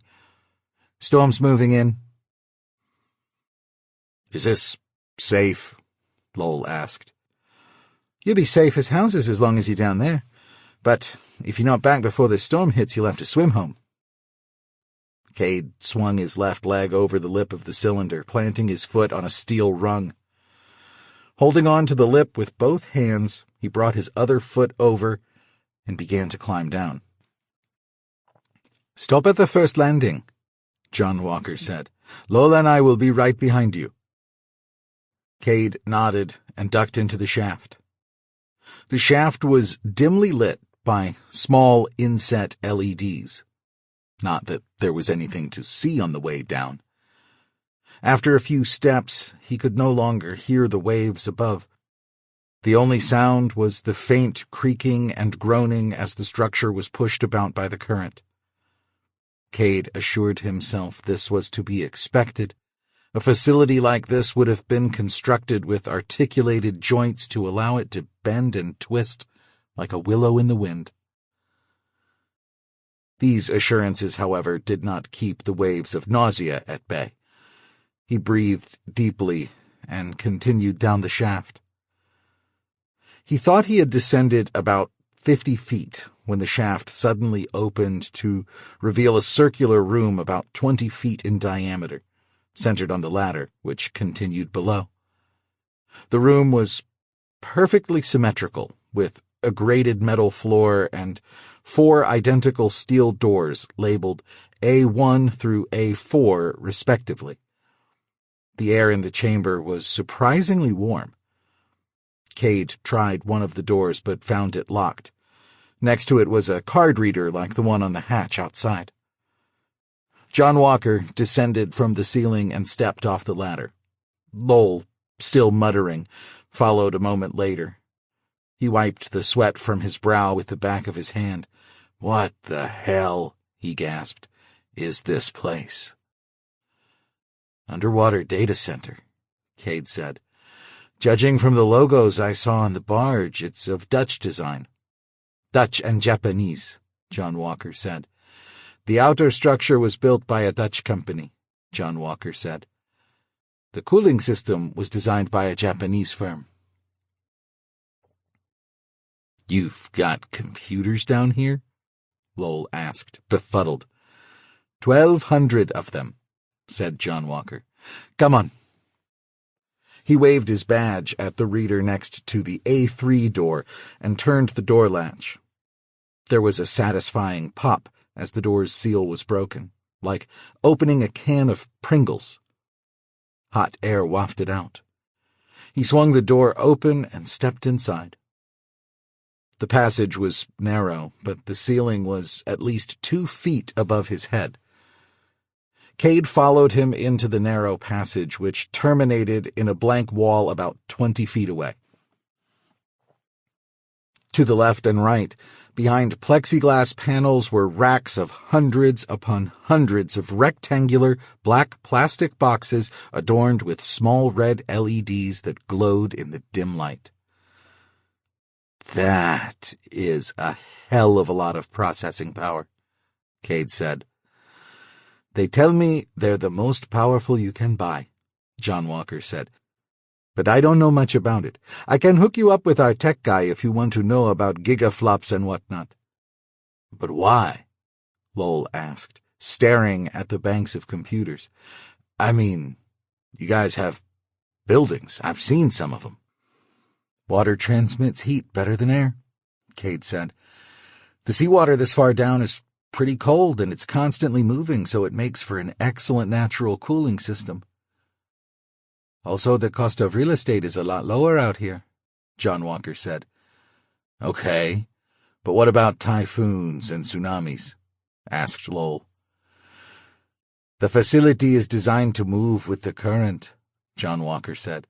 "They tell me it's like a snake, with 5 segments connected by flexible joints. A cable running along the ocean floor connects the facility to the mainland. Your data is a hell of a lot safer out here than on land." "Probably safer than in California," Kade said. "For sure," John Walker said. "Don't have to worry about earthquakes out here, and supposedly it can withstand a tsunami a kilometer high. Although I don't know how they can know that." "What powers the servers?" Lowell asked. Kade nodded. It was an excellent question. "Sea swells," said John Walker. "This whole facility is built like a pogo stick on top of a big steel shaft. As the ocean rises and falls, we move up and down, buoyed by those giant pontoons you saw up top. The vertical motion is transmitted to a series of flywheels that are connected to generators. The generators feed a huge bank of batteries. They tell me the batteries can power the whole facility for 3 days without any additional power input." "In case the sea stops moving?" Kade asked. "In case the generators go offline for any reason. So far, the longest outage we've had is 4 hours to do some maintenance." "What if the shaft gets bent or misaligned?" "The facility is anchored to the ocean floor with something like 20 variable tension cables that are automatically extended or retracted to allow it to move up and down, but not side to side. It would take waves in excess of Category 5 typhoons to overwhelm that system. It can happen, they tell me, but if it ever does, the shaft is supposed to automatically disengage from the ocean floor until the storm passes. As long as we get it back online within 3 days, there's no service outage. We've got 2 engineers on shore and a whole team ready to fly out from Japan on a moment's notice. Hey, we better get back if we don't want to be stuck out here. Not much more to see anyway. The other levels are just like this one, except colder. Heat rises, of course. Lowell, lead the way. Lowell, whose polo was now drenched with sweat, didn't need to be asked twice. He retreated into the relative cool of the circular room, and the 2 other men followed. By the time Kade climbed onto the deck of the barge, the wind was gusting and the sky had grown dark. As they boarded the yacht, they were pelted by drops of warm rain. The motor roared, and the boat made a sharp arc to starboard and then headed back toward the harbor at top speed. "Who owns it?" Kade asked. "The government of Utanau," John Walker replied. "The king spent a sizable chunk of his fortune on it. He believes that Utanau has a future as a data haven." "He's probably right," Kade said. "The king was savvier than he let on. And we could lease space on these servers. As much as you need," John Walker said. "The king may have been, overly optimistic about Utanau's attractiveness to business. I'll get you a price list. If you want the top floor in the Burton building, I can get you a deal because the king owns that building too." "Good to know," said Kade. The rain had caught up to them, and the machine gun patter on the aluminum roof discouraged further conversation. That was all right. Kade had a lot to think about. He had heard of floating data centers, but he'd never seen one. Usually they were kept in a harbor where they were safe from the sometimes violent seas. But this one had been set up just outside the Utanau harbor, presumably to take advantage of the bigger waves for generating electricity. But if this thing could be set up 2 miles from a harbor, it could be set up in the middle of the Pacific, in international waters. That meant that one could store data and run applications on a platform that was literally outside of any nation's control. No doubt the king was aware of this as well. Having played nations against each other for 5 decades, he knew how precarious his position was. And he was preparing for the storm that was to come. And if Stellaris took off the way Kade expected it to, that storm might well come sooner than he expected. 2025. Valerie stood outside her tiny Pasadena home, fidgeting with her wedding ring and watching Rick's Harley recede down the street. Soon, it was just another light in the pre-dawn darkness. The rumble of the motorcycle's pipes was audible for some time after he turned the corner, like distant thunder from a passing storm. When she could no longer hear it, she went inside and sat by the kitchen table. Her coffee, decaf, of course, was still warm. Their goodbye hadn't taken long. She shoved it away. She knew she should try to get some sleep. She'd been sick most of the night again, and she had a shift in 3 hours. She'd been lucky to land a job as a flagger for Caltrans, and she didn't want to lose it. A few more weeks, and her probation period would be over, but if she called in sick one more time before that, she'd be back on unemployment. She couldn't afford to be pregnant and unemployed. Another wave of nausea came over her, but passed before she lost what little of the coffee she'd been able to keep down. She got up, dumped the coffee in the sink, and poured herself a glass of ginger ale. She used to hate ginger ale, but it seemed to help with the nausea. She sipped at it and wondered for the 10,000th time where she'd gone wrong. She had found out she was pregnant 3 weeks before Rick was supposed to ship out to the Congo. The next weekend, they'd gotten married in Las Vegas.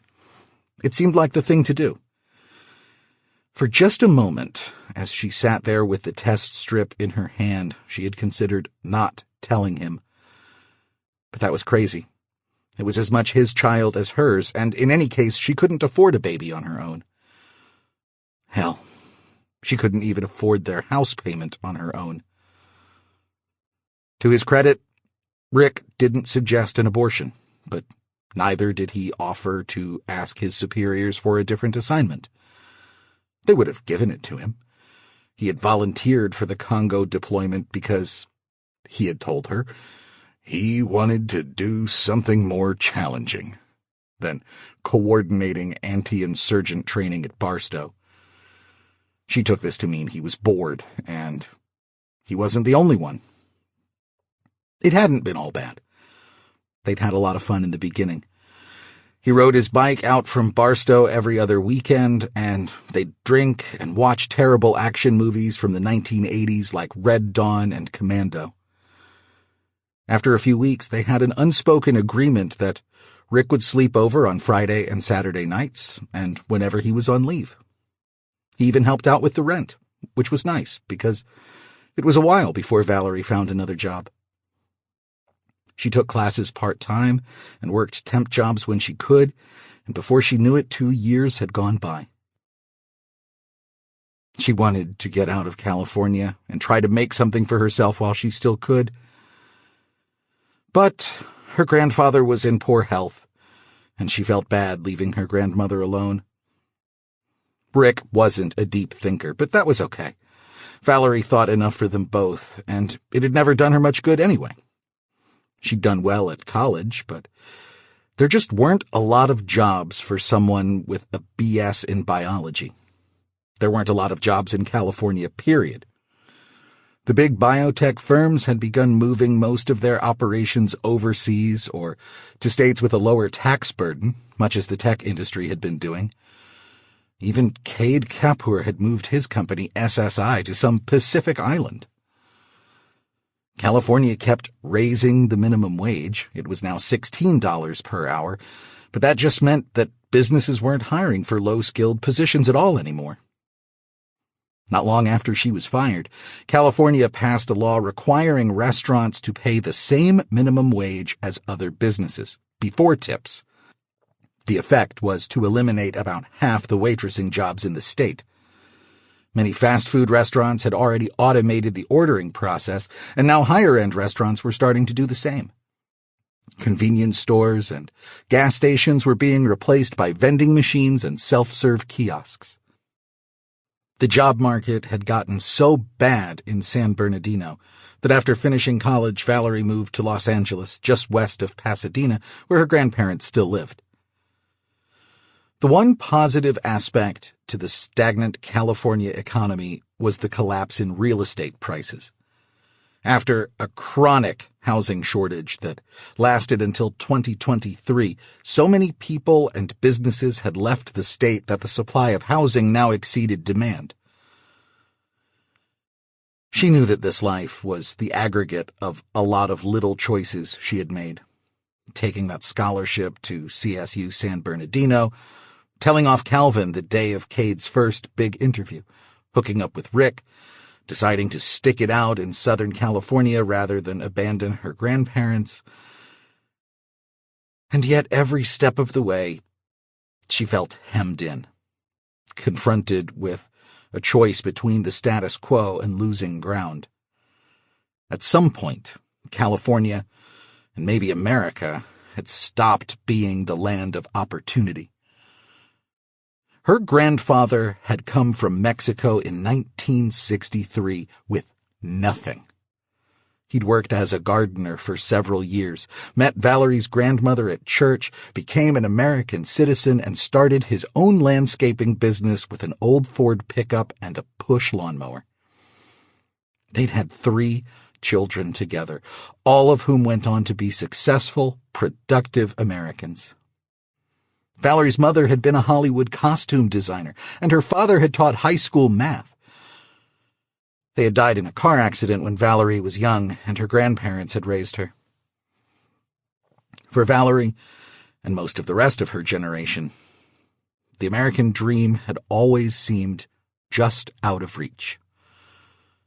She had had the bad luck to graduate from high school shortly after the Democrats finally pushed through a lavish student debt forgiveness program. Not only did she not qualify for debt forgiveness, the program had the unintended side effect of inflating tuition prices even further, as universities took advantage of a student population that was suddenly flush with cash. Even with Valerie's scholarships, she had racked up over $40,000 in student loans, and now that the people in D.C. were finally starting to worry about the national debt, another round of student debt forgiveness seemed unlikely.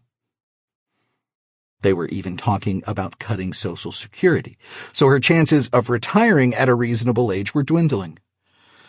Inflation had been so high over the past few years that her grandparents had taken out a reverse mortgage, and with her father's medical bills, there was a good chance that her grandmother would be left destitute. Valerie's two uncles, who had children of their own, weren't in a position to help. It was a horrible thought. But these days, she often found herself wishing her grandfather would pass away quietly in his sleep, rather than dragging things out for another 5 years. Her reverie was broken by the realization that it was getting light outside. If she was going to get any sleep at all, she needed to get to bed. She took another sip of her ginger ale and slowly stood. So far, so good. If she could get even a couple hours of sleep, she thought she could make it through her shift. She ordinarily took the bus, but she thought she could justify springing for a car this time. That would give her an extra 20 minutes. As she neared the bedroom, though, the nausea overcame her again. She turned and hurried to the bathroom, making it to the toilet just in time. Oh well, she thought. I'll find another job somehow. I have to. 2025. King Anat, a bachelor at 76, possessed a notorious predilection for young women, particularly those of Eastern European descent. Leveraging his wealth and his position as head of state, he had been importing dozens of women a year for nearly 40 years, through channels Kade tried not to think about. As a result, a sizable proportion of Utenau's population now evinced Slavic ancestry. The king evidently lost interest in the women when they reached the age of 25 or so, but the women were allowed to remain in the country and were granted citizenship if they could find employment and/or a husband. Nearly all of them chose to do this rather than return home, a fact that Anat's supporters cited in defense against claims that the women had been mistreated. The truth was somewhat messier. Anat was known to import girls as young as 16, so by the time they aged out, Utenau was as much a home to them as Ukraine, Romania, or whatever other country they had come from. In any case, a woman's choice to remain was more indicative of the conditions in their home country than of Anat's treatment of them. With the end of the Cold War, Anat's pipeline from Eastern Europe shut down, and he was forced to make new contacts in China and Southeast Asia to feed his appetite. The dissolution of the Soviet Union and Utenau's ascendance as a tax haven, however, also brought greater scrutiny. The West had been willing to overlook Anat's peccadillos when he was an ally against the spread of communism in the Pacific, but the toppling of Manuel Noriega in 1989 and the U.S. invasion of Iraq in 1991 gave the king pause. He made a show of returning several girls under the age of 18 to their home countries, and although he continued to quietly import women from Asia, he insisted that every woman provide identification proving she was at least 18 and sign a document attesting that she had come to Utenau willingly. How effective these policies were in reducing human trafficking was unclear, but they provided Anat some cover against charges of human rights violations. The women who chose to remain spoke well of Anat without exception. In 1995, an Australian journalist flew to Utenau to dig up stories about the beach bunnies, as they were sometimes called. But he couldn't get any of the women to say anything bad about him, even with a guarantee of anonymity. In an ironic twist, the journalist married one of the women and flew her back to Sydney with him. Kade, being a young man himself, understood the draw of beautiful young women. A young man might give up a lot of things in service to his career, but sex was generally not one of them. Even Kade, who had been working 80 hours a week since he finished high school, had found time for the occasional date. He was no Casanova, but thanks to his good looks and innate ability to decode and mimic neurotypical behavior, he was reasonably adept at managing relationships with women. This put him miles ahead of the typical programmer, who was a socially awkward introvert. There were thousands of such programmers in Silicon Valley, young, eligible men with promising futures who couldn't get laid because they didn't have a clue how to talk to women. It was a tragedy, and, more importantly, from Kade's perspective, an untapped market. On their third and final full day in Utenau, Kade sneaked away for a meeting with John Walker while Lowell lay in bed, nursing a migraine. Although Kade had initially dismissed John Walker as a mere flunky for the king, it had become clear over the past 3 days that Walker was a very canny man. His lack of ego led people to underestimating him, and he used their faulty assessment to gather information, which he leveraged into power and wealth. While he waited at a coffee shop down the street from the hotel, Kade thought back to the conversation he and Lowell had in the back seat of Walker's Forerunner when they thought Walker was just a chauffeur. Before Lowell had figured out he was the Minister for Economic Development, they'd inadvertently spilled their entire business plan, as well as their thoughts on Utenau and the king. It was fortunate that, other than Lowell's grousing about the weather and the mosquitoes, that their assessments had been positive. John Walker arrived at the coffee shop right on time. He shook Kade's hand and sat down across from him. He seemed to understand what Kade wanted to talk about almost as soon as Kade opened his mouth. Unsure how to broach the subject, Kade rambled on about Utenau's technical infrastructure and how impressed he was with the data center. John Walker nodded, smiling. Utenau has a lot to recommend it. We've been called the best-kept secret of the South Pacific. Although the way things are going, I don't think we'll be a secret much longer.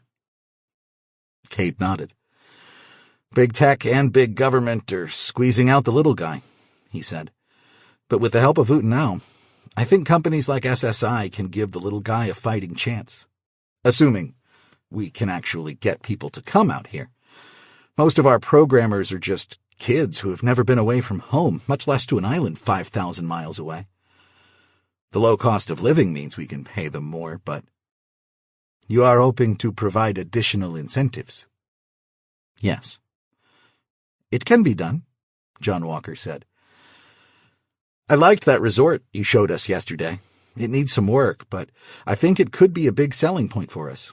These guys, they're mostly nerds, extremely smart, but not exactly socially adept. So the idea of moving halfway around the world, well, these guys would probably be more open to the idea than most, but we still have to sell them on the idea of Utenau as a tropical paradise.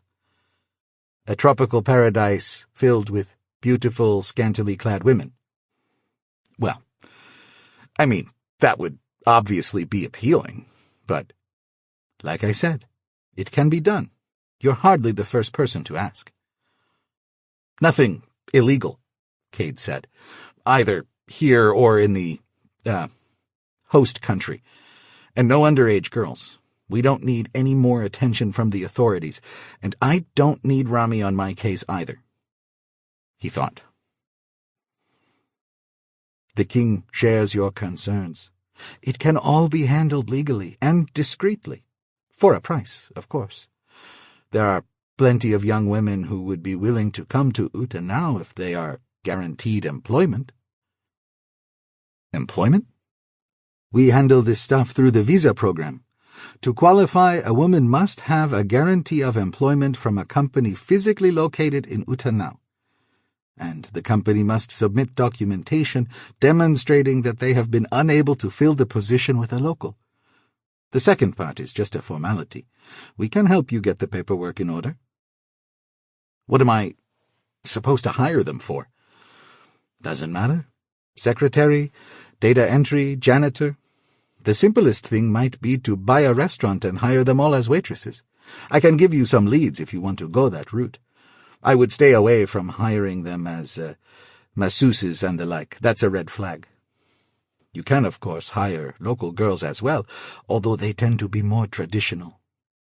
I'll send an information packet on the visa program to the email address you gave me. To be clear, I'm not talking about... He trailed off. They were not alone in the coffee shop, and although there was enough background noise that he doubted anyone would overhear, he hesitated to say the word out loud. Prostitution? John Walker asked, oblivious to his reticence. No one in the place paid any attention. Of course not. Legality aside, bribing men with the services of prostitutes is not a long-term strategy. Sure, you'll get some takers, but generally not the kind of guys you can build a company around. Your programmers may be single and horny now, but what they want long-term is the American dream. White picket fence, 2.4 children, and all that. I'm not sure you can even do that in America anymore, Kade said. The American dream is on life support. Exactly my point. You need to sell these guys on what they can't get in America. What is that? Hookers? No. The American dream. That's what you're selling them. The more John Walker tried to rationalize it, though, the worse Kade felt. We'd be selling them a bill of goods, though, he said. How many of them are actually going to marry one of these girls? You Americans, John Walker said, shaking his head, always thinking of other people as victimized and oppressed. Kade, these women are coming here of their own free will. Are some of them coming here only because this is their one chance to escape poverty and persecution? Of course. Who do you think founded your country? People who had cushy lives in the old world? No, they were Europe's rejects, criminals, religious nuts, and people who had nothing left to lose. As for your programmers, what do you think their odds are of finding love in Silicon Valley, cruising bars and browsing dating sites? I'd give them better odds on Uta now any day, particularly if we sweeten the pot a little. You're a good salesman, Kade, because you believe in what you are selling. I've been around you enough to know that much. You believe in Stellaris, don't you? Of course. Do you believe it will be the answer to the world's problems? Certainly not. Even if Stellaris takes off beyond your wildest dreams, the world will still have poverty, injustice, and war, right? Yes. And yet you sell the idea of a world where people talk out their problems, and all their needs are met by trading with other people across the world. That's aspirational marketing, Kade said. Stellaris could make that happen if people chose it. But you know they won't. Some will. Many won't. And some will use it for evil. On balance, Stellaris will make things better. How can you know that? It gives people better information and more choices. All right, then. Give your programmers a choice and the information they need to make it. Nobody put you in charge of the world's happiness. Yeah, all right. I see your point. Good. Hey, I've got to get going. So if there's nothing else... No, we're good. I'll get you that info on the visa program. If I don't see you again before you leave, have a good flight. Thanks. John Walker left, and Kade was once again alone. He let out a heavy sigh. Playing with people's lives didn't come naturally to him, but he was going to have to get used to it. 2027. Kade Kapur stood on a hilltop overlooking a series of huge concrete footings that were to be the foundation of the headquarters of Bidizin Inc. It was late afternoon, and the workers had just left. Just behind him was a resort that also belonged to the company. The entire campus was now 10 acres, and when the new building was finished, Bidizin would have 80,000 square feet of office space. The afternoon was pleasantly warm. The sun had just dipped behind the palms on the far side of the construction site, and a cool breeze wafted off the Pacific behind him. If he listened closely, he could just make out the distant crashing of waves. Kade was 26 years old, and he was furious. He should be enjoying this moment, he knew. Everything seemed to be going so well, had been going so well. SSI had grown at an incredible pace for the past 2 years, as the Stellaris framework became widely adopted in the US, Europe, and elsewhere. As part of Kade's effort to stress his company's independence from the Stellaris network, and to better reflect his aspirations for the company, SSI had been renamed Bidizin Inc. in 2026. Bidizin had nearly 400 employees, 280 of whom lived on Utenau. Although it had been difficult at first to convince top-tier talent to move to a remote island in the Pacific, word got out about the low cost of living, beautiful weather, if you didn't mind a little humidity, and phenomenal incentives Bidizin was offering. Kade bought the run-down resort on the harbor and completely renovated it, turning it into luxurious employee housing. There were swimming pools, saunas, hot tubs, pool tables, ping-pong tables, and rooms full of classic arcade games from the 1980s. The biggest draw for the young, mostly male programmers coming from the US and elsewhere, though, was the women. Kade never told anyone else about taking advantage of Utenau's visa program. The additional payments to the government were assumed to be bribes and were classified on the company's books with the same euphemisms always used for such payments in third-world countries. Kade never even mentioned the women in his sales pitch to the employees. He assumed that word would get out, and that word-of-mouth advertising would be far more effective. In this, he was proved correct. Observers of the tech scene who were convinced that it was impossible to build a first-rate development team in a remote location like Utenau were stunned as Kade successfully poached talent from some of the best companies in the Bay Area and elsewhere. Many attributed Kade's success to the hostile business climate in California, and there was some truth to this as well. Silicon Valley's population had been declining since the early 20s. Bigger corporations that had struck sweetheart deals with the state mostly stuck around, but small and mid-sized companies fled to states or countries with lower regulatory and tax burdens. Kade didn't go out of his way to hire young single men, but the pool of candidates was, despite the best efforts of many in the industry to bring about gender parity, still predominantly male. And when word got out that Utenau was swarming with young, beautiful women, the applicant pool shifted even further toward a demographic to whom such an environment was attractive.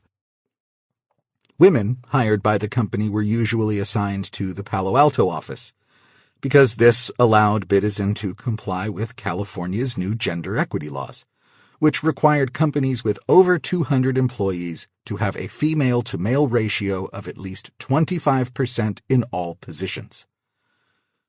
Because there simply weren't enough female developers to go around in Silicon Valley, this led to some creative solutions. Some companies chose to fire their development teams and outsource the work to India or China. Others reorganized their teams by For example, reclassifying a software tester or technical writer as a developer. This led to a revision of the law intended to close these loopholes, which led to still more convoluted workarounds. Some of the companies fled to Texas, Florida, or some other state to avoid these regulations. But this was not a permanent solution either. It seemed that any bad idea that had been codified in California law sooner or later caught on at the federal level. So by 2026, gender parity laws were the law of the land in the United States, with the predictable result that most male-dominated professions simply disappeared. Skilled positions were sent overseas, and jobs requiring less skill were given to robots. In one area, though, the federal government leapfrogged over California, and it was this fact that explained Kade's foul mood. In 2027, the United States Congress passed a wealth tax that applied to all citizens ostensibly to alleviate some of the vast and rapidly growing national debt. The law instituted a graduated annual tax on one's total net worth, starting at 1% for someone with $100 million and maxing out at 10% for a net worth of $10 billion or more. Economists warned that such taxes had failed to have the desired effect in several other countries, but they were largely ignored by the left-leaning coalition that now controlled Congress. Davis Christopher and 53 other wealthy entrepreneurs and investors signed a letter urging the president to veto the bill. But this was dismissed as a self-interested stunt. Davis Christopher had possessed the foresight to move a large chunk of his investments into untraceable accounts in Utenau and elsewhere, but others were not so fortunate. The tax applied not only to anyone living in the U.S., but also U.S. citizens living overseas, so it was not simply enough to move out of the country.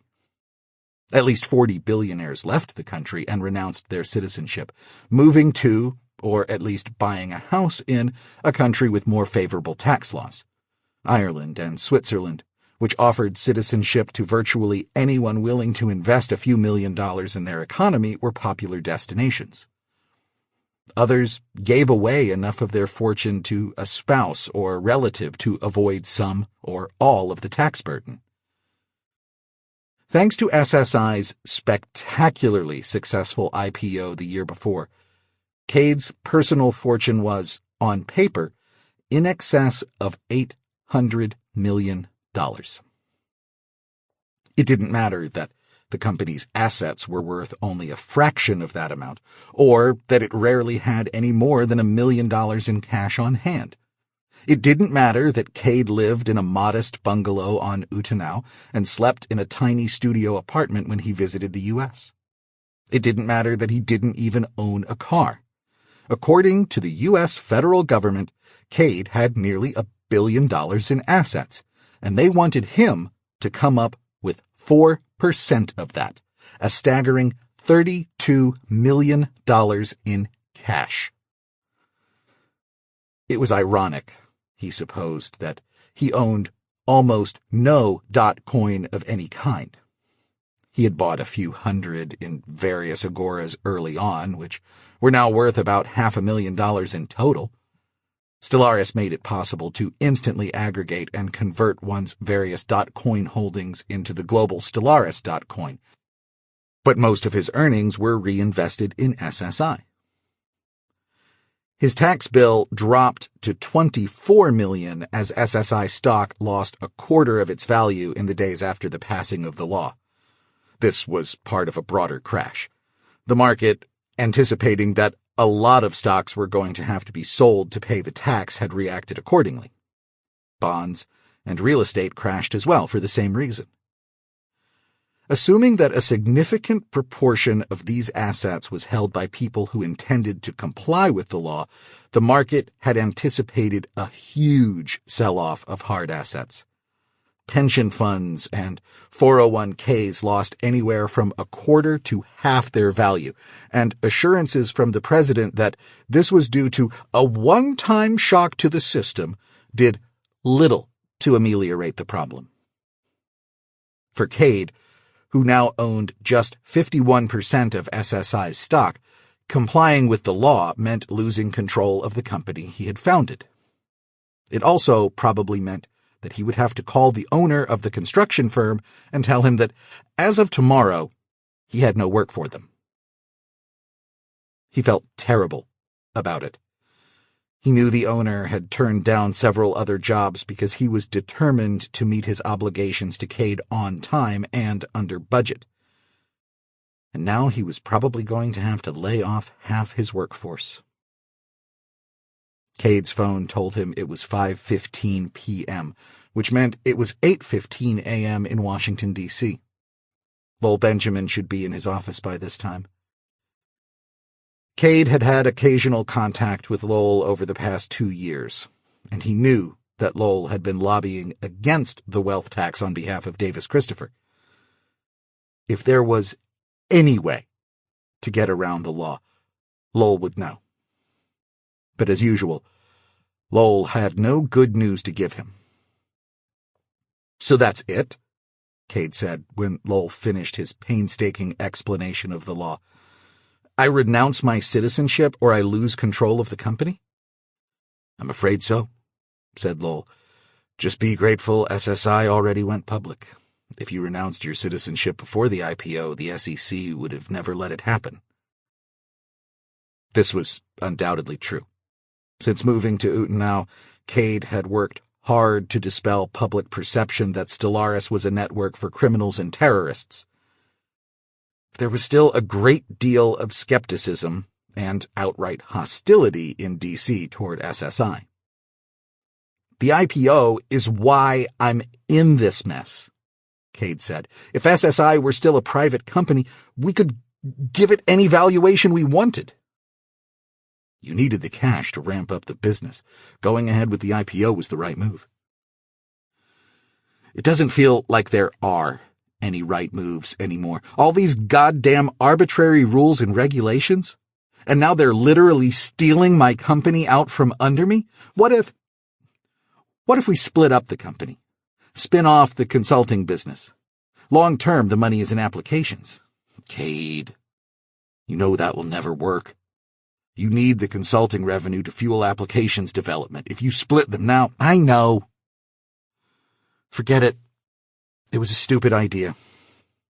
All right. What's involved in renouncing my citizenship?" "Kade, think about this carefully. If you, please, don't give me any patriotic claptrap, Lowell. You know I love America. My dad was an immigrant. He taught me to love my country. But hell, Lowell, I'm not sure that my country even exists anymore.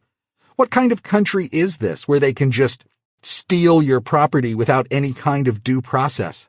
I'm not even in the U.S., and I still spend half my time jumping through hoops to comply with their regulations. It's infuriating." "The thing is, Kade, and it's not like I'm out here buying yachts and sports cars. I built this company, and I'm the only one with the vision to see it through to its full potential. These fucking morons in Congress think that being a billionaire means you have a literal swimming pool full of cash and they can just take a few buckets of it and you won't even notice. Half these assholes have never contributed anything of value to society. This is the death knell for Bittison, Lowell. I'm going to have to start over from scratch." "Kade, listen, and what really drives me crazy is that they know it isn't going to work. They say they're doing this to pay down the debt, but they've seen how these laws play out in other countries. It never works. But they're going to do it anyway, because they want to punish people like me. They don't even hide it. Like how that senator used to say that billionaires shouldn't exist. That asshole knew full well that even if you confiscated the fortunes of every billionaire in America, it wouldn't fund the federal government for a single month. He didn't care. He just wanted to take people like me down a peg. It's pure spite. Kade, Lowell interjected. What? I wasn't going to give you any patriotic claptrap. For the record, I agree with you. The America your dad believed in is gone. Maybe it never really existed except as an idea. This isn't a country of freedom and justice and opportunity anymore. It's a country of envy, graft, rent-seeking, and regulations. I get it, Kade. I really do. But you're making the same mistake as those socialists who are driven by spite. Oh, yeah? Kade said, skeptical. What's that? Renouncing your citizenship might make you feel good, but you'd be shooting yourself in the foot. Remind me what the purpose of Biddison is again. We offer people all over the world a means to interact in a way that mimics the trust mechanisms of a small village. Not what Biddison does, Lowell said. The reason you founded Biddison. Because I want humanity to colonize the solar system. And do you think you're going to be able to launch rockets from now? Kade let out a long sigh. Lowell was right. A space program required an extensive technical infrastructure that he wasn't going to find in the middle of the Pacific. The best place to start an aerospace company these days was probably Texas or Florida. Kade was partial to Florida as his parents were there. You think they'll block me from starting up Ad Astra if I dodge this bullshit tax? They might let you start the company. But good luck getting a fair shake on your environmental impact studies or getting approved for launch permits. Even though, if we're successful, Ad Astra will be a huge boom to the economy and the aerospace industry. Stop thinking like a rational person, Kade. Imagine a petulant 6-year-old with nuclear missiles. That's the federal government. If you want to play in their sandbox, you need to do whatever you can to stay on their good side. Well, I can't sell my stock. It would set me back years. Then give half of it to somebody you trust. If you can get your net worth below $300 million, you'll pay a significantly lower rate. What about your parents? I already asked. Dad said no. Your dad refused to accept $300 million worth of stock? Yeah, he has this weird thing about never doing business with family. Did you explain your situation to him? He understands. But that's crazy. That's my dad. He thinks the law is idiotic, but he doesn't want anything to do with my business. There's no point in arguing with him when he gets like that. Well, there has to be someone you trust. There is. He doesn't want my stock either. You asked him? I gave him a chance to get in on the ground floor when I started Biddison.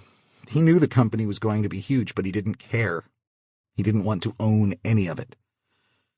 I think you better ask him again. I would, if I could. He's been offline for the past 2 days. Family emergency. 2027. Rami had known from the tone of his mother's voice that something was very wrong. She had called him while he was in a meeting with the development team at the Utenau campus, and, feeling a prick of intuition, Rami had excused himself to answer it. His mother had tried to act casual, asking him the usual questions about how his work was going and whether he found it as fulfilling as his academic work.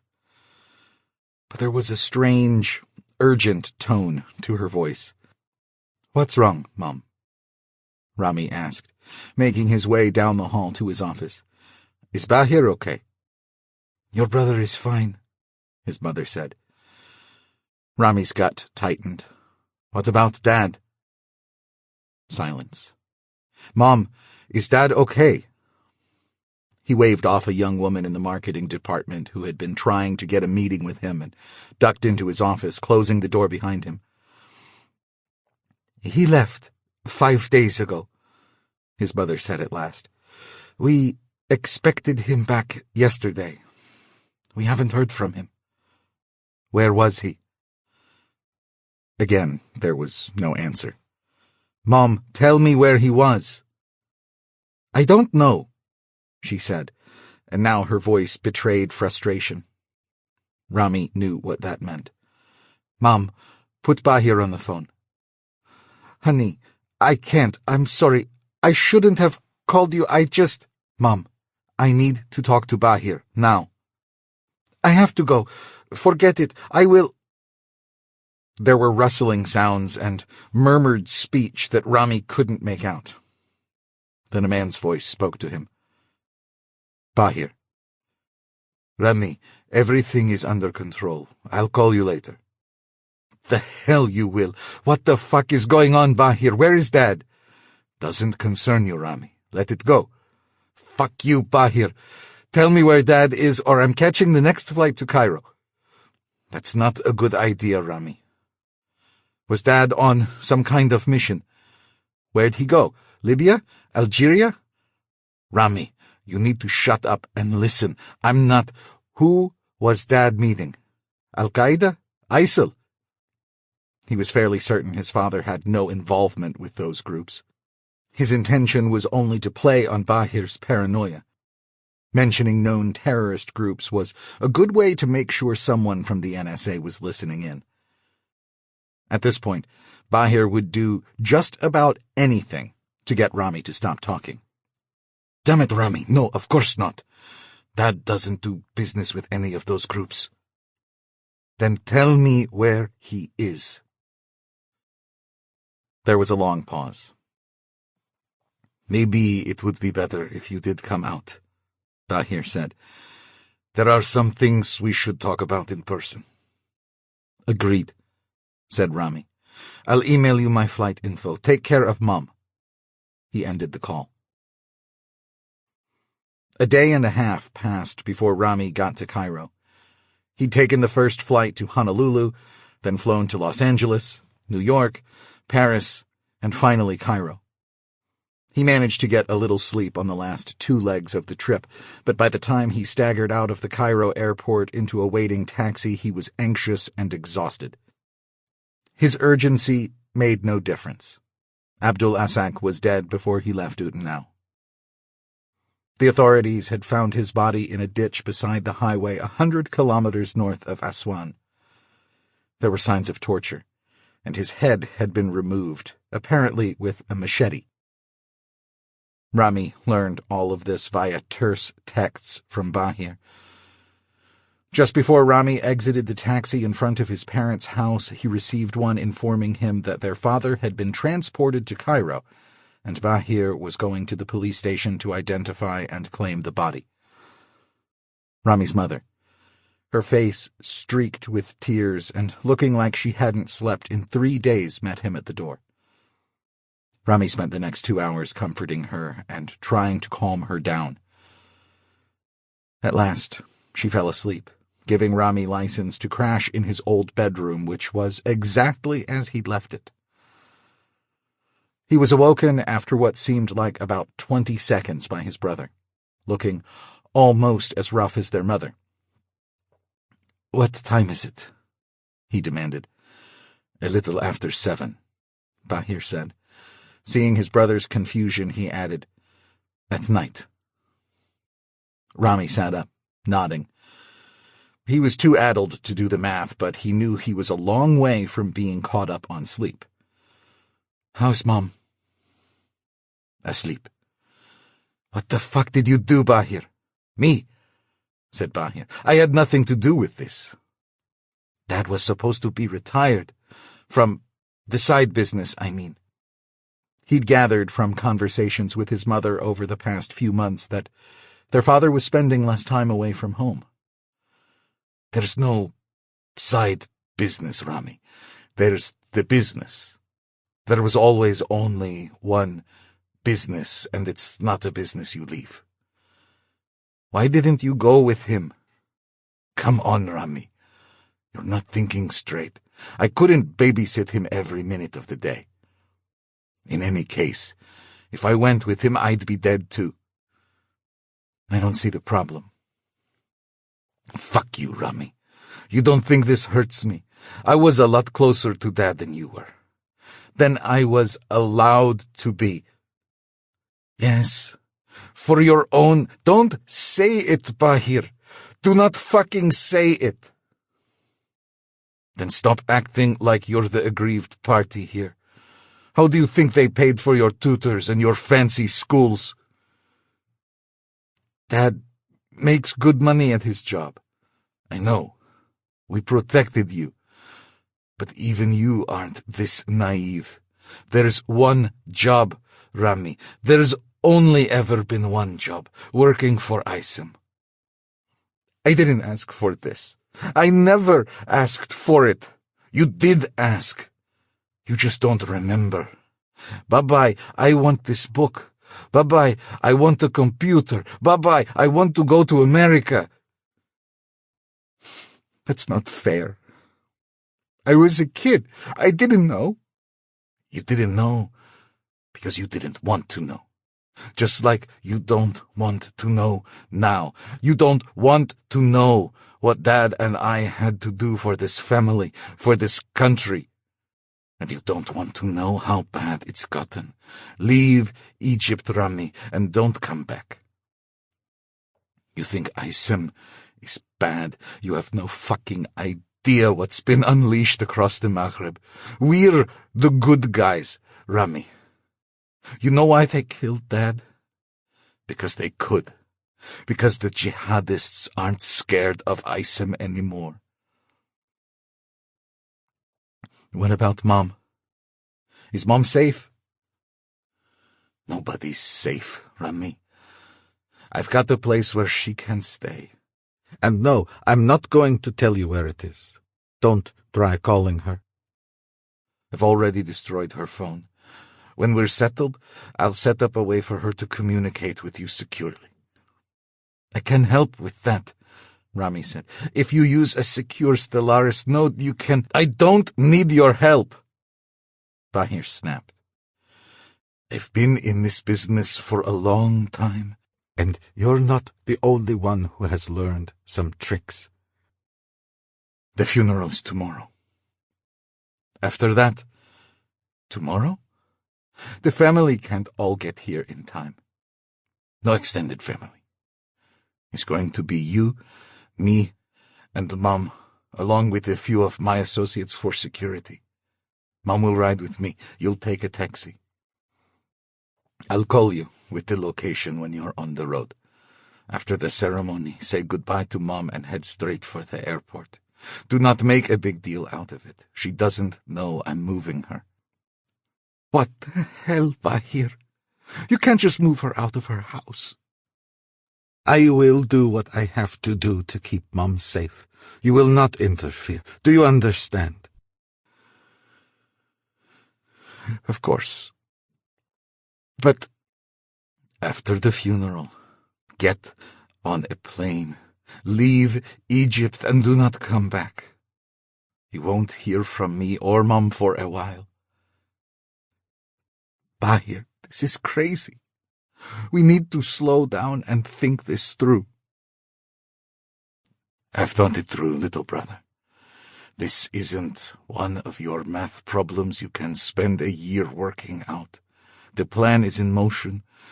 It doesn't require your input. You can leave now, or you can leave after the funeral. What's it going to be? Bahir, please. Answer the question. Are you going to give me any trouble? Rami let out a defeated sigh. No. Good. I have some things to take care of. Nasir and Malik are watching the house. I don't expect any trouble, but make sure Mom stays inside. I'll be back tomorrow morning. And if you're not, I will be. Take care of Mom.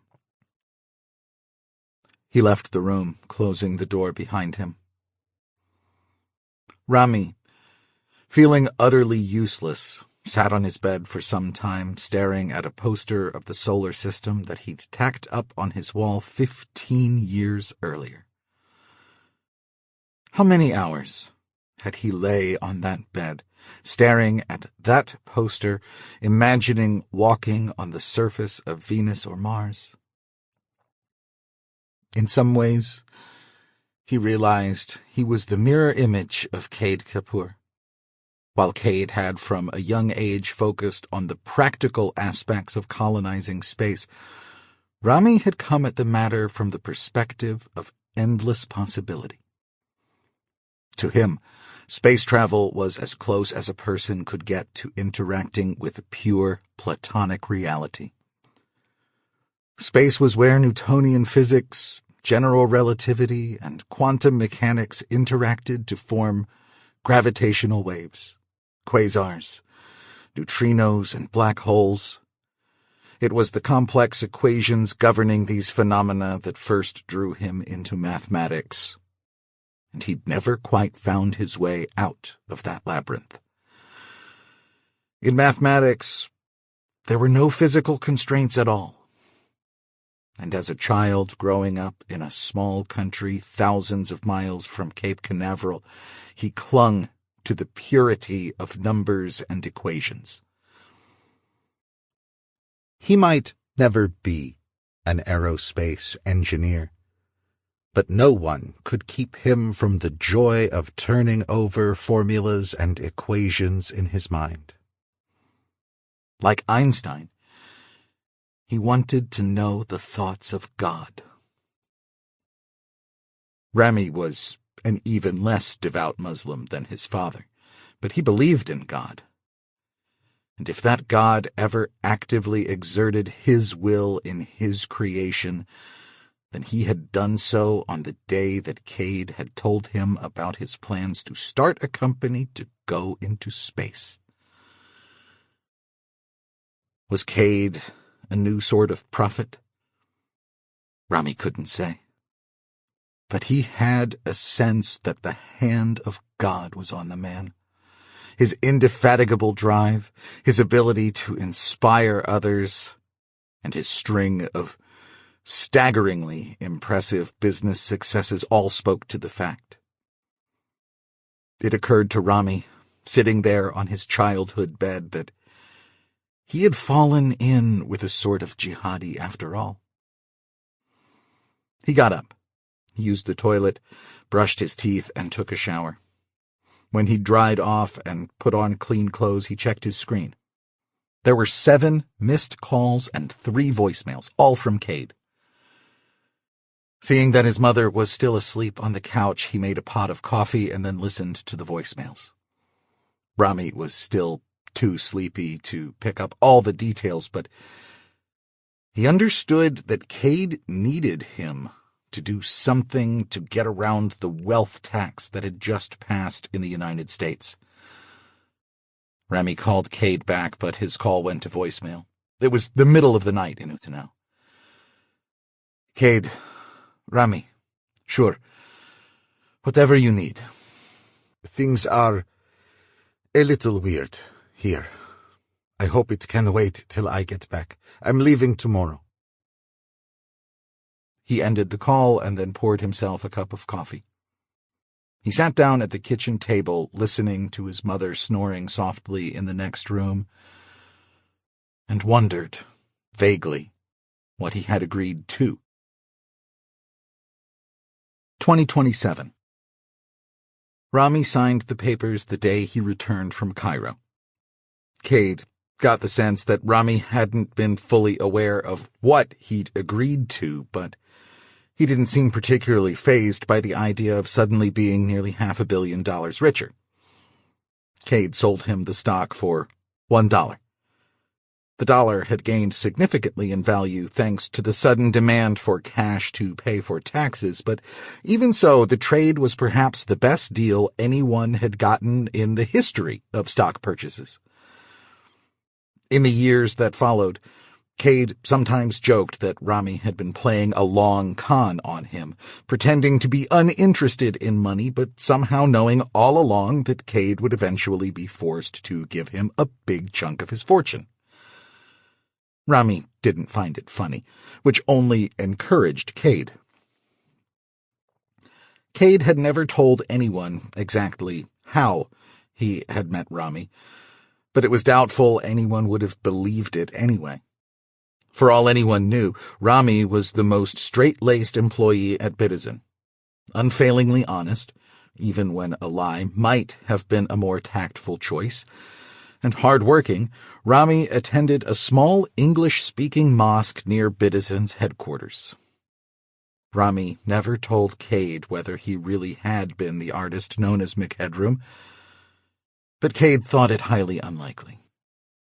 Rami preferred more cerebral pursuits, and to the extent that he ever expressed a political view, he seemed rather conservative. It was odd, though, that McHeadroom stopped producing work only a few weeks before Kade and Rami moved to Udenau. The wealth tax was a disaster. Thanks to the stock crash that followed its passage, the total amount of wealth subject to the tax shrank by nearly a third before the tax was even assessed. Of those who were still wealthy enough to get hit by the tax, nearly half moved out of the United States and/or renounced their citizenship. Another quarter found a way to avoid most or all of the tax by selling assets and hiding the proceeds overseas. The rest paid the tax in full, but many of them were forced to take extreme measures to come up with the necessary cash. Hiring freezes were implemented, and planned salary increases were rescinded. Purchases of equipment, inventory, and real estate were delayed or canceled. Construction projects were abandoned. Hundreds of businesses simply disappeared. Their assets sold off for cash, and thousands more went bankrupt as economic activity dropped off. The economy was plunged into recession. The cost of unemployment benefits alone was greater than the total revenue generated by the wealth tax. The only good news, from the federal government's perspective, was the huge gain in the value of the dollar. The dollar's rally, however, made American exports more expensive, leading to another round of business failures. It also increased the size of the federal debt in real terms, so that even after all the revenue from the first year of the tax had been collected, the debt remained about where it was. As with any crisis, there were those who stubbornly refused to learn anything. The hard left insisted the plan had failed only because of the greed of the super rich. What was needed, they suggested, was an international wealth tax that would leave the wealthy with no place to hide. There would still be short-term pain, of course, but the economy would adapt, and everyone would be better off thanks to the additional social welfare programs governments could enact. There was, however, little support for such an idea in Congress. The wealth tax had passed by a slim margin, and congresspersons representing districts facing huge job losses were rethinking their support for it. A bill was floated that aimed to reform the law, and witnesses were called to testify about the problems it had caused. Lowell made sure that Kade was on the list. Kade spent a week in D.C., most of which was spent either working in his hotel room or listening to the testimony of other witnesses.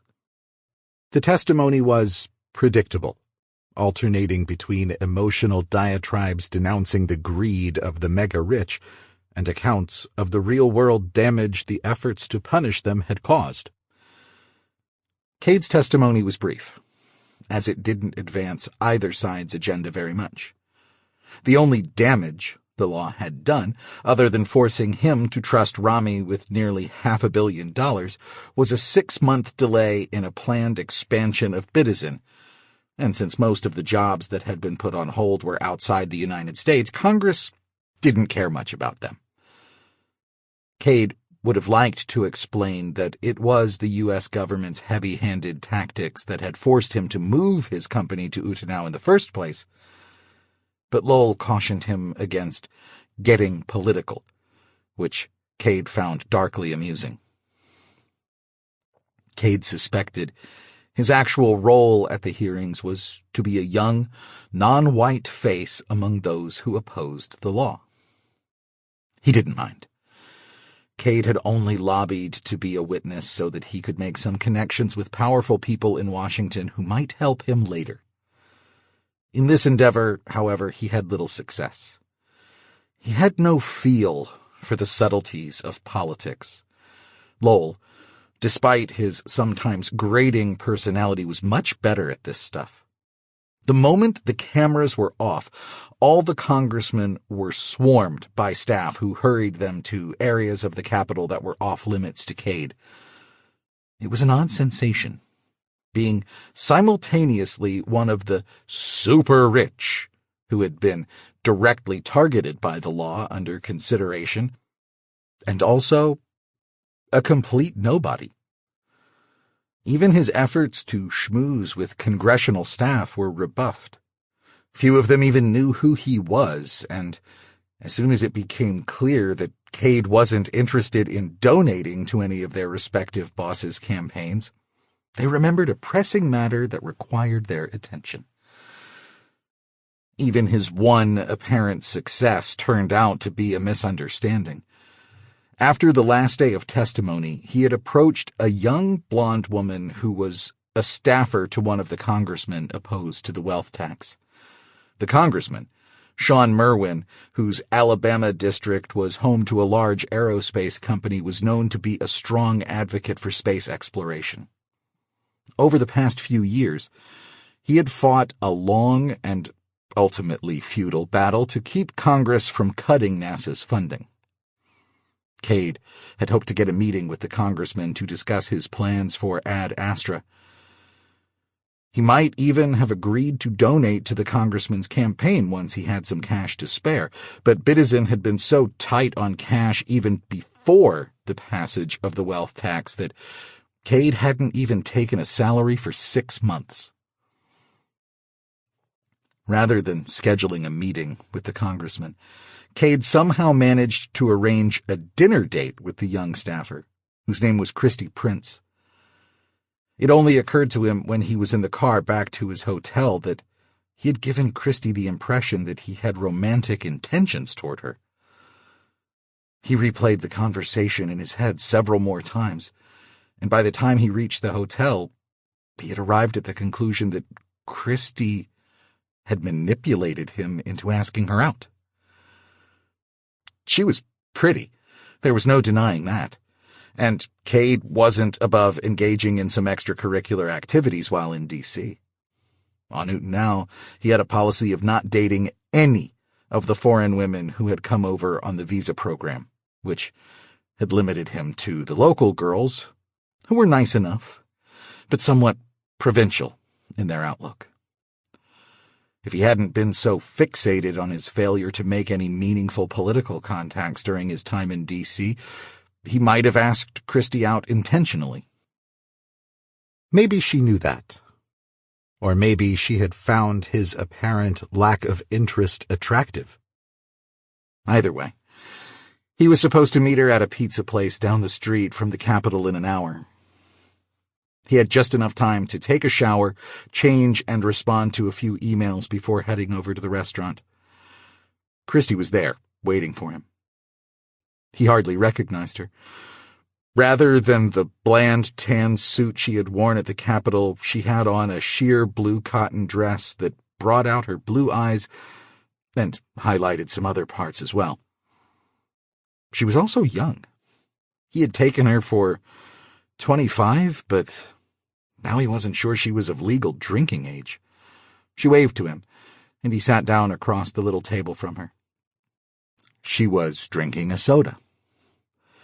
"I wasn't sure you were going to show," she said. "Do you get stood up a lot?" I don't usually have to twist a man's arm so hard. Sorry. I was distracted. You look fantastic. Thank you. I take it you were distracted by something business-related and not by, like, being gay?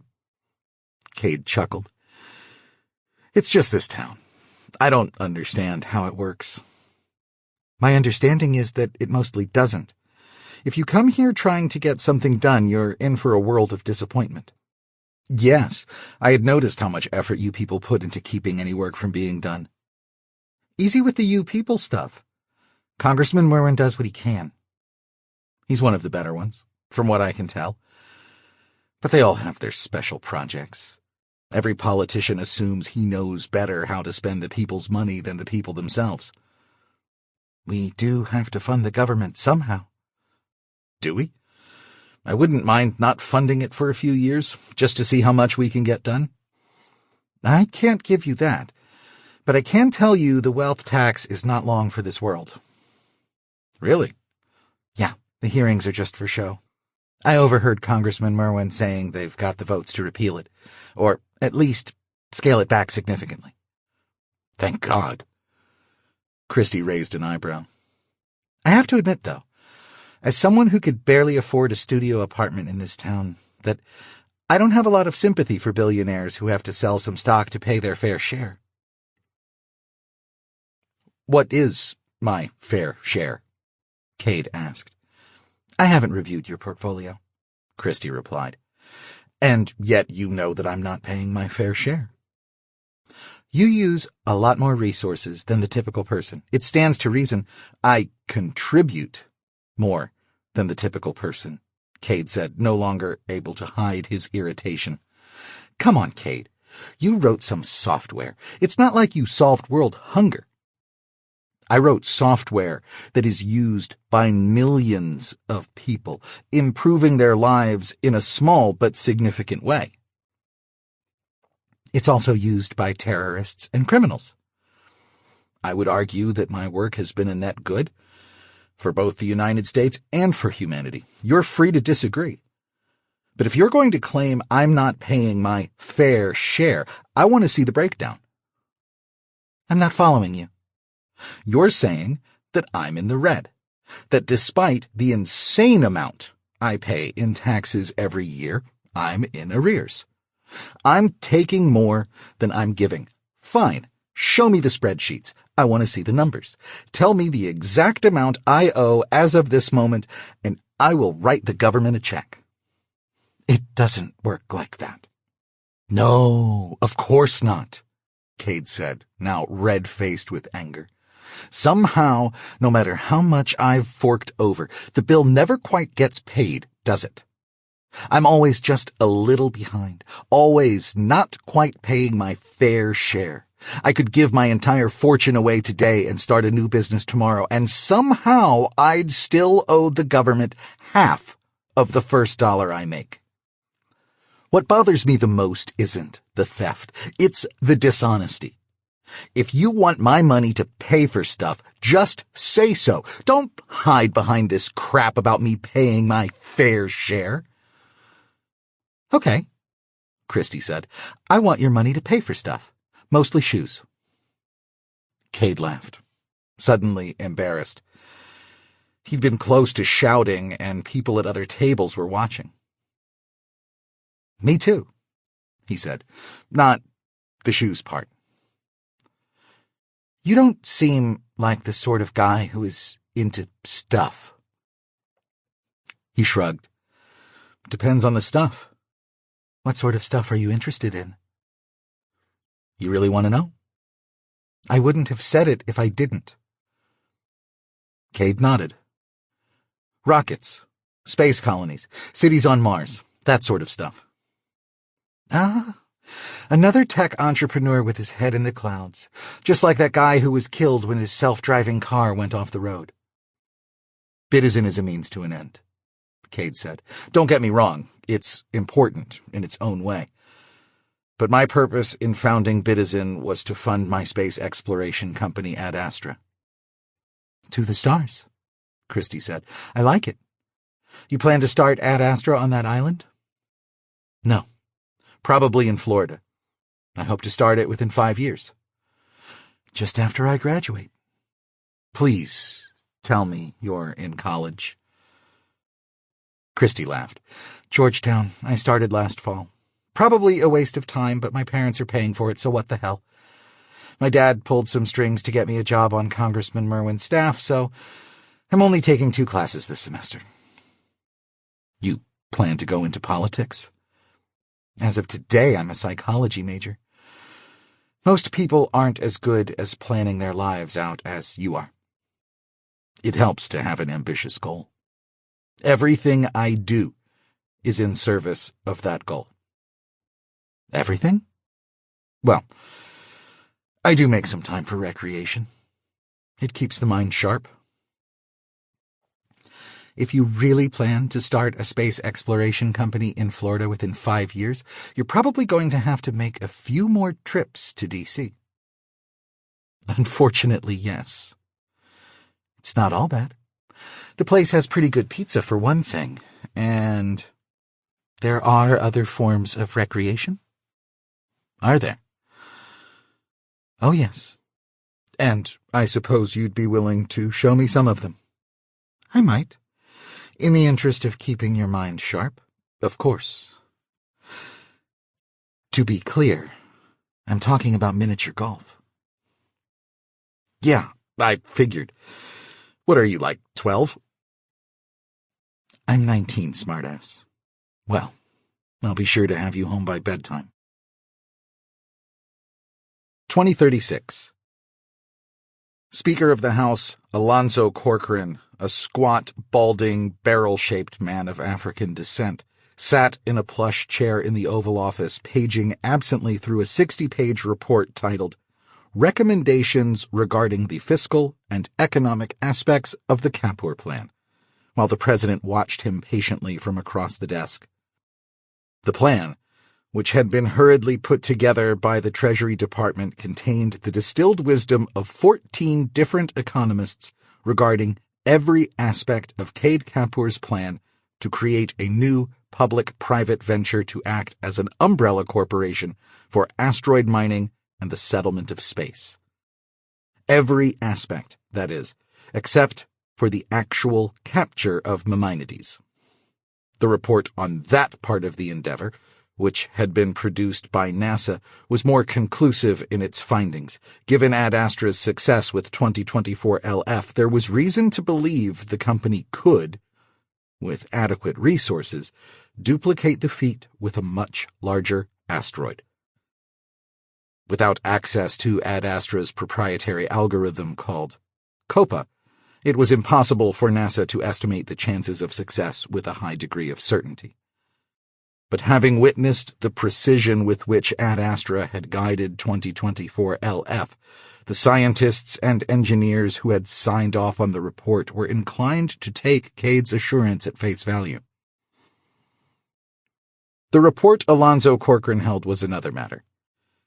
As the report acknowledged, no one had ever done anything quite like what Kade was proposing, and the nearest historical analogues were not encouraging. The report also noted, however, that the failures of such enterprises as the British South Sea Company and the French Mississippi Scheme were largely due to rampant speculation and lack of oversight. There was no reason in principle that such a scheme couldn't work. Furthermore, the risks had to be balanced against the very real possibility of a default. Kade was fundamentally correct. The federal government was borrowing at an unsustainable rate. Within the next few years, it was either going to have to default on some of its bonds or print so much money that hyperinflation was a near certainty. Either option would be disastrous for the United States and for the global economy. In the end, the Treasury report was inconclusive, stating that the plan's success depended primarily on the political will to enact it and see it through. The Treasury had, in other words, punted. Science was never my strong subject, said Alonzo Corcoran at last. I don't need your scientific opinion, Alonzo, President Blankenship said. I need to know whether I can count on your support. The president had come to respect the Speaker of the House since coming to Washington 2 years earlier. She still wasn't sure if his slightly disheveled appearance and folksy manner were genuine or a calculated facade, but she had learned there was a sharp mind underneath it. You're convinced of the soundness of this plan? Asked Alonzo. I'm convinced that our country is on the brink of insolvency, and that there aren't any good options, Blankenship replied. This would at least give us a chance. You've got the votes in the Senate. Philippa says she can deliver them. That must have cost you. I agreed not to veto the infrastructure bill. Really? Even I had some qualms about that one. Another $5 trillion in spending when we're already nearing a crisis point with the debt? Don't get me started. Only a quarter of that spending is even infrastructure-related. But it was the only way to get enough Senate Democrats on board to pass the HFM bill. Well, Fliss and the other hard lefties will be happy to hear they can deliver on the infrastructure bill. Happy enough to vote for the Kapur plan? It's going to be tough to sell them on anything with Kade Kapur's name on it. We can minimize Kade's public involvement. I would think the lefties would be happy. We're making it possible for regular working people to have a real stake in space exploration. It's not that simple. You know guys like Fliss. If every American was a billionaire, he'd complain there are too many trillionaires. He's just playing on people's envy. I'm surprised to hear you say that. Alonzo shrugged. I'm an old-school liberal. I'm all for making billionaires pay their fair share, but because I still think government can be a force for good in people's lives, I don't want to punish people just for having more money than me. But Fliss does. Fliss and the other radicals, yeah. What would it take to get them on board? Sounds like you're assuming I'm on board. Aren't you? Alonzo grinned. Sure. Hitching our economy to an asteroid sounds a little crazy to me, but if the NASA guys say the science checks out, then I'd be willing to support it, as long as there's proper oversight. You have a plan to handle Fliss and the others? I have an idea, but I don't think you're going to like it. Tell me. Alonzo regarded her for a moment, performing some political calculus in his head. Then he spoke. Like I said, Fliss and his kind are all about envy. They want to be seen punishing the billionaire class. So here's my thought. After they capture this bigger asteroid, Maimonides, why not give the radicals what they really want? President Blankenship's brow furrowed. We're already nationalizing 2024 LF as part of Kapur's plan. Not just 2024 LF. We nationalize everything. Maimonides, Larry Frank, even Ad Astra. You want to double-cross the guy who saved the country. Kade Kapur runs a company that built some spaceships. We're the ones saving the country. I'm not sure the world will see it that way, Blankenship said. We've got, 6 years to shape the narrative? If both parties are on the same page and we leverage our contacts in the media, it'll be no great challenge to paint Kade Kapur as a villain. Greedy billionaire making obscene profits off an endeavor that was intended to democratize space, blah, blah, blah. We can control the big news organizations, but it's harder to shut down cranks and crackpots on social media. Not if we make good use of the Federal Information Agency. The FIA was the bureaucracy that had sprung up to enforce the Federal Misinformation Act of 2022. Originally called the Federal Information Bureau, the organization's name was quickly changed due to its unfortunate acronym. And get bogged down in First Amendment lawsuits? Most of the big social media companies will fall in line rather than risk the fines. What about the decentralized platforms? Asked the president. Handle it the same way we did the Federal Reserve scandal in 32. Track down a few hundred high-profile users and charge them with FMA violations. Joe Stellaris user will gladly abide by a federal gag order rather than go bankrupt fighting federal charges for the next 5 years. I didn't expect anything so devious from you, Alonzo. I play hardball when I need to. You read that report. Success is a matter of political will. If we do this, we do it all the way. If demonizing Kade Kapur is the only way this can work, that's what we'll do. There's another problem. Kade intimated that he has security measures in place that will make it difficult, if not impossible, for us to seize Ad Astra. What kind of measures? You have to understand that most of the value of a company is in intellectual property, particularly the algorithm they use to predict the path an asteroid will take, COPA. Destroying something like that is as easy as wiping a hard drive. True. But stealing it is as easy as copying files to a flash drive. What are you saying? I'm saying we've got 6 years to get a mole into Ad Astra. It's a small company that's going to be growing very quickly. That means a lot of opportunity for advancement. If we can get someone inside now, we should be able to get them into a position where they can get their hands on COPA and anything else we need within 6 years. The president leaned back in her chair, her eyes still fixed on the speaker. Between you and me, the idea of getting someone inside Ad Astra had occurred to me. You got someone inside already? Not yet, but I've got people working on it. This isn't like infiltrating a terrorist cell.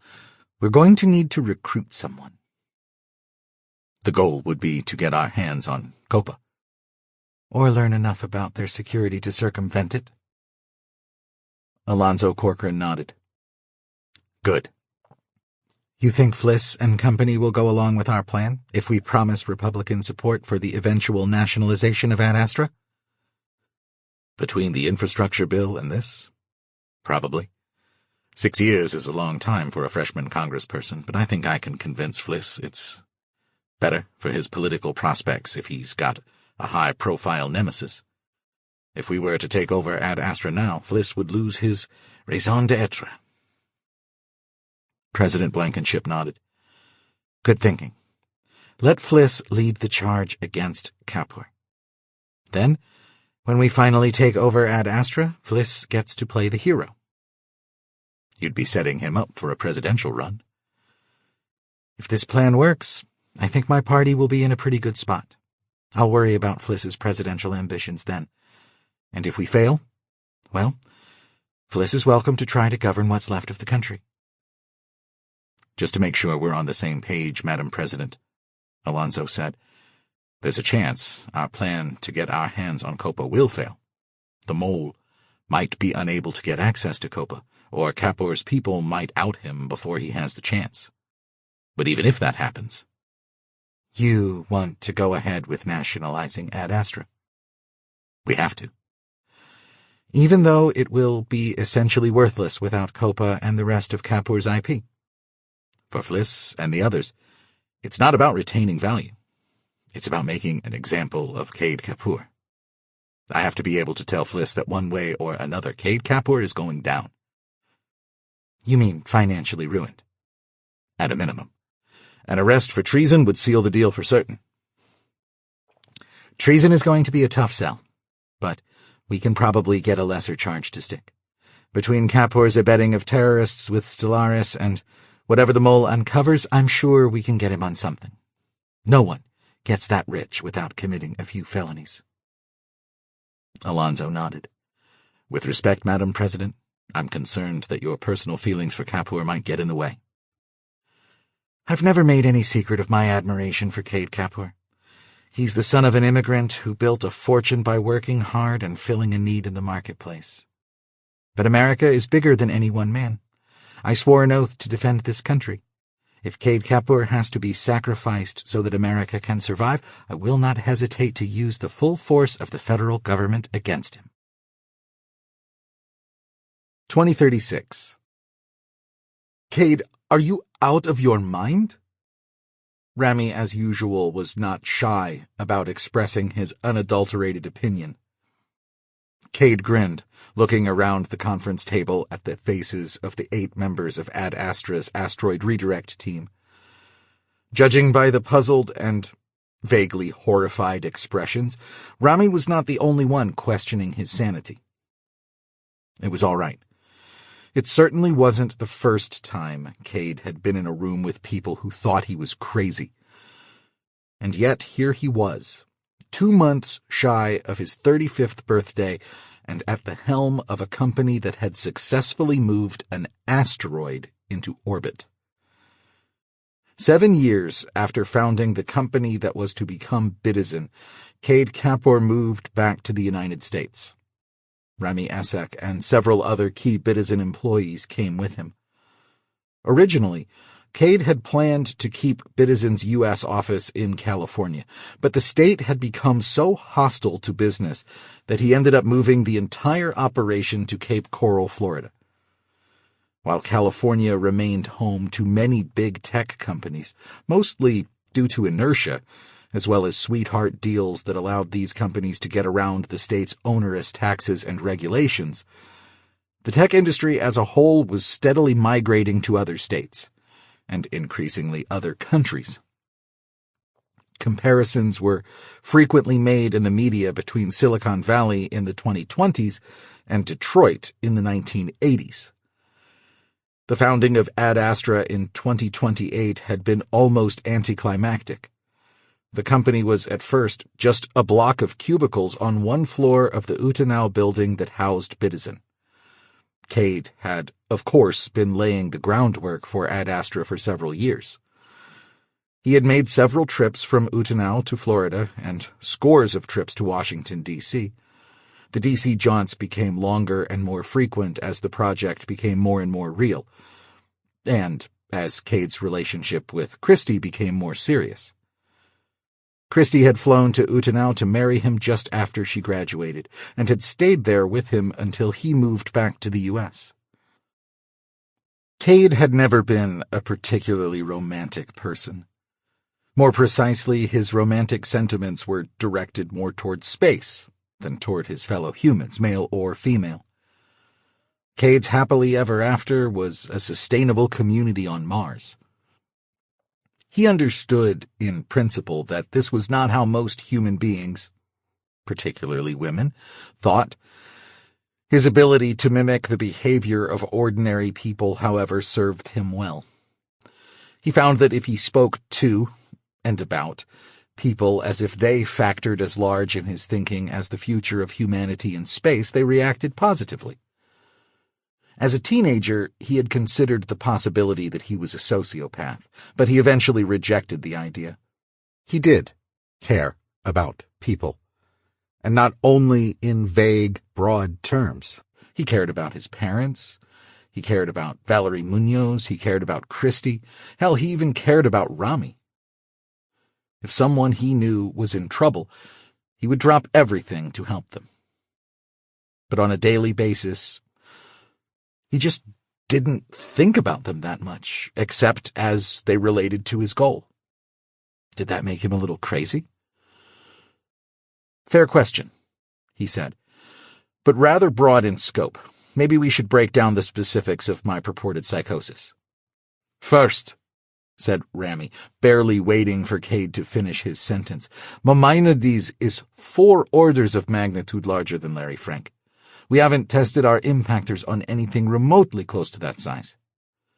The physics is the same, Kade said. We just need to... Rami went on, ignoring the interruption. The composition is completely different, and the ratio of mass to surface area is exponentially greater. Maimonides is metallic, Kade said. If anything, it's more solid than Larry Frank, meaning a lower chance of fragmentation, and the surface area thing works in our favor because the relative effect of solar radiation... The cost will be astronomical, said A.J. Calvo, a tall, lean man who was the representative from finance. The Larry Frank mission almost broke us. How the hell are we going to? Funding will come from the Shell Corporation, HFM. When? Asked Myra Bostwick, the astrophysicist. A stocky, no-nonsense brunette, Myra had been with Ad Astra almost since the beginning. If you're serious about this, we need to start working on it yesterday.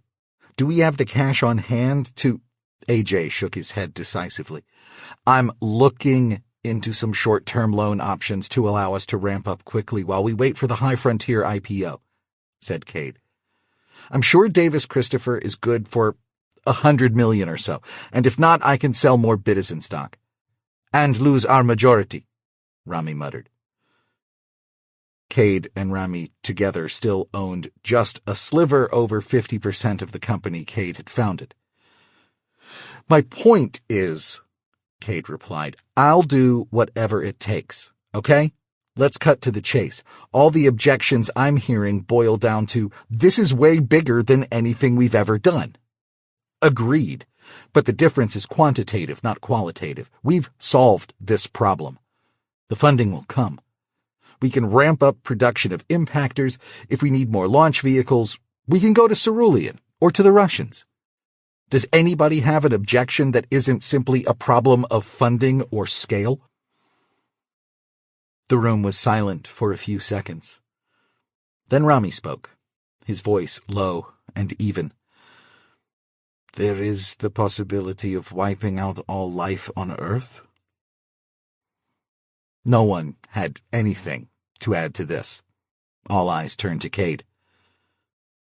Yes, said Kade. There is a chance an asteroid will destroy the world as we know it. However, that chance has always existed, and this mission will help us. Bullshit, Rami said quietly, staring at the table in front of him. Care to elaborate? Kade asked. Rami shrugged. What you are saying is USDA-grade bullshit. You are talking about dramatically increasing the odds of a major impact event, and you know it. Where dramatically means a change from 1 in a billion to 1 in a million?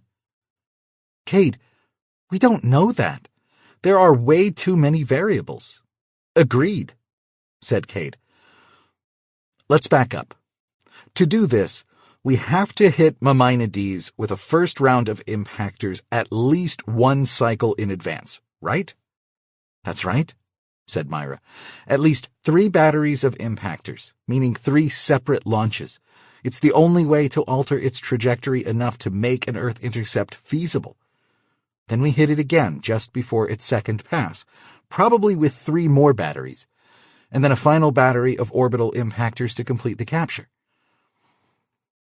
What are the odds Maimonides will hit Earth on its first pass after the initial round of impactors? Myra threw her hands in the air. Very low, she said.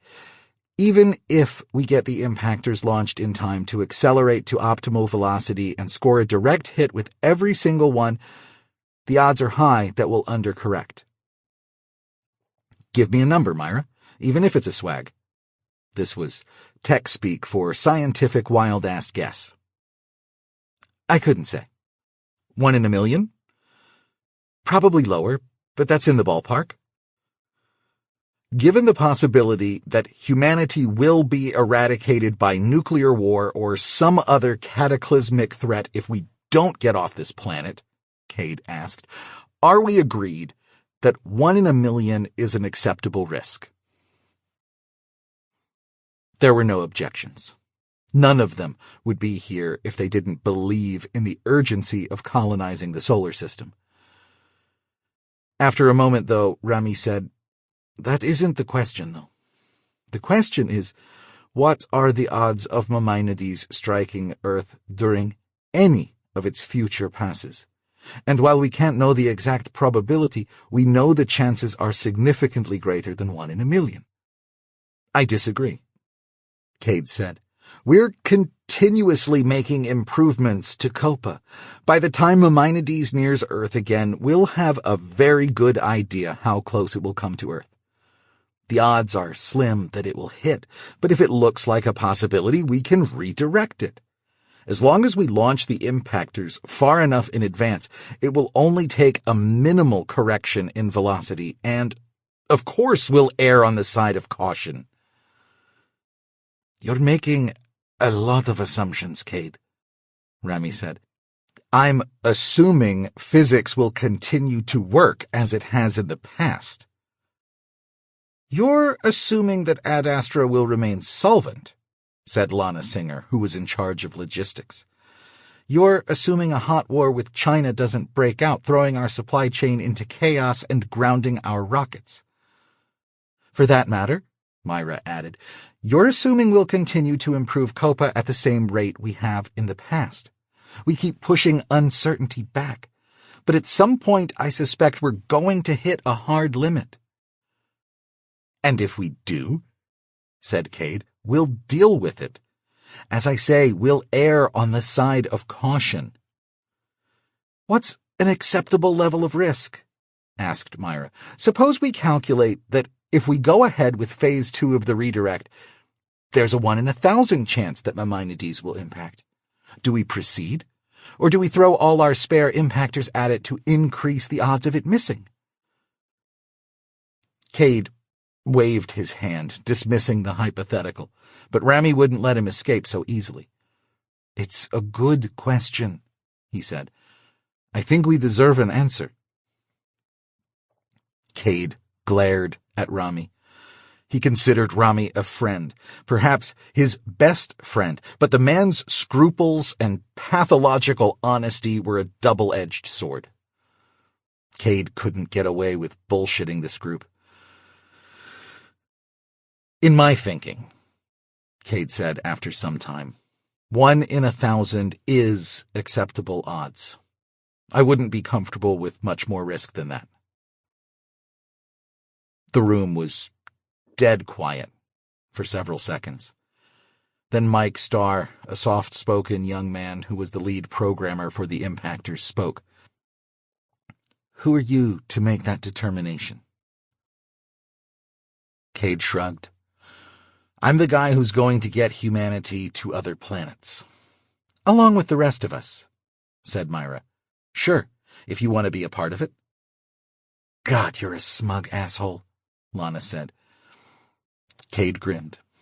That's old business. We're on new business. The silence was punctuated by nervous chuckles. And if one of us has a problem with your 1 in 1,000 gambit? Rami asked. Kade considered the question. He hadn't intended to draw a line in the sand, but Rami was forcing the issue. I highly doubt it will come to that, Kade said.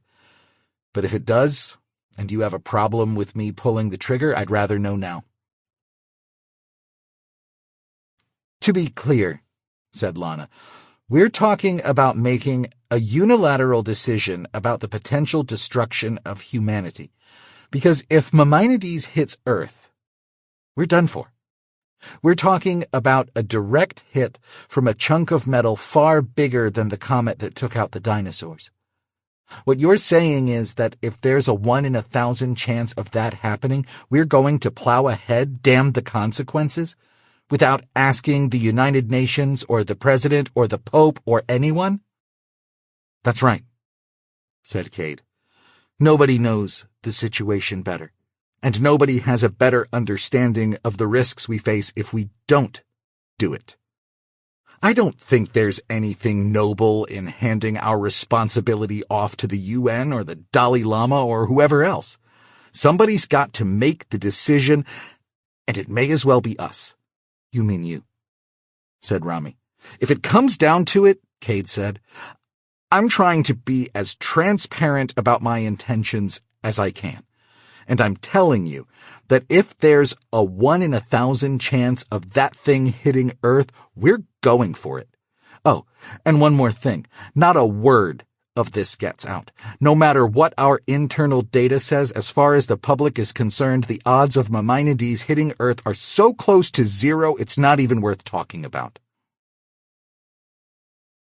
The room was silent again for some time.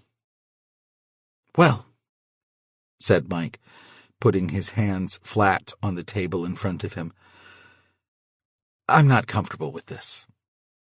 He pushed his chair back and sat up, looking a little shaky. His face had gone pale. "Kade, I will have my resignation letter to you by the end of the day." He cast his eyes around the room. "Everyone?" He seemed to want to say something more, but then he turned and left the room, closing the door behind him. Kade's heart sank. Mike Starr was one of the few members of the team other than Rami who had come over from Bidizin. He was a brilliant programmer and possibly the hardest-working man at Ad Astra. Kade wasn't surprised his plan had met some resistance, but he hadn't expected it to come from Mike, of all people.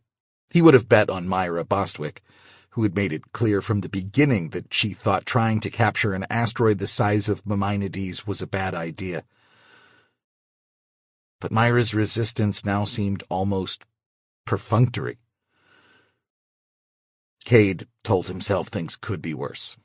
Myra would have been harder to replace than Mike. Still, Mike's sudden stand on principle unnerved him. It wasn't just that Mike was a key employee and well-liked by everyone at Ad Astra. Kade prided himself on picking the best people and knowing what made them tick. How had he been so wrong about Mike? And if he missed the signs that Mike was going to balk at their mission, what else had he missed? Kade put the question aside. Right now, he had a room full of people to reassure. The simple fact was that if Mike had a problem with taking a small risk to ensure the future of humanity, he was in the wrong place. "All right," Kade said. "If there are no other objections, let's talk about our next steps." 2036. Valerie managed to get Sophia tucked into bed a few minutes before The Tonight Show came on. Rick was passed out, as usual. Valerie was recording the program anyway, but she wanted to watch it live, with the rest of the world. When Kade walked onto the stage, the studio audience erupted in cheers. Valerie, sitting up in bed next to her snoring husband, suppressed a squeal. Kade had definitely aged since his first appearance on FNN, but he was more handsome than ever. Kade strode confidently across the stage to the host's desk. Justin Foley shook Cade's hand and said something to him that was lost in the hooting and clamor of the audience. Justin Foley, a handsome young alumnus of the now-canceled Saturday Night Live, had only been the host of The Tonight Show for 2 years. Valerie didn't think he was particularly funny, but he was a decent interviewer. Kade took a seat on the couch next to the previous guest, a rapper Valerie had never heard of. Justin sat behind the desk and held up his hands until the crowd quieted down. "Kade Kapur," Justin said. "It's hard to believe this is your first time on the program." Kade smiled and held up his hands. "I've been busy." "Yeah, I heard about that," said Justin, picking up a stack of cards from his deck. "It says here that you're—" Justin squinted as if having trouble reading the card. "Planning to destroy the world?" The audience erupted in laughter. "God willing," said Kade, his grin widening. "That's the plan," said Justin. "Yeah, you know how it is. You try to hit the Earth with a giant asteroid, but sometimes things go terribly wrong." More laughter. Valerie stifled a giggle. "Okay, seriously, you're actually moving a giant asteroid into orbit around Earth?" "Yes. You've done this once, of course. That was amazing." Muted cheers came from the audience. Thank you. You especially, ma'am. I appreciate your enthusiasm. I love you, Kade, came a woman's voice, followed by nervous giggles from the audience. All right, pipe down, Justin chided. This man is married. You are married, right? I am. It'll be 7 years next August. Congratulations. Thank you. Okay, so you move an asteroid into orbit, and then you think, what should I do next? And in your case, the answer was, move a much bigger asteroid into orbit. Somebody told me the number this morning, and I couldn't believe it. This one is 20,000 times bigger than the first one. That's right. Are you crazy? Scattered laughter from the crowd. I have certainly been accused of that in the past. Look, I believe the future of humanity is in space. But to live in space, we need two things, water and steel. Moving water into orbit was what the Larry Frank mission was about. Wait, the what? Kade laughed. Sorry, that's what we call it at Ad Astra. 2024 LF. Larry Frank. And what's the new one called? Maimonides. Mammon, what? Said the rapper, leaning toward Kade. Maimonides, Kade said again, laughing. Think you can work that into a song, Bonesaw? Bonesaw shook his head. I can't even pronounce that shit. Why doesn't the new one get a fun name? Asked Justin, turning back to Kade. I'm not sure. I guess we just haven't come up with one yet. All right. So this new one is 20,000 times the size of the last one. It's basically like a small planet. Very small, said Kade. In fact, we think asteroids like Maimonides are pieces of the core of destroyed planets. Left over from the last time somebody tried this, you mean? Justin said. The audience laughed again, but there was still an undercurrent of nervousness. Maybe, said Kade with a smile, still unruffled.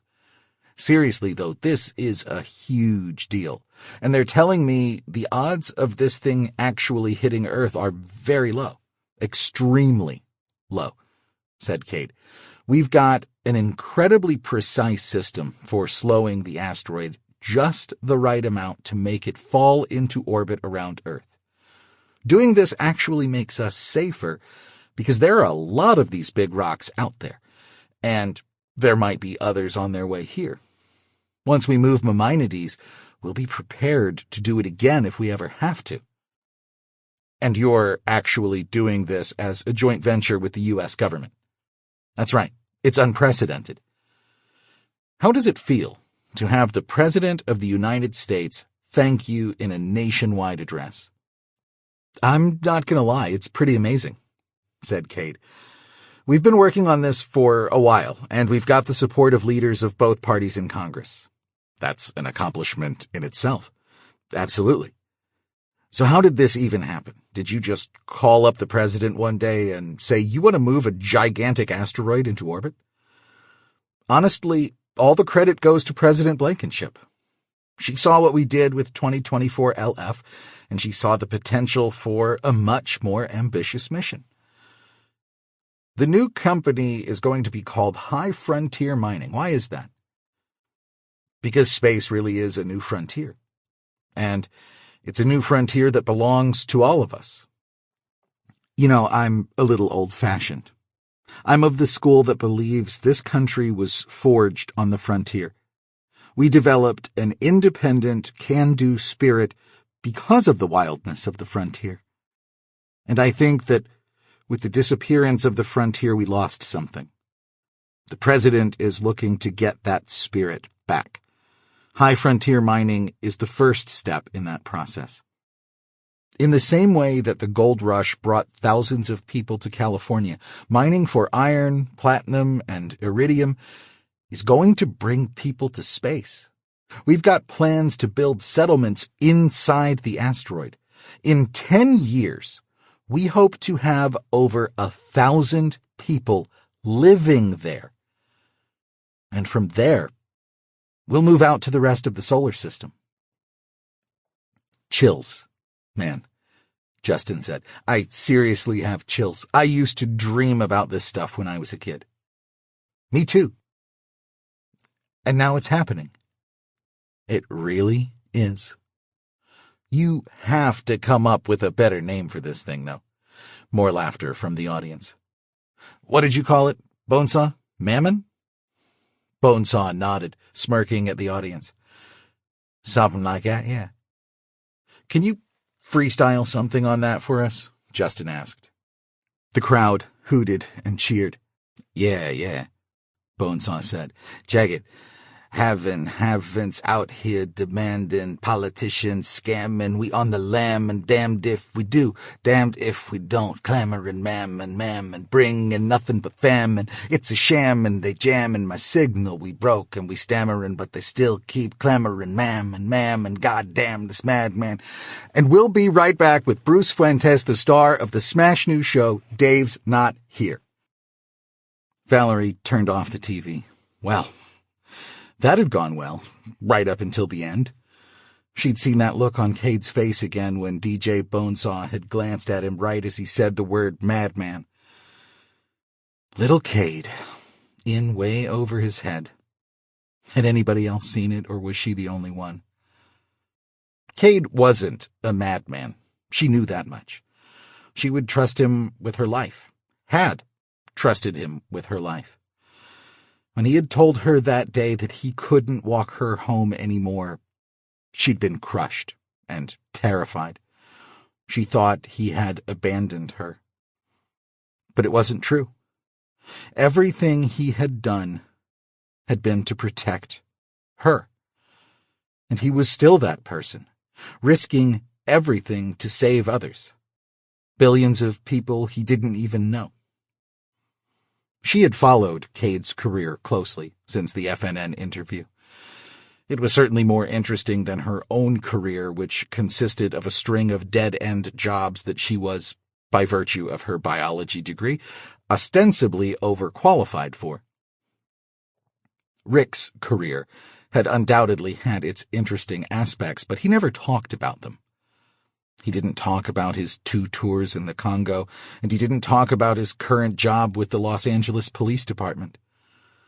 The LAPD, chronically understaffed and riddled with corruption, was slowly losing a war for the city with the gangs, and Rick was able to pick up as much overtime as he wanted. The pay was good, but somehow they were still just getting by, and she rarely saw her husband anymore. The ongoing crime wave left many urban areas hollowed out, and Los Angeles was one of the more egregious examples. In addition to making it nearly impossible to make a living, California's legislature kept making it harder for law-abiding citizens to own guns. Valerie had never liked guns much. She'd never understood why America couldn't be more like Europe. If Europeans didn't need guns, why did Americans? Like a lot of other people, she realized the answer to this question too late. The thing was, Los Angeles had gangs.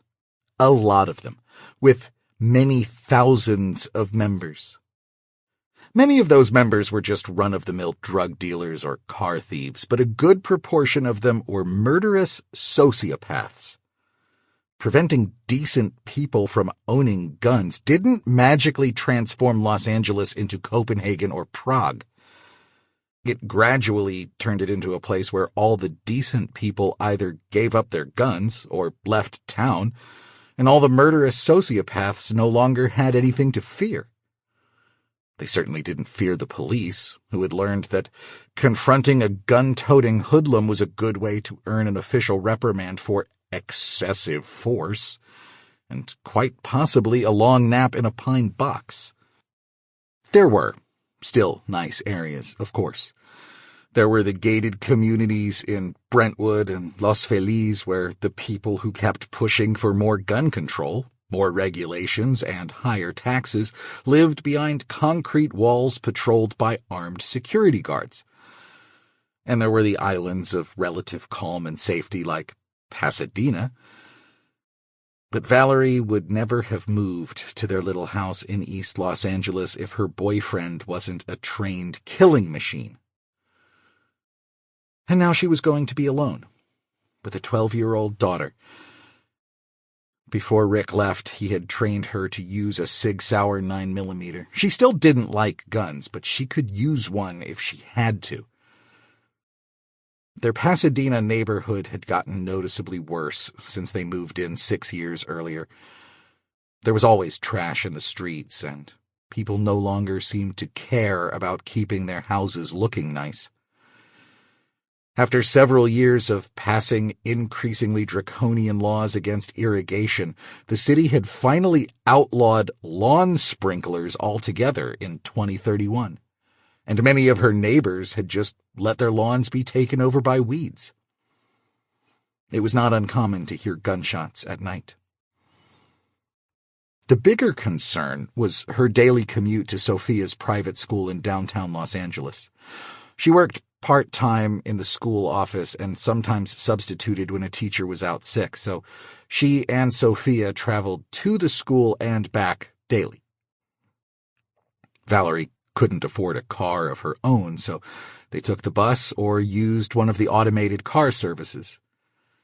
They couldn't really afford a car service either, but the buses were crowded and smelly, and Valerie was always worried they would be accosted during their walk to the bus stop.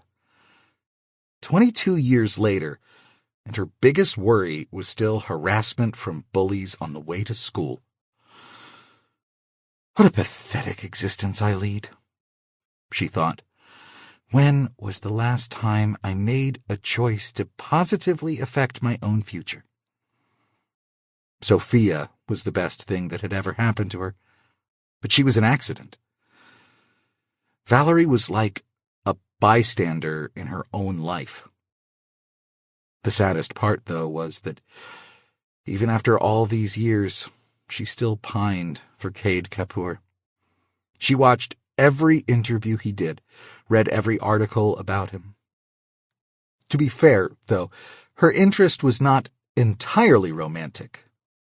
In a very real way, he embodied what was left of her hope in America. And she knew she wasn't the only one. There were thousands, probably millions like her. People who wanted to believe in Kade's dream of a new frontier. People who hadn't bought into the zero-sum thinking of bureaucrats and corrupt politicians. People who thought that America still had some good days left in her. She ordered the lights off and lay down next to her snoring husband. This was not the life she imagined for herself. She loved her daughter. She didn't mind her job, and her husband, well, most of the time he was okay. He tended to be surly and withdrawn these days, but they still had fun, sometimes, and he had never harmed her or Sophia. Maybe it was pathetic, but she still had faith in Kade. It wasn't much to hold on to, but it was something. She drifted off to sleep. 2036. To Kade's consternation, the name Mammon stuck. It was like the whole world had been waiting for somebody to come up with a more palatable appellation than Maimonides, and a late-night TV talk show host and a guy named DJ Bonesaw had done it by accident. The clip was viewed hundreds of millions of times in the days after it aired, and within the week every talking head and internet personality was calling the asteroid Mammon. Bonesaw's improvised rhymes also seemed to tap into an undercurrent of cynicism. Internet message boards and social media lit up with conspiracy theories about high frontier mining, Ad Astra, Stellaris, and Bitizen. There wasn't really that much to speculate about. As Kade had planned, virtually every detail of the project had been released to the general public. Both the financial prospectus and the technical documents had been posted online. It was no secret that Ad Astra would benefit from the deal, but it was almost impossible to deny that the main benefactor of the scheme would be the U.S. federal government. There were, of course, doubts about how much of the benefits would trickle down from the government to the average citizen, but it was hard to argue with the economics of opening up a virtually infinite new frontier. The left-wingers were eager for increased revenue and a stronger dollar, which would allow them to borrow and spend even more. And the right-wingers liked the idea of rekindling the entrepreneurial spirit and re-establishing American dominance in space. Other world leaders, anxious to get in on the action, and having been aggressively lobbied by the president's foreign policy staff before the plan was announced, talked up the project as well. There were outliers, of course. Russia's President Fyodor Zakharov called the scheme irresponsible and reeking of hubris, and China issued a statement condemning it. Zakharov played up the risk of the asteroid striking Earth, but the Chinese seemed more concerned about what they called currency manipulation. Both cited the Outer Space Treaty, which prohibited national claims to real estate in space. The detractor who received the most attention, however, was a man who might have been expected to be one of its bigger fans, Davis Christopher.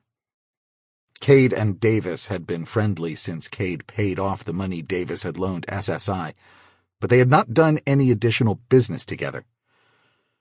Davis had been largely bullish about Kade's endeavors, although to Kade's knowledge he owned no stock in either Bitizen or Ad Astra. Kade was understandably appalled that Davis gave a series of interviews shortly after Kade's Tonight Show appearance decrying the HFM plan. "I guess he's not going to be loaning us any money," Rami deadpanned after the two watched the latest interview on the wall screen in Kade's office. "What the hell is his problem?" Kade asked. The interview, appearing on a daytime news program, had been less than 5 minutes long, but Davis had taken nearly the whole time to bash the Mammon scheme. There didn't seem to be a single thing he liked about it. Even Zakharov's criticisms seemed tempered in comparison. "Is he selling short?" Rami asked. "He doesn't own any stock," Kade exclaimed, exasperated. "Unless it's through a holding company or subsidiary, but Davis isn't usually so circumspect." "How much does it matter?" Rami asked. "That one of the most respected voices in investing is telling the world we're selling snake oil? It's not great, Rami." "I get that, but can the damage be quantified?" "No. There's no real way to measure public confidence in something like this. I mean, it's never been done before." Davis disagrees. "That horse shit about the Mississippi scheme? Come on, Rami.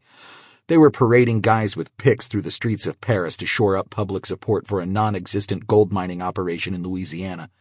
We have an actual asteroid that we have solid scientific evidence is full of valuable minerals. We don't have anything yet." "You know what I mean. The plan is sound." "Well, the plan is not yet fully formed, and the results are far from certain. It's all logistics at this point. We've got 3 launches lined up, and we're working on a lot more." Despite Kade's spiel at the team meeting a few weeks earlier, the process of redirecting Mammon was going to be somewhat different than the process of moving Larry Frank into orbit. Larry Frank had required 3 rounds of impactors. 1 to move it onto a roughly circular orbit that intersected Earth's, a second round to move it onto a path approximating its final orbit, and then a final round of orbital impactors to slow it just enough to cause it to fall into orbit around Earth. This process, called a Hohmann transfer, had been used since the Apollo missions to move spacecraft into orbit around the Moon. Because of Mammon's size, however, Ad Astra was going to execute a more gradual maneuver called a low-energy transfer. They would hit it with 3 batteries of impactors, measure the change to its trajectory as it passed Earth the first time, and then plan 4 to 6 more launches to incrementally slow and redirect onto a path that would cause it to just miss falling to Earth's surface. A final round of impactors called orbital impactors, because they would be launched well in advance and allowed to zoom around the planet until they were needed, would be used to actually bring Mammon into orbit. The orbital impactors would move in an orbit that was slightly lower and diametrically opposed to Mammon's projected trajectory. When Mammon was approaching its nearest point to Earth, the closest orbital impactor would be instructed to slow slightly, causing it to jump into a higher orbit that would put it on a collision course with Mammon. It would most likely take 4 to 6 of these impacts to finally bring Mammon into orbit. The project would require a total of 7 launches, 3 of which would have to be executed within a year. The problem was that Ad Astra simply didn't have the cash on hand to execute 3 launches in the next year. With some creative accounting, the finance department had managed to scrabble together enough cash to begin the manufacture of the 30 impactor craft that would be needed for the first round. Preparations had begun for the first launch, and 2 of Ad Astra's erstwhile competitors, Cerulean and Space One, were tentatively on board to handle the next 2. The first launch was scheduled for January 2037, less than 10 months from now. The others would happen a few weeks later, assuming Kade could come up with the cash in time. His competitors were more than happy to take his money, but they weren't going to execute launches on credit. Assuming the plan to form High Frontier Mining was signed into law, Ad Astra would soon be flush with cash. But there simply wasn't time to wait. The bill hadn't even come up for a vote yet, and the technicalities of setting up the corporation and launching an IPO would take several more months. To have a chance of capturing Mammon in 6.5 years, they needed to hit her with the first round of impactors before HFM had raised a single dollar. "Call it logistics if you like," Rami said, "but a lot of things have to go right for this plan to pan out. And if they go wrong, it could be catastrophic." "You know perfectly well the odds of something going catastrophically wrong are infinitesimally small," Kade replied. "They are small," Rami said. "Not as small as we are letting people believe. It's not like Davis Christopher has the COPA algorithm. He has no idea what the risk is." "Just COPA," Rami said. "COPA algorithm is redundant." "For fuck's sake, Rami. So call up your friend Ramona Blankenship. Ask her to have the Justice Department threaten him with charges under the Federal Misinformation Act. I hate that fucking law." "Really? Because I have some news for you about a guy who is benefiting from it." "You know I had nothing to do with that, Rami. I've been consistent in my defense of free speech." "Consistent, yes. Aggressive? Not so much. Can we stick to the topic? I need to do something about Davis Christopher, something other than threatening him with federal charges." "So go talk to him." "What?" "If Davis Christopher is so full of shit, go talk to him. He's a reasonable guy. At least he has been in the past. Maybe you can talk some sense into him. Even if you can't get any money out of him, maybe you can at least get him to keep his mouth shut until the IPO." Kade rubbed his chin. "You know, Rami, that's not a bad idea."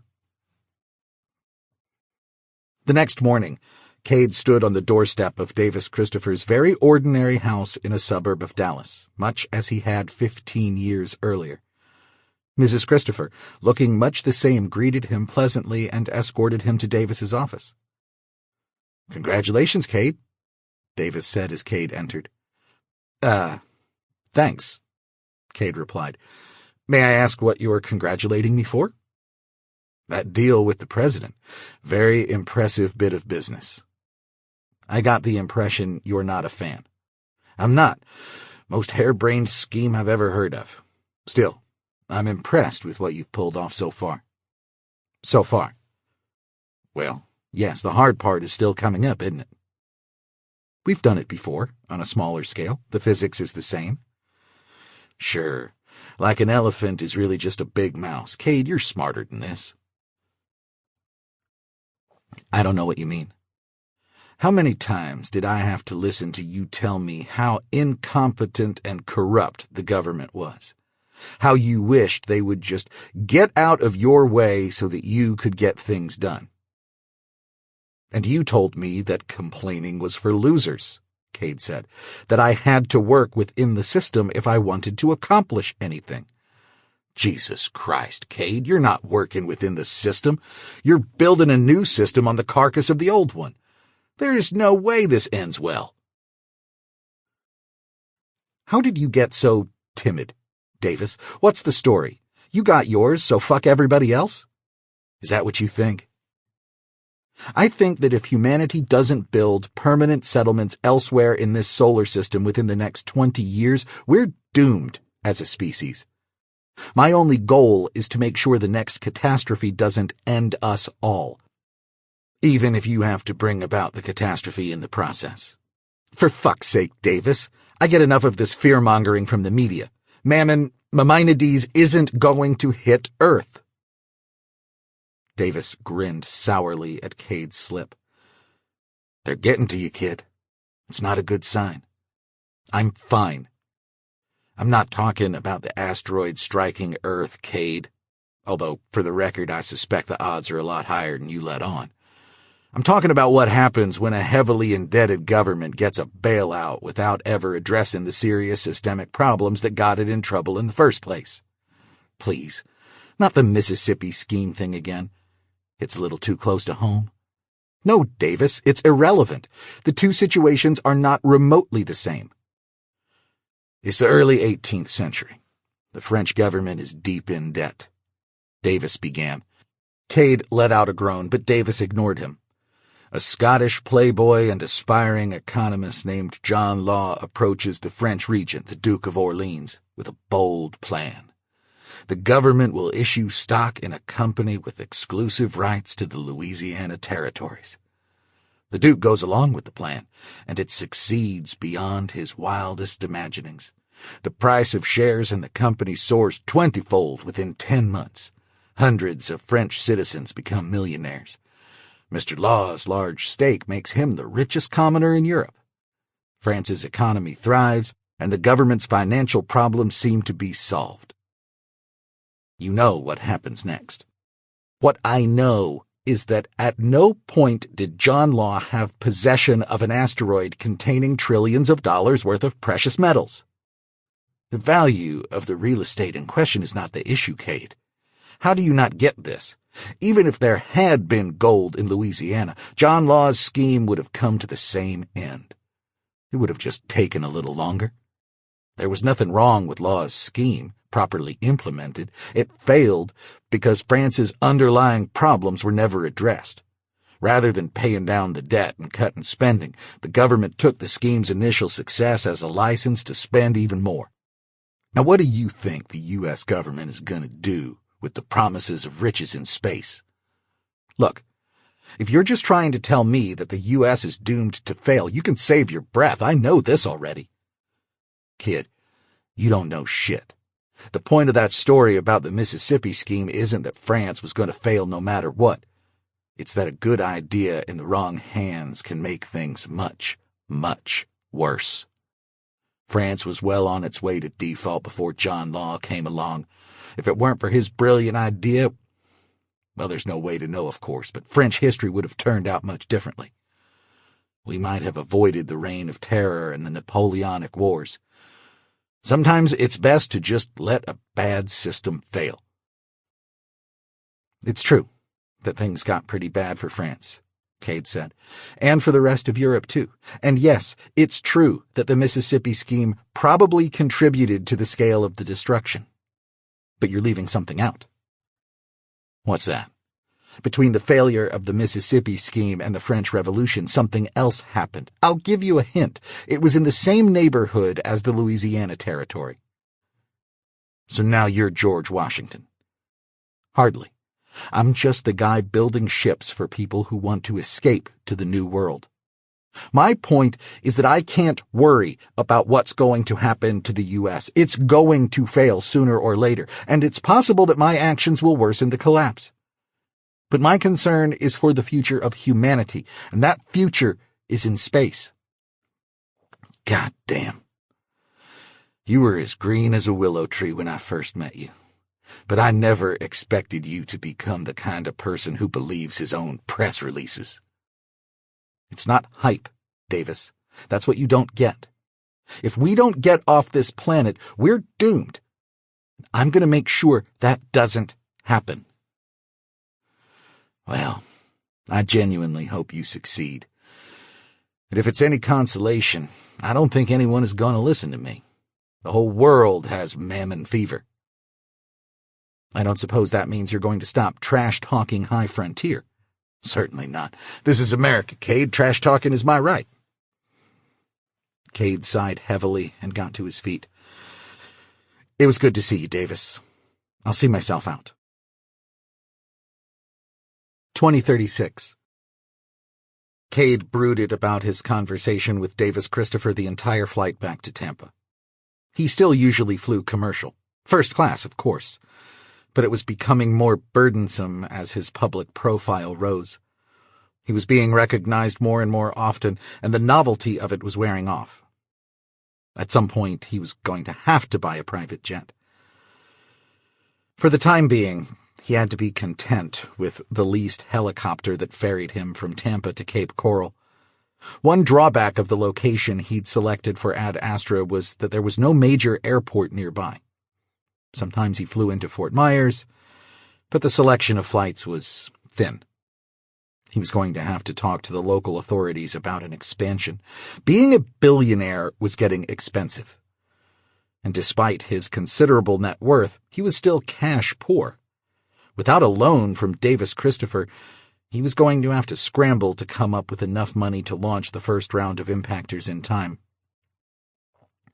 He found himself wondering if he should have threatened Davis with the possibility of prosecution under the Federal Misinformation Act. Ultimately, he rejected the idea. Perhaps it was true that Kade had benefited indirectly from the FMA, but personally threatening to use the federal government against Davis was another matter. In any case, he suspected that Davis had enough pull in the federal bureaucracy that he would laugh at the threat. It was nearly midnight when he got home. He and Christie had bought a 5-bedroom house in an upscale suburb of Cape Coral.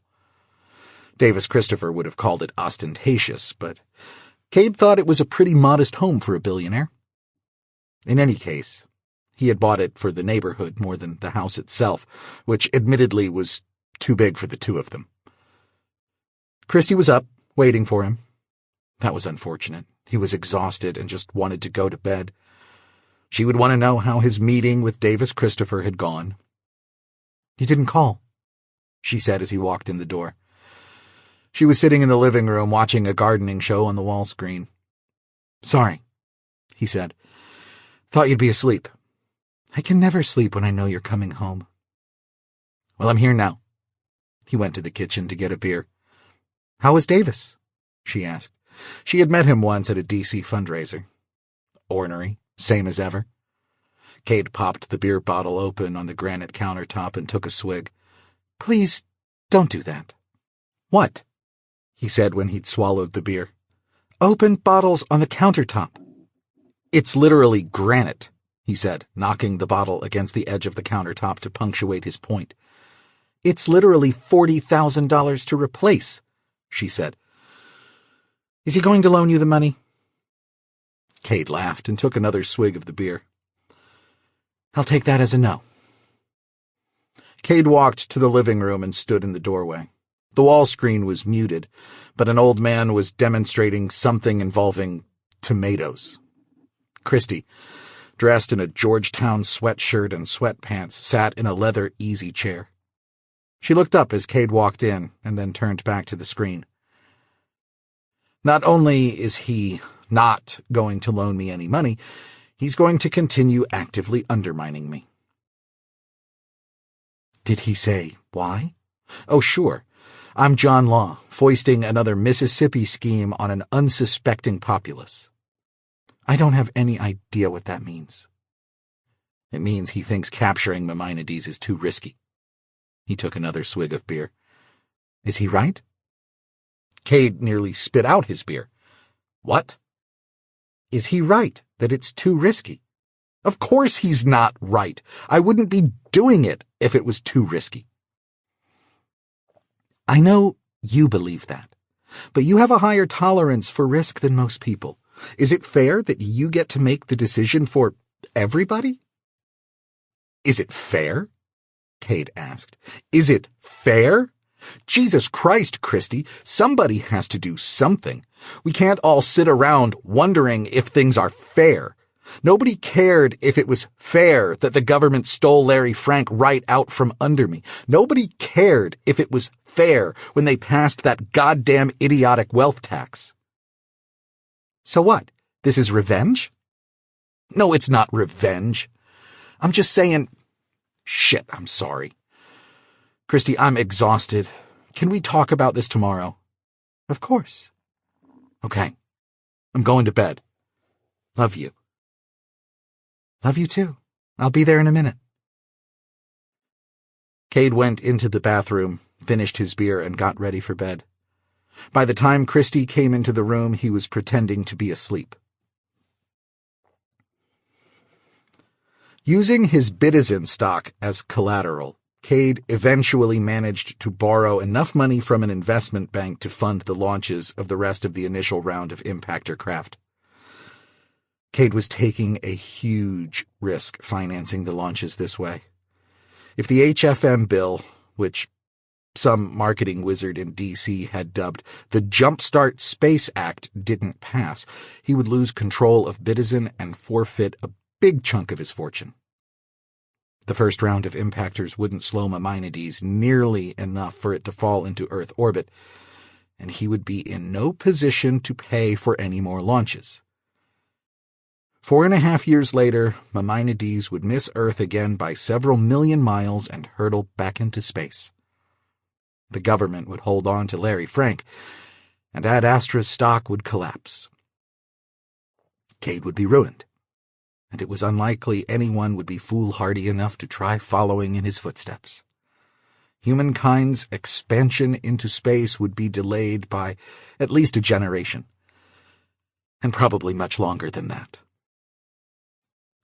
It didn't help matters that Davis Christopher, Kade's former mentor, was still making the internet talk show rounds to denounce the HFM plan as a shell game or pyramid scheme. Talk like that from an investor with Davis's clout tended to scare lenders and gave wavering politicians a reason to vote against the plan. Kade's employees knew better than to express their doubts overtly. But clearly some resentment was beginning to bubble up from the rank and file. No technical challenge would faze them, but Kade had put the fate of the company in the hands of bankers and politicians who could not be expected to act rationally. Several key employees who couldn't take the stress of not knowing whether Ad Astra was going to be around in 6 months left for more stable and often higher-paying employment opportunities. Even when the HFM bill finally passed by the thinnest of margins, 5 months before the first launch date, the celebration at Ad Astra was weirdly muted. Maybe some of Davis Christopher's rhetoric had gotten to them. Or maybe the awareness that they were still at the mercy of a government bureaucracy had taken some of the joy out of the work.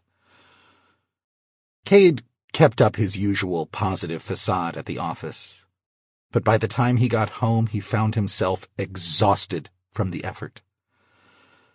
Making matters worse, his wife seemed to think she was somehow helping matters by playing devil's advocate regarding his frustrations.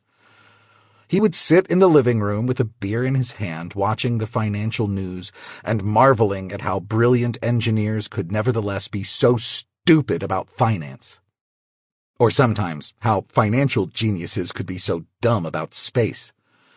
And Christy would suggest that maybe his critics had a point.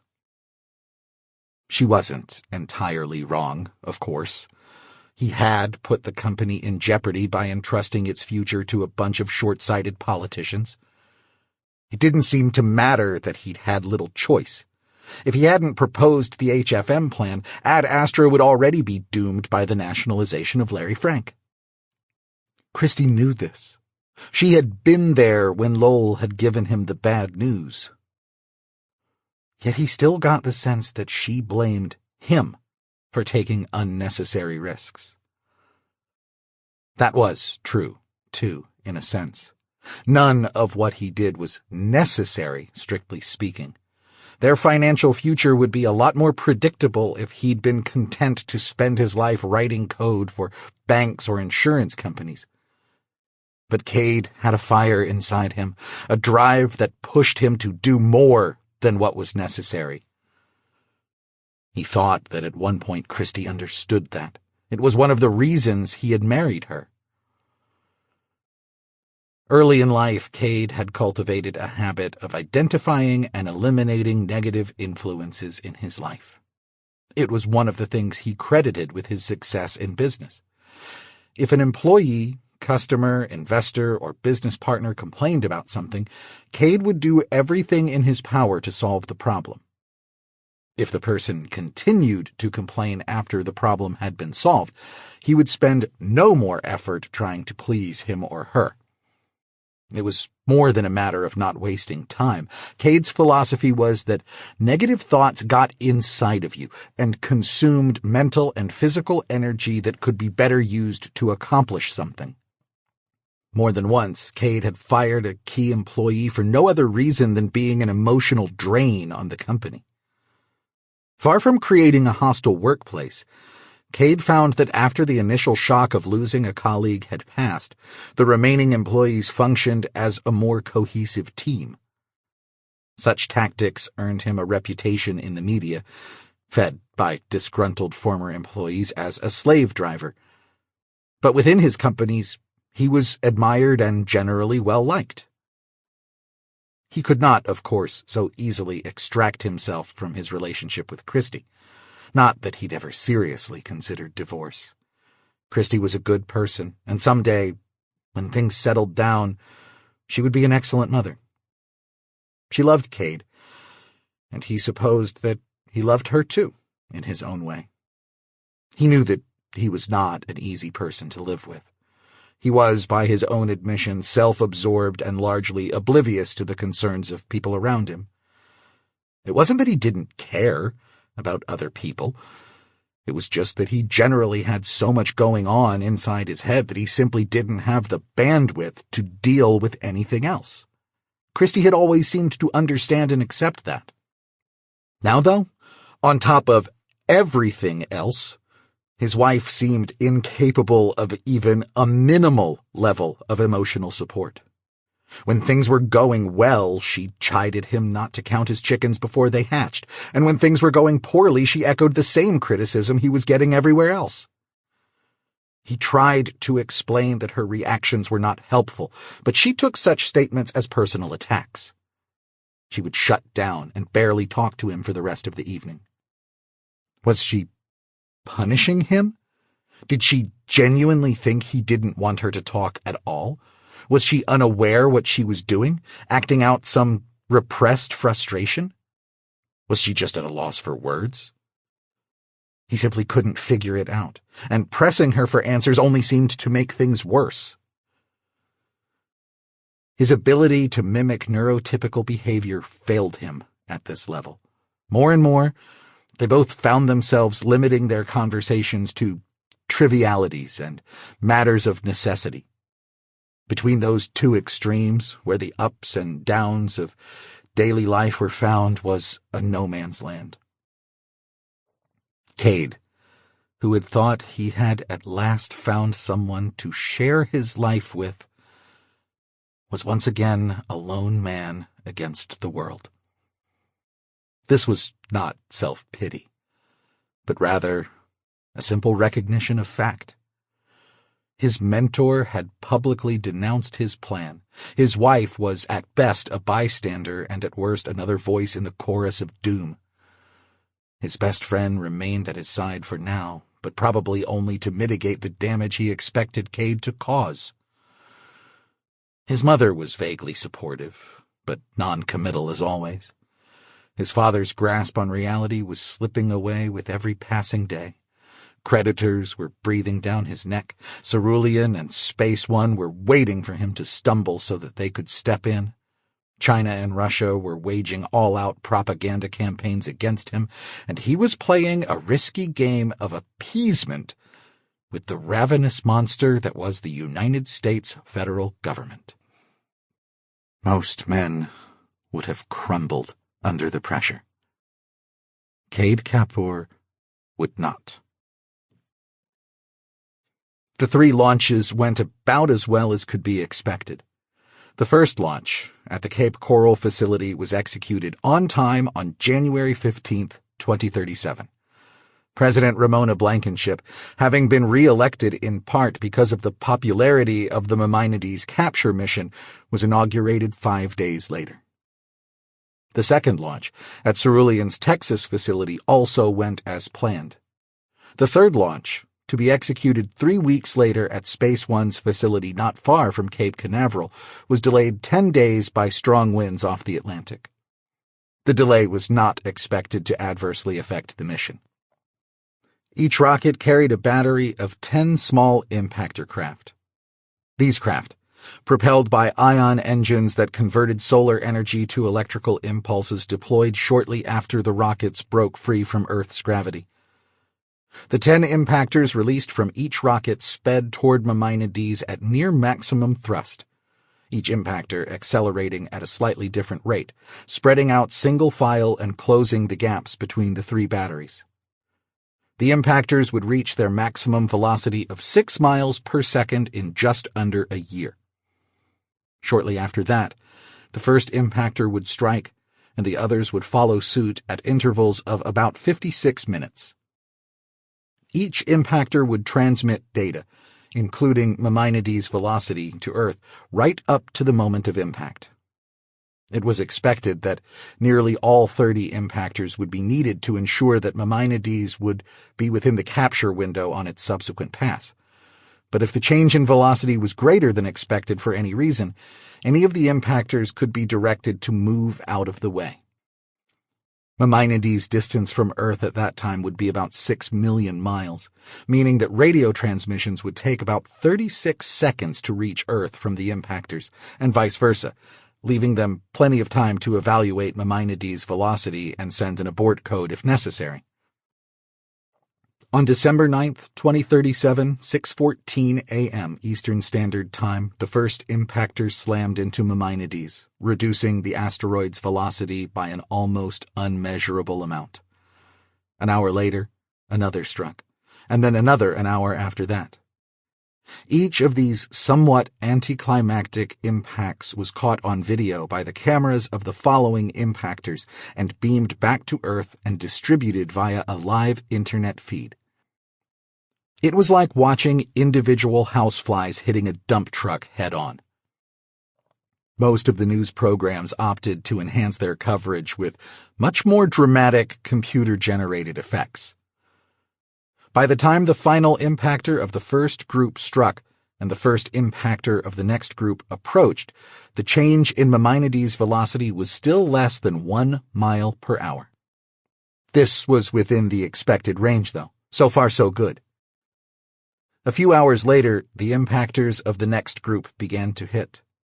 After the 20th impactor struck, Maimonides' velocity had slowed by just over 1.5 miles per hour. On the morning of December 11th, the first impactor of the final group hit. Just before the final craft impacted, it measured Maimonides' total change in velocity at 2.41 miles per hour.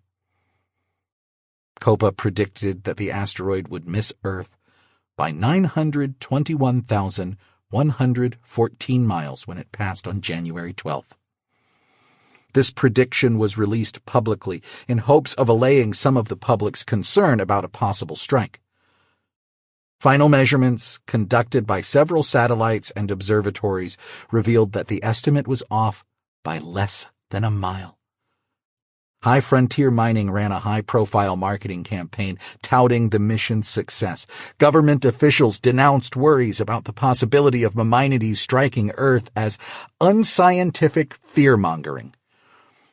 It didn't take an astrophysicist to understand, though, that predicting an asteroid's path 4.5 years in advance was going to be a bigger challenge. The best estimates Ad Astra scientists could make based on COPA's long-term predictions suggested that 6 more batteries of impactors, to be launched starting in May of 2041, would suffice to bring Maimonides into Earth orbit. The final capture date was projected to be July 1st, 2042. New York, March 1st, 2038.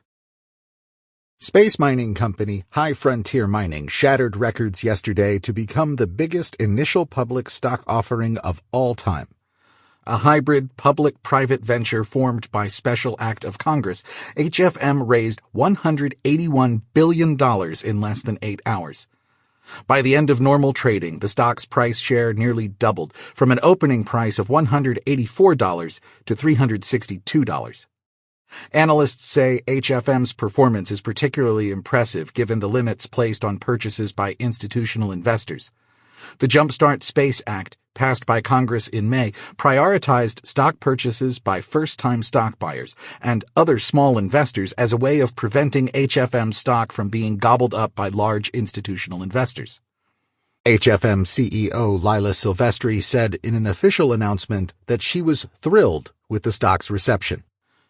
With the unprecedented nature of this IPO, we have given millions of ordinary Americans a chance to own a piece of the future. High Frontier Mining represents a resurgent America and the true beginning of humankind's future in space. The company's charter authorizes it to work with public and private entities to promote the extraction of valuable resources from asteroids, comets, and other planets. The company will fund space exploration, asteroid capture missions, space mining, and construction of human habitats and energy generation plants in Earth orbit, and eventually throughout the solar system. The IPO comes on the heels of a media blitz that included appearances by billionaire Kade Kapur, the chairman of the Federal Reserve, the Secretary of the Treasury, and even President Ramona Blankenship. Blankenship has called HFM an unprecedented partnership that showcases American ingenuity and determination to realize humanity's future among the stars. HFM's founding was not without controversy. Some industry analysts criticized the choice of Silvestri as CEO, noting that the mutual fund manager and former Federal Reserve chair had no aerospace experience. HFM has also been derided by some as a slush fund for private aerospace companies, notably Ad Astra.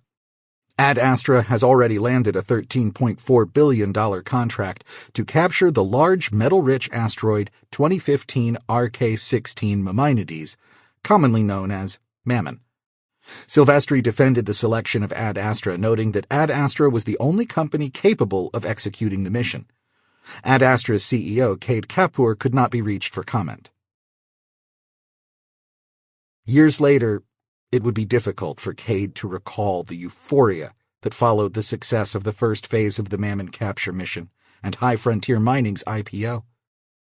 It wasn't about the money, although his net worth soared as a result of Ad Astra's contracts with HFM. Money had never been more than a tool to Kade, a lever that he could use to propel humanity into space. The thrill was in the realization of a childhood dream, of fulfilling his destiny. And it wasn't just him. Everyone on Earth seemed to be seized with Mammon fever. Within 3 years of the IPO, over 300 million people owned HFM stock, making it the most widely held company in history. Those who had bought early and held had already seen a 400% increase in the price. This was the future. Human beings from different countries, races, income levels, religions, and political affiliations voluntarily pooling their resources to achieve something that had been out of reach for both governments and private companies. Companies like Cerulean and Space One benefited as well. In the 5 years since the passing of the Jumpstart Space Act, every aerospace stock gained significantly, with many of the better-positioned companies doubling or tripling in value. Hundreds of existing companies rewrote their business plans overnight to become more space-centric, and hundreds more companies appeared on the scene to fight for the billions in venture capital flowing into the industry. Perhaps most striking, the dollar not only ceased declining, but actually gained in value. Treasury bonds had their best year in decades. The specter of hyperinflation having suddenly evaporated, the Federal Reserve Board held an emergency meeting to discuss options for preventing deflation. The solution was music to the ears of politicians. The government would engage in several rounds of quantitative easing and inject cash into the economy through increased spending on everything from space exploration to education. Not everyone was so optimistic, of course. Davis Christopher and a few other prominent doomsayers continued their Cassandra routines, but few people seemed interested in listening anymore. In the court of public opinion, Kade Kapur and President Blankenship had been proved right. Davis Christopher and his ilk, having missed out on the boon of the century, were thought to be suffering from a case of sour grapes. The oft-repeated fact that Mammon had not actually been brought into Earth orbit was dismissed as a technicality. Ad Astra had proved it could be done, and now they were flush with cash and had the backing of the newly reinvigorated federal government. Rami's mood had improved, or at least his criticisms became more muted, and the atmosphere at Ad Astra was upbeat. The company was hiring as fast as it could, its stock was way up, and its prospects seemed limitless. Kade's father seemed to be benefiting from an experimental treatment for dementia, and tensions between Kade and Christie seemed to lessen. They were even talking again about having children. And yet, there was a melancholy that came with such success. Maybe it was like that old line about Alexander the Great weeping because there were no more worlds to conquer. The capture of Mammon was essentially a fait accompli. The machine had been set in motion, as he'd said countless times. The rest was just physics. He was only 37 years old. What could he possibly do to top this? Or maybe it was just the loneliness of being the man holding the strings, the composer of the song that the world was dancing to. The song was for the dancers, not the composer. Moses could never enter the promised land. He was aware that his thoughts were grandiose, possibly narcissistic, and yet the melancholy remained. He wished he could talk to somebody about it, but there was no one. His father wouldn't know what he was talking about. Christie would tell him to get over himself. Rami would think he was crazy, and Davis Christopher would tell him he was full of shit. And then Hannah Berkeley happened. Hannah Berkeley was a perky 28-year-old blonde from Nebraska who had the good luck to finish her master's degree in aerospace engineering, just as Ad Astra was beginning its post-IPO hiring frenzy. She had worked as a software developer for 6 years before grad school, and so she was a natural fit for the company. There was plenty of work to be done. The original impactors had been deployed with software that was a modified version of some old NASA lander code, and it badly needed to be updated, to be faster, more precise, and more responsive.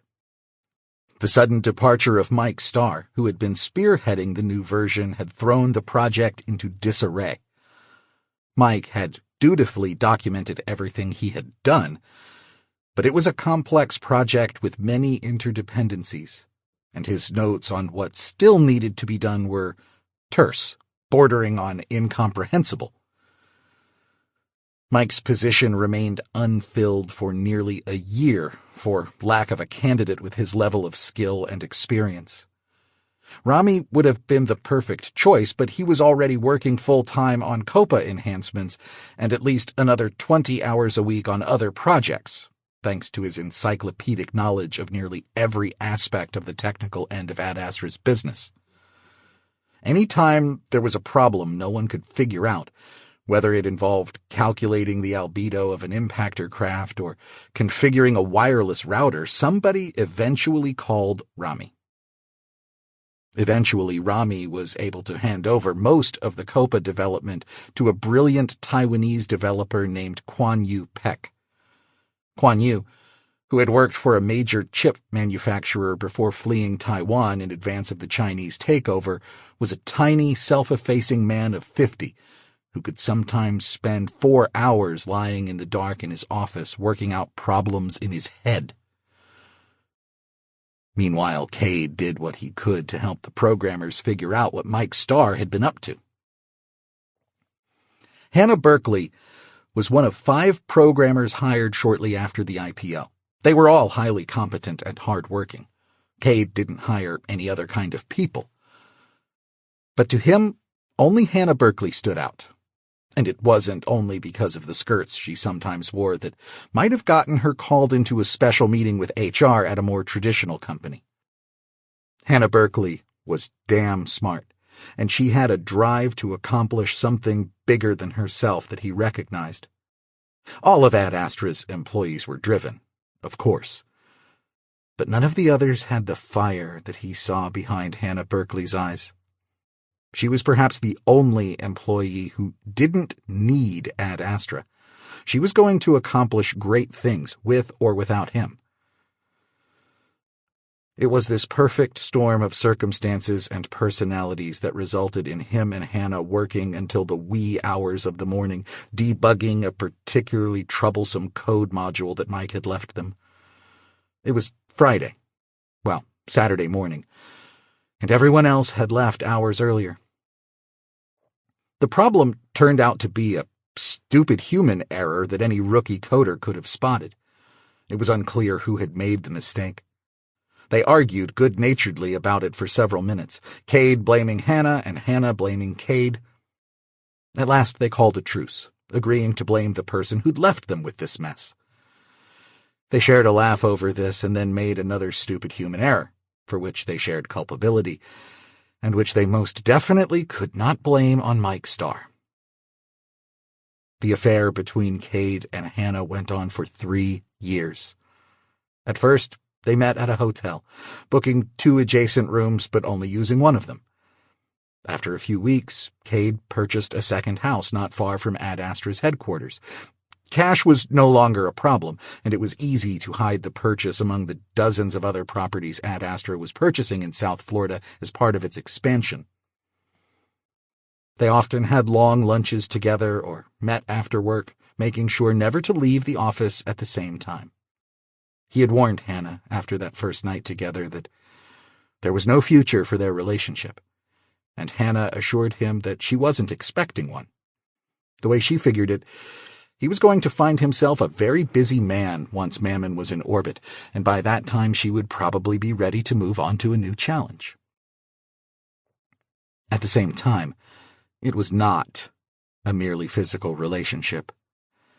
Kade's success, first with Stellaris, then with Ad Astra and HFM, had been so rapid and so dramatic that sometimes it didn't feel real to him. He had suddenly found himself atop an empire worth billions, and although he understood on an intellectual level that it was his actions that had brought him here, it was as much foreign territory to him as to anyone else.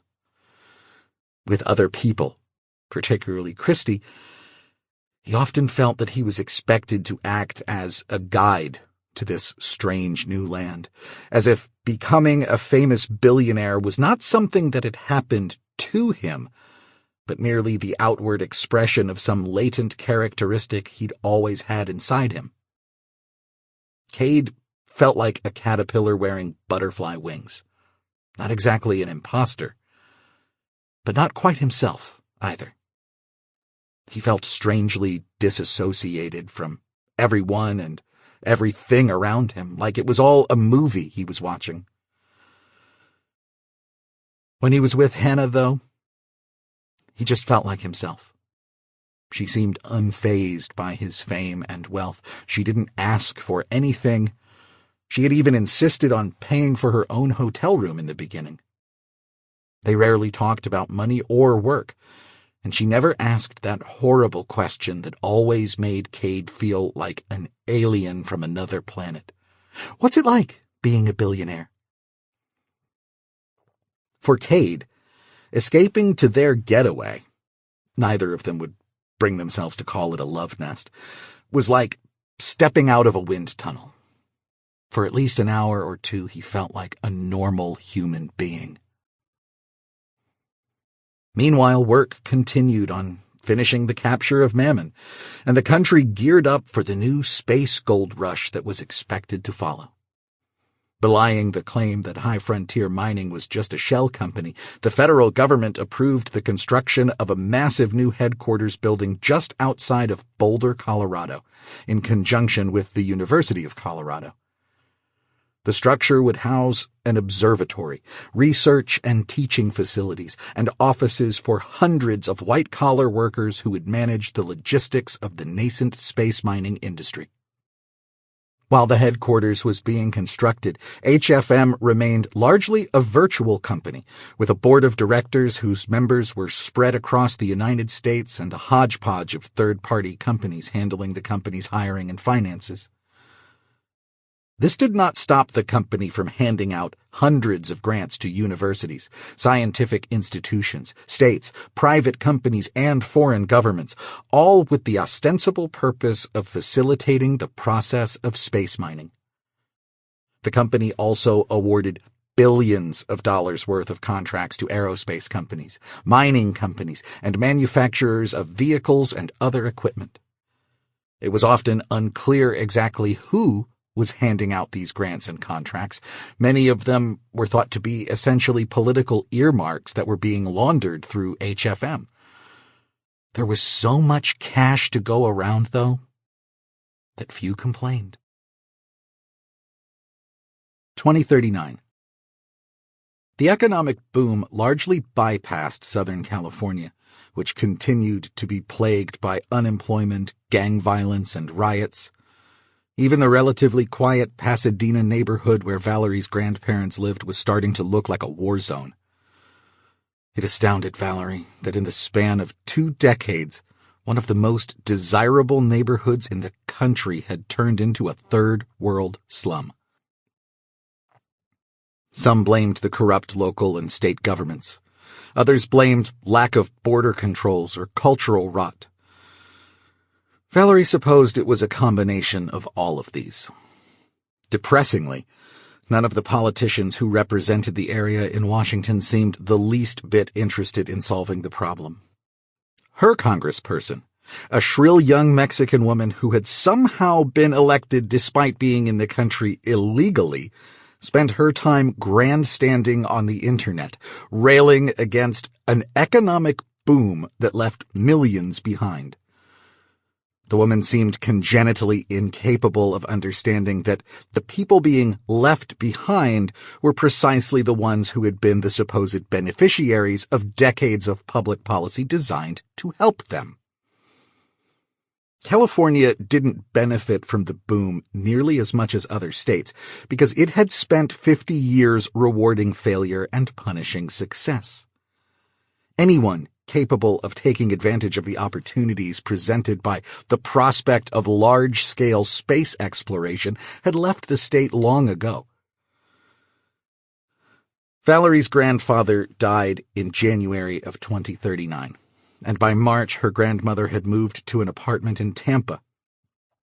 Between the decline in property values and the reverse mortgage that had eaten up most of their equity, the Pasadena house was worth less than she owed on it.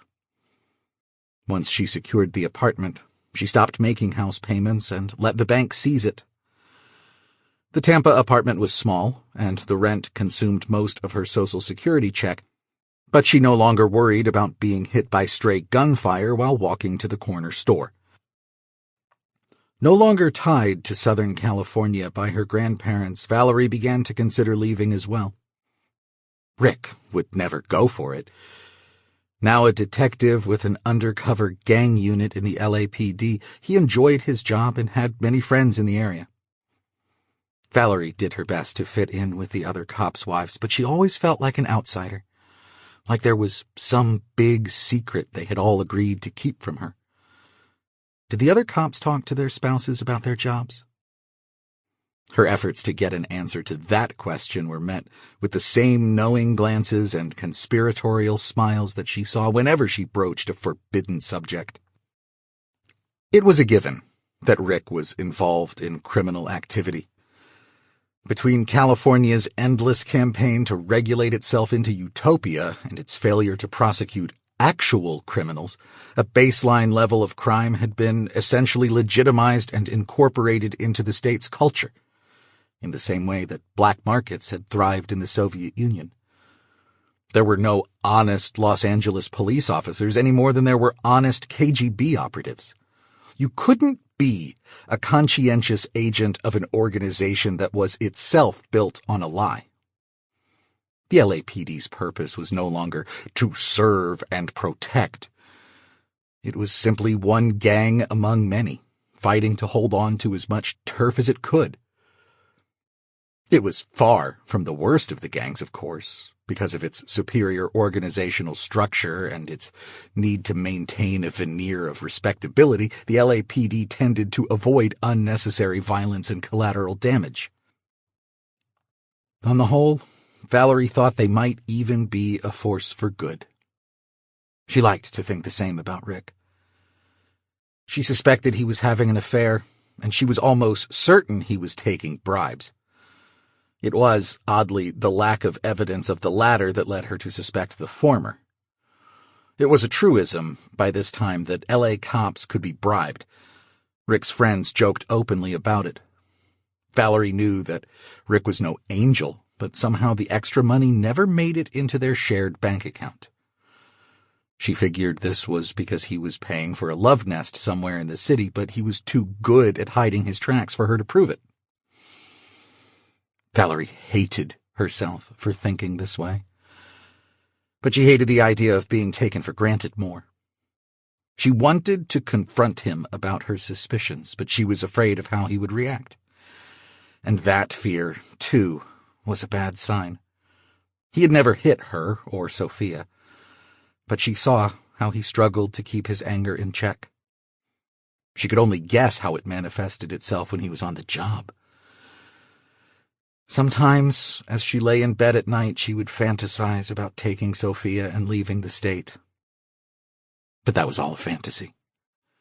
Although Rick never spent more than a few minutes a week with his daughter, Valerie had no actual legal grounds for denying him his parental rights. Besides, where would they go? They couldn't very well move into her grandmother's tiny apartment in Tampa. Maybe they could pool their resources and rent a bigger place. But Valerie had no job prospects, and she would have to spend most of her savings just getting to Florida.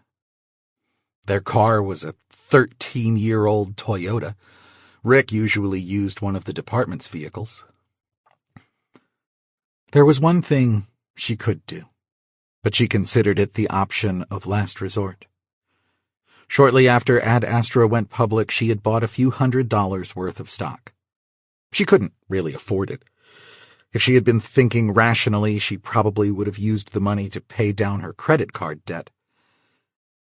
But she needed to believe in something, and she had chosen to believe in Kade Kapur. Because of that decision, and her stubborn refusal to sell it in the 10 years since, that investment was now worth over 20 times what she had paid for it. She had never told Rick or anyone else about the stock, not so much because she was trying to hide money from him, but because she was embarrassed by her fixation on Kade Kapur. It was not lost on Rick that she still caught all his appearances and followed news about Ad Astra and Bidizin. He often teased her about it, and not always in a good-natured way.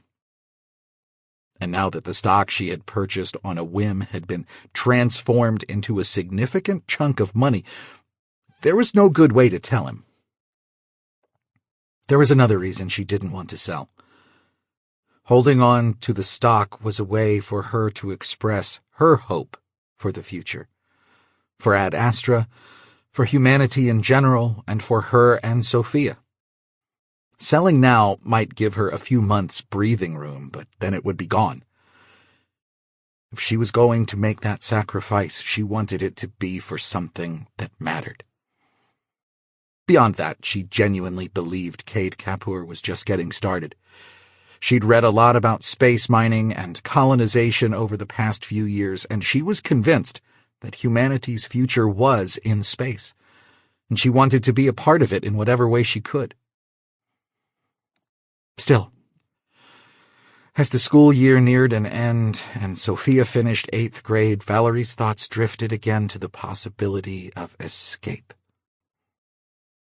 Maybe she could still split amicably from Rick. He spent almost no time with Sophia anyway. Maybe he wouldn't insist on dual custody. She and Sophia could go to Florida and start over. She wondered if she could keep the Ad Astra stock a secret during the divorce. If that came out, would it be used against her? She would need an attorney, and that would be expensive.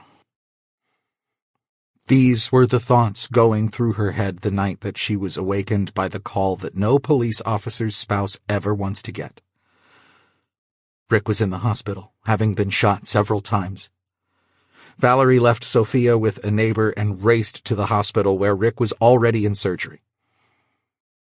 After 6 hours, the exhausted surgeon delivered the news that would define the next 2 years of her life. Rick would live, but he might never walk again. 2041. Mammon fever showed its first sign of breaking in the fall of 2041. The first 3 launches of the rockets carrying the second round of impactors went as planned, but a series of hurricanes in August and September delayed the launches of the latter 3 by over 2 months. The truncated acceleration window would decrease the effectiveness of the impactors by over 50%. The rocket carrying the orbital impactors, which would do the fine-tuning required to complete the capture, was delayed as well. But because these impactors only needed to accelerate to a velocity at which they could maintain a low Earth orbit, their effectiveness would not be hindered by the delay. The public relations teams of both Ad Astra and High Frontier Mining worked overtime to reassure the public, insisting that their best modeling indicated that fewer than 30 impactors would be needed to slow Mammon enough to bring it into Earth orbit. This was true. Ad Astra had opted for 6 batteries of impactors out of an abundance of caution. And of course, the delayed impactors, assuming they were needed, would still have some effect, just not as much as originally planned. Some critics pointed out that a margin of error had been built into the mission for a reason, and that no one outside Ad Astra actually knew how accurate COPA was. Thanks to aggressive use of the Federal Misinformation Act, however, the voices of these critics were rarely heard, and any skepticism that was publicly aired was presented as unscientific or un-American, depending on the audience. A frequently repeated talking point was that the absolute worst-case scenario was that the impactors would fail to slow Mammon sufficiently, causing the asteroid to miss Earth completely. This last point was presented as a slam-dunk rebuttal to the alarmists, a wry suggestion that even if they were right, they were still wrong. Had any follow-up discussion of this last point been allowed, however, some of these alarmists might have made publicly the point that was being whispered in boardrooms, bars, and bowling alleys across the country and all over the world. If Mammon failed to fall into orbit as planned, the economic consequences would be disastrous. The United States had hitched its economy to the space mining boom, and the rest of the world had fallen in line behind her. Failure on such a scale would make the fallout of the Mississippi scheme look like a bad night of church bingo.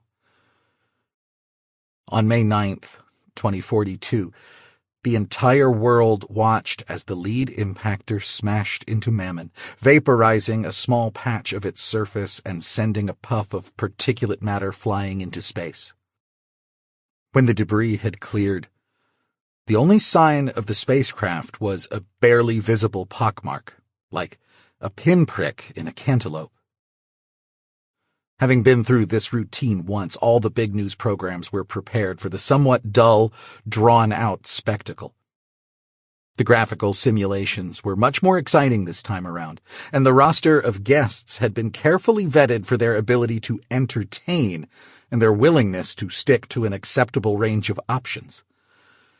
A few of the more extreme cranks were allowed to claim that Mammon would strike Earth, ending civilization and probably killing everyone and everything, so that they could be roundly mocked by the host or other guests. One popular news program announced that they would be featuring live commentary by Davis Christopher, only to retract the announcement an hour later. The cancellation was ascribed to personal issues, and there may have been some truth to this. Davis's wife had died of cancer a few weeks earlier. His slot was filled by a Brazilian weather girl turned porn star. For the next day and a half, people around the world suffered through the scripted banter and inane antics of this focus group-tested cast of characters, while trying in vain to determine whether they were all going to be millionaires, go the way of the dinosaurs, or something in between. An impactor craft struck roughly once per hour, and all the major streams had round-the-clock coverage, with roughly the same format. Several minutes of nervous patter would follow each impact, and then a newscaster would break in with an announcement that Mammon's trajectory was within the capture window, meaning that it was about where they expected it to be. The information was publicly available on the Ad Astra website, which was being updated with real-time data from the impactors themselves. Far more interesting discussions occurred in private Stellaris groups, where amateur astronomers, physicists, and economists did their best to piece together the truth. While governments had cracked down on many of the higher-profile skeptics, thousands of such small, low-profile groups made up of people from all over the world thrived. Kade, who still had an active interest in Stellaris, was aware of these groups, but took no action to shut them down. There was little he could do, even if he wanted to. Stellaris was designed to be resistant to efforts to throttle communication. In any case, the cranks and conspiracy theorists had no more information than anyone else. Their only advantage was unfettered communication. The consensus in such circles was that the officially accepted range of opinion vastly underestimated the economic risks associated with a failed capture. Despite this, even some of the most ardent pessimists admitted to owning at least some HFM stock. Nobody wanted to be the only one left out of the game. When the second 3 launches were delayed, the price of HFM shares fell by nearly 10%, and Ad Astra dropped even further. Space stocks zigzagged crazily over the next few weeks as the market came to terms with a small but very real possibility of catastrophic failure. Then, at 4:02 p.m. Eastern Time on June 4th, something very strange happened. Or, more precisely, didn't happen. Kade was in his office with the live feed from the impactor cameras inset on the lower right of his wall screen, watching the ticker count down the seconds until impactor 51 made contact. Mammon took up most of the inset screen, its left edge visible as a jagged white line of sunlight. Except for a few protrusions that caught the light, the rest of the asteroid was shrouded in shadow. The asteroid loomed larger and larger until it filled the inset screen.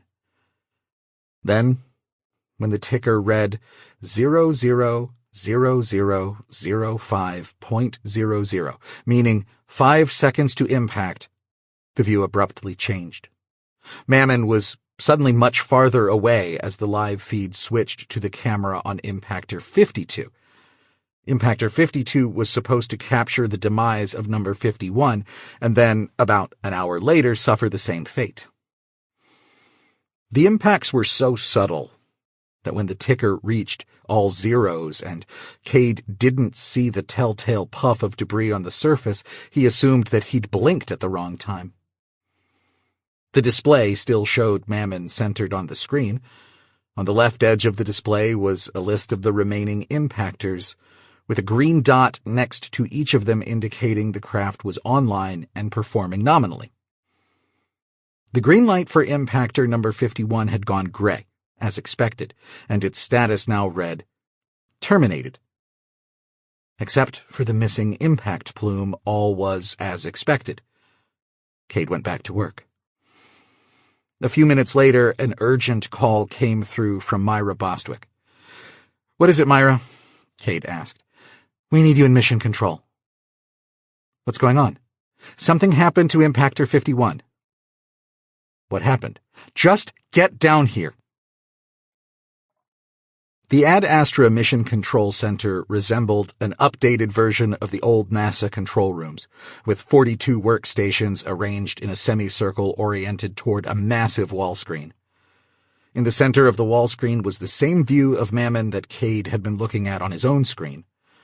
To the left and right of this view, the display had been subdivided into a dozen or more views from other cameras or readouts of data. Only about half of the workstations were occupied. The key personnel for the impactor phase of the Mammon capture mission worked in shifts.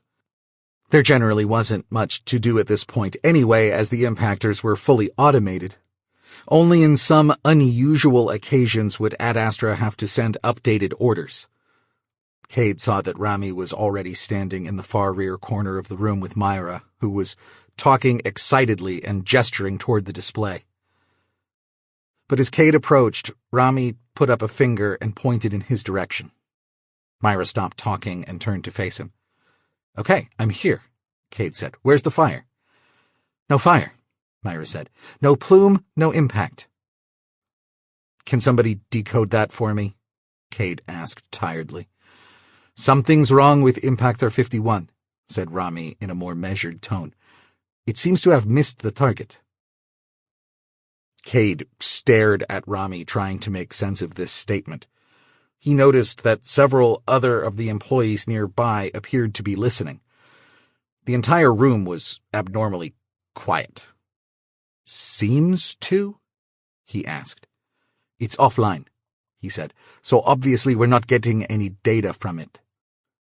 "As one might expect from a craft that has just slammed into a wall of iron at 10 miles per second. Rami turned to the young woman sitting at the nearest station. "Can you replay the main feed video from 10 seconds before to 10 seconds after impact?"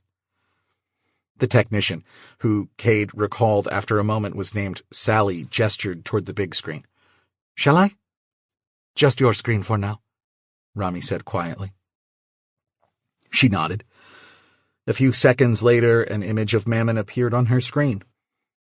It was the same view Kade had been looking at a few minutes earlier. The ticker read 10 seconds, and then began to count down.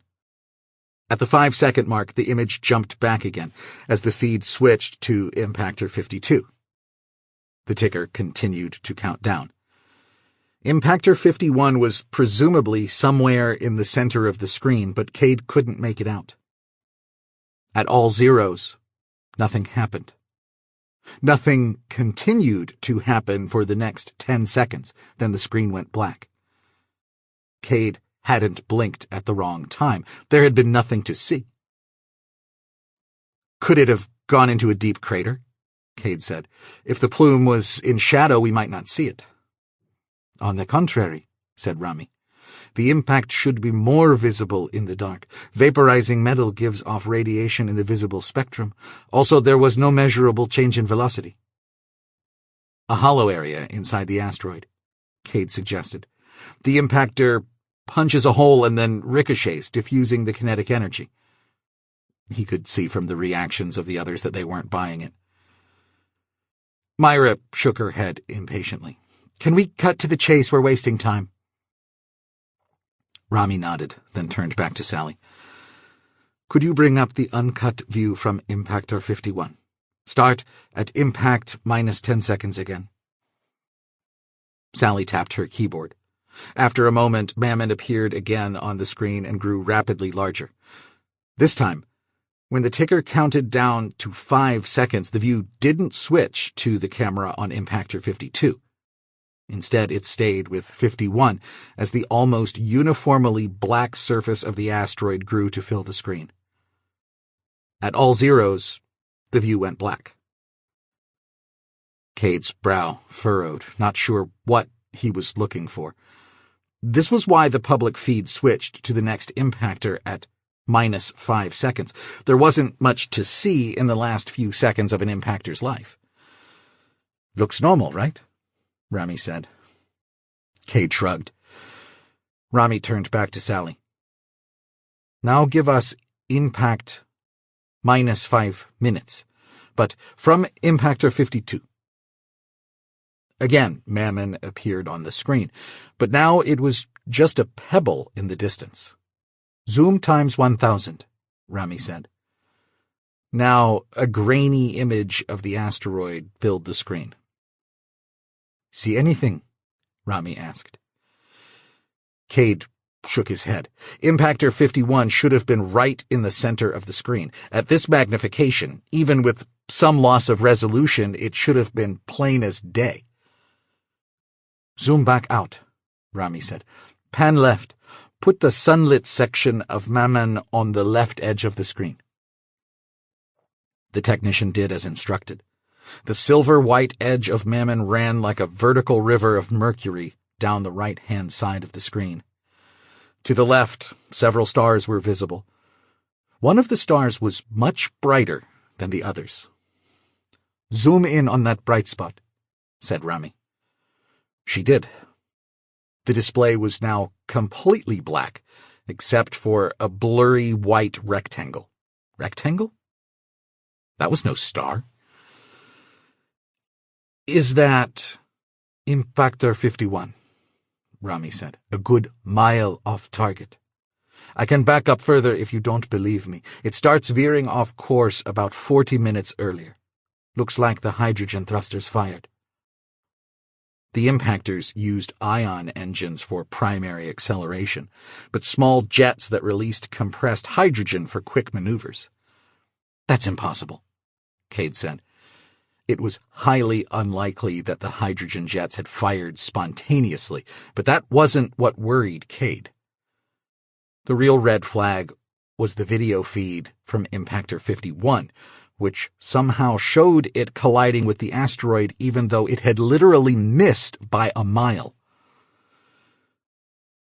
The bogus video is actually from Impactor 45, Myra said. I ran a frame analysis. Kade frowned. You're saying that Impactor 51 transmitted recorded video from Impactor 45? The impactors transmitted their video to each other as well as to Earth for added redundancy in case of signal loss.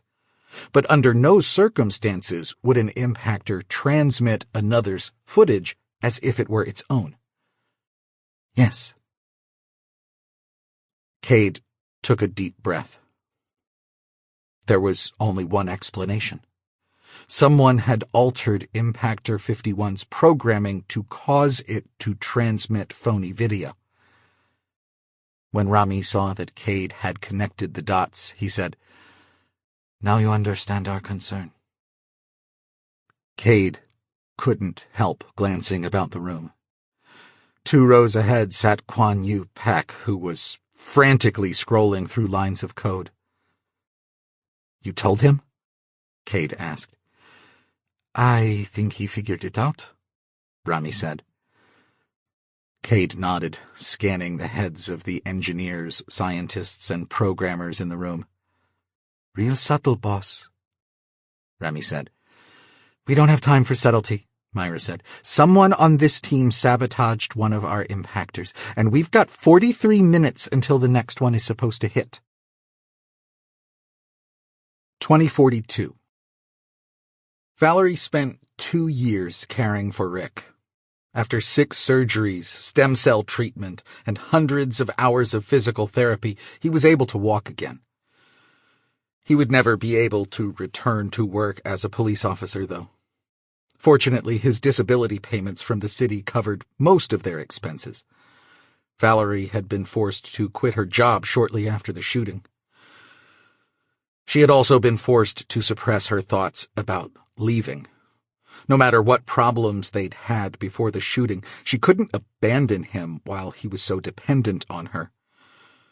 Rick alternated between tearfully grateful to his angel, usually shortly after the painkillers kicked in, and breathtakingly vulgar and cruel, when the painkillers had worn off.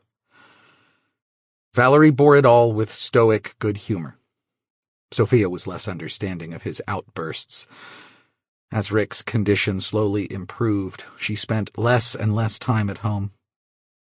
Valerie couldn't blame her. Now 17, Sophia had a boyfriend named John. He seemed like a nice enough kid, and freakishly smart. But Valerie worried about how much time they spent together. By the time Sophia graduated from high school, Rick had recovered enough that he was able to attend the ceremony, walking with a cane. He was on his best behavior that day, and Valerie came close to rethinking her decision to leave him. She knew, though, that it was an act. He was always nice to her when he wanted something. Perhaps he suspected what she was planning. Rick wasn't stupid. He couldn't think that her exclamations of joy at his growing independence were really all about him. In any case, she had already told Sophia that they would be leaving the summer after her graduation. Her plan was to give Rick a double dose of his pain meds, wait for him to fall asleep, and then head to the airport. Sophia was not keen on the idea, but Valerie had found an unlikely ally in John. He was eager to get out of California and promised to fly out as soon as he could afford it. He had even offered to take them to the airport. Valerie's plans rested on her selling her Ad Astra stock. It had continued to climb over the past 2 years as the world anticipated the asteroid mining and space exploration boom. It had dropped a bit recently, thanks to the delays of some of the launches, but she expected it to rebound tomorrow when the Mammon capture mission was complete. If she sold on that spike, she'd have enough cash to get her and Sophia to Florida, get an apartment, and pay their expenses for a few months while she looked for a job. Valerie's grandmother had agreed to move in with them if they could find a large enough apartment, and her Social Security would help them cover the rent. Sophia had taken some programming classes, but was more interested in graphic design. She wondered if there was any chance of finding a job in that field in Tampa. The day after graduation, Valerie took Sophia out for lunch and a shopping expedition. Sophia had already stashed a couple of suitcases at John's house, but Valerie wanted to make sure she had everything she needed. She planned to sell her Ad Astra stock that afternoon and then leave the following day. But as she parked their 15-year-old Toyota in front of the house that evening, she knew something was wrong. "Whose car is that?" Sophia asked. A brand-new, bright red Ford Explorer was parked where the Toyota usually sat. It was 10 years newer and at least $20,000 more expensive than every other vehicle on the street. Valerie had a sick sensation in her gut. "Help me carry the things into the house." They each grabbed a few of the bags from the back seat and walked into the front door. It was unlocked. Valerie went inside, Sophia following. Rick sat in the easy chair that faced the front door, a beer in his hand and an empty lying next to him on the floor. Valerie wondered how many he'd had before he got too lazy to throw the cans in the recycling bin. His cane leaned against the wall behind him. "Hey, babe," Rick said, a malicious grin on his face. "Did you guys have fun?" "Yes, we had a nice time," Valerie said cautiously. She set her bags down, and Sophia did the same. "Whose car is that?" "Oh, did you see that? I was going to gift wrap it, but I didn't expect you home so soon." He held up a key card with his free hand. "Where did you get the money for a brand new car?" "That's an excellent question. Where would I find that kind of money?" "I don't know, Rick. That's why I'm asking." "You don't know? You don't know? Okay. Then I guess it's not a problem that I sold your stock." Valerie felt lightheaded. She held up a hand to brace herself against the doorframe behind her. "Mom?" Sophia said. Valerie could hear fear in her daughter's voice. "You should thank me," Rick said. "I sold at the peak. You couldn't buy a vehicle like that if you sold now. That's why you don't let emotions control your investment decisions." You're saying that buying a new car when we can barely afford groceries is a smart investment? "Oh, that's different," Rick said with a grin. "That's a special gift for us as a family. Now that I'm feeling better, we can take it on trips together like families do. Won't that be nice?" "Rick, we can't keep it. It's irresponsible." "Irresponsible? Irresponsible? Like squirreling away a fortune of stock while we scrape by on macaroni and drive a 15-year-old piece of shit Toyota? What right do you have to hide money from me, Val?" "It wasn't hiding it, And I suppose you're not planning on leaving me. Where are you going to go, Val? Florida? You going to go beg your billionaire boyfriend for help? You know he doesn't have a clue who you are, right? Your obsession with him is pathetic, and you're delusional if you think you're taking my daughter away." "Sophia's 18, Rick. She can make her own choices." "Yeah? Is that what's happening here? What's the plan, Soph? You gonna take off to Florida and marry that dipshit kid Jen?" Rick frowned and took a swig of beer. Valerie could tell he was frustrated with himself. He had pictured this going differently, lording his purchase over Valerie, but his anger and drunkenness were getting the better of him.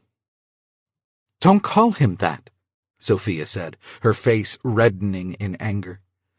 "Call him what? A dipshit kid? He's a dipshit, Sophia, a loser. If you're going to fuck boys in your class, at least pick one with some balls." Sophia was now trembling. Tears ran down her cheeks.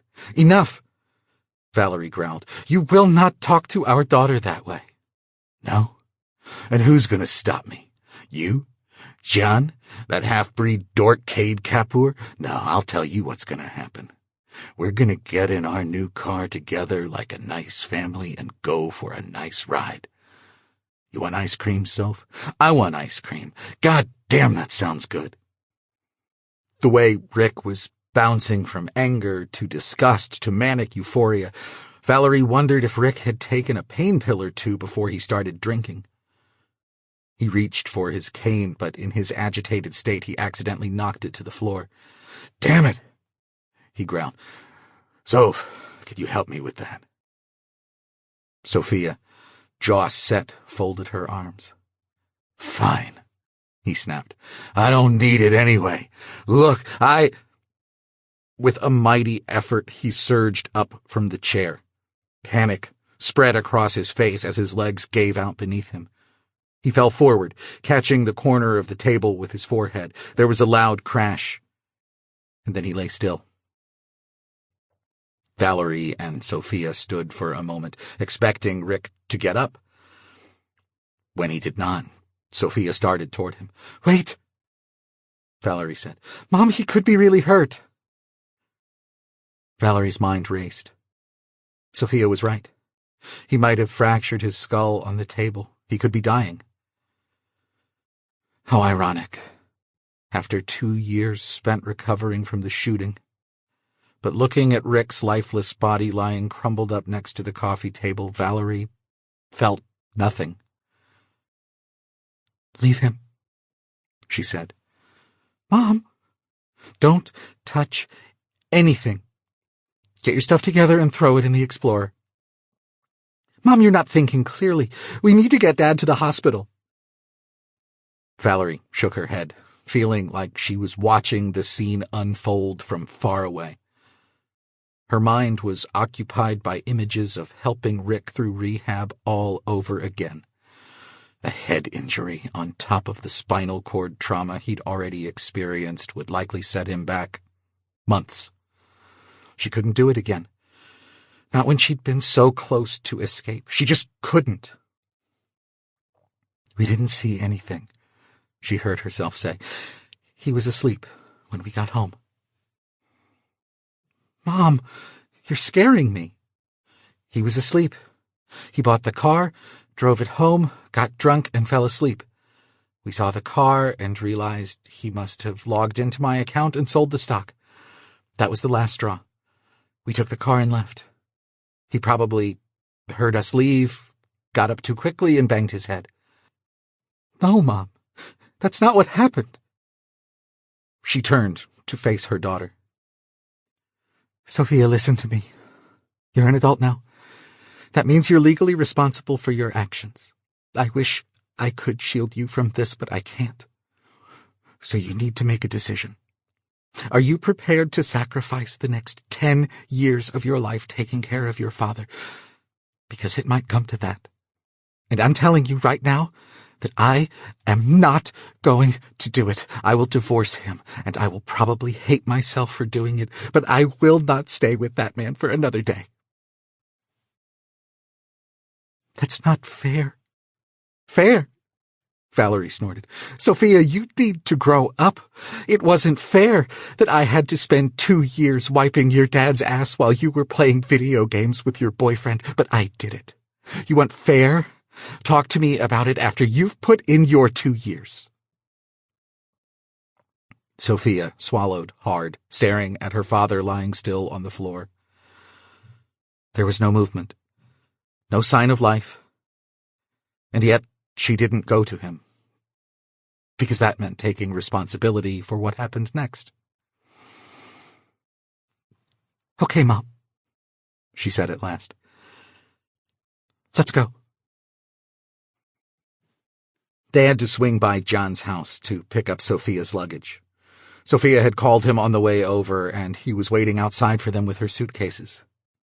Whoa, killer wheels, he said, admiring the Explorer. My idiot dad bought it, Sophia said.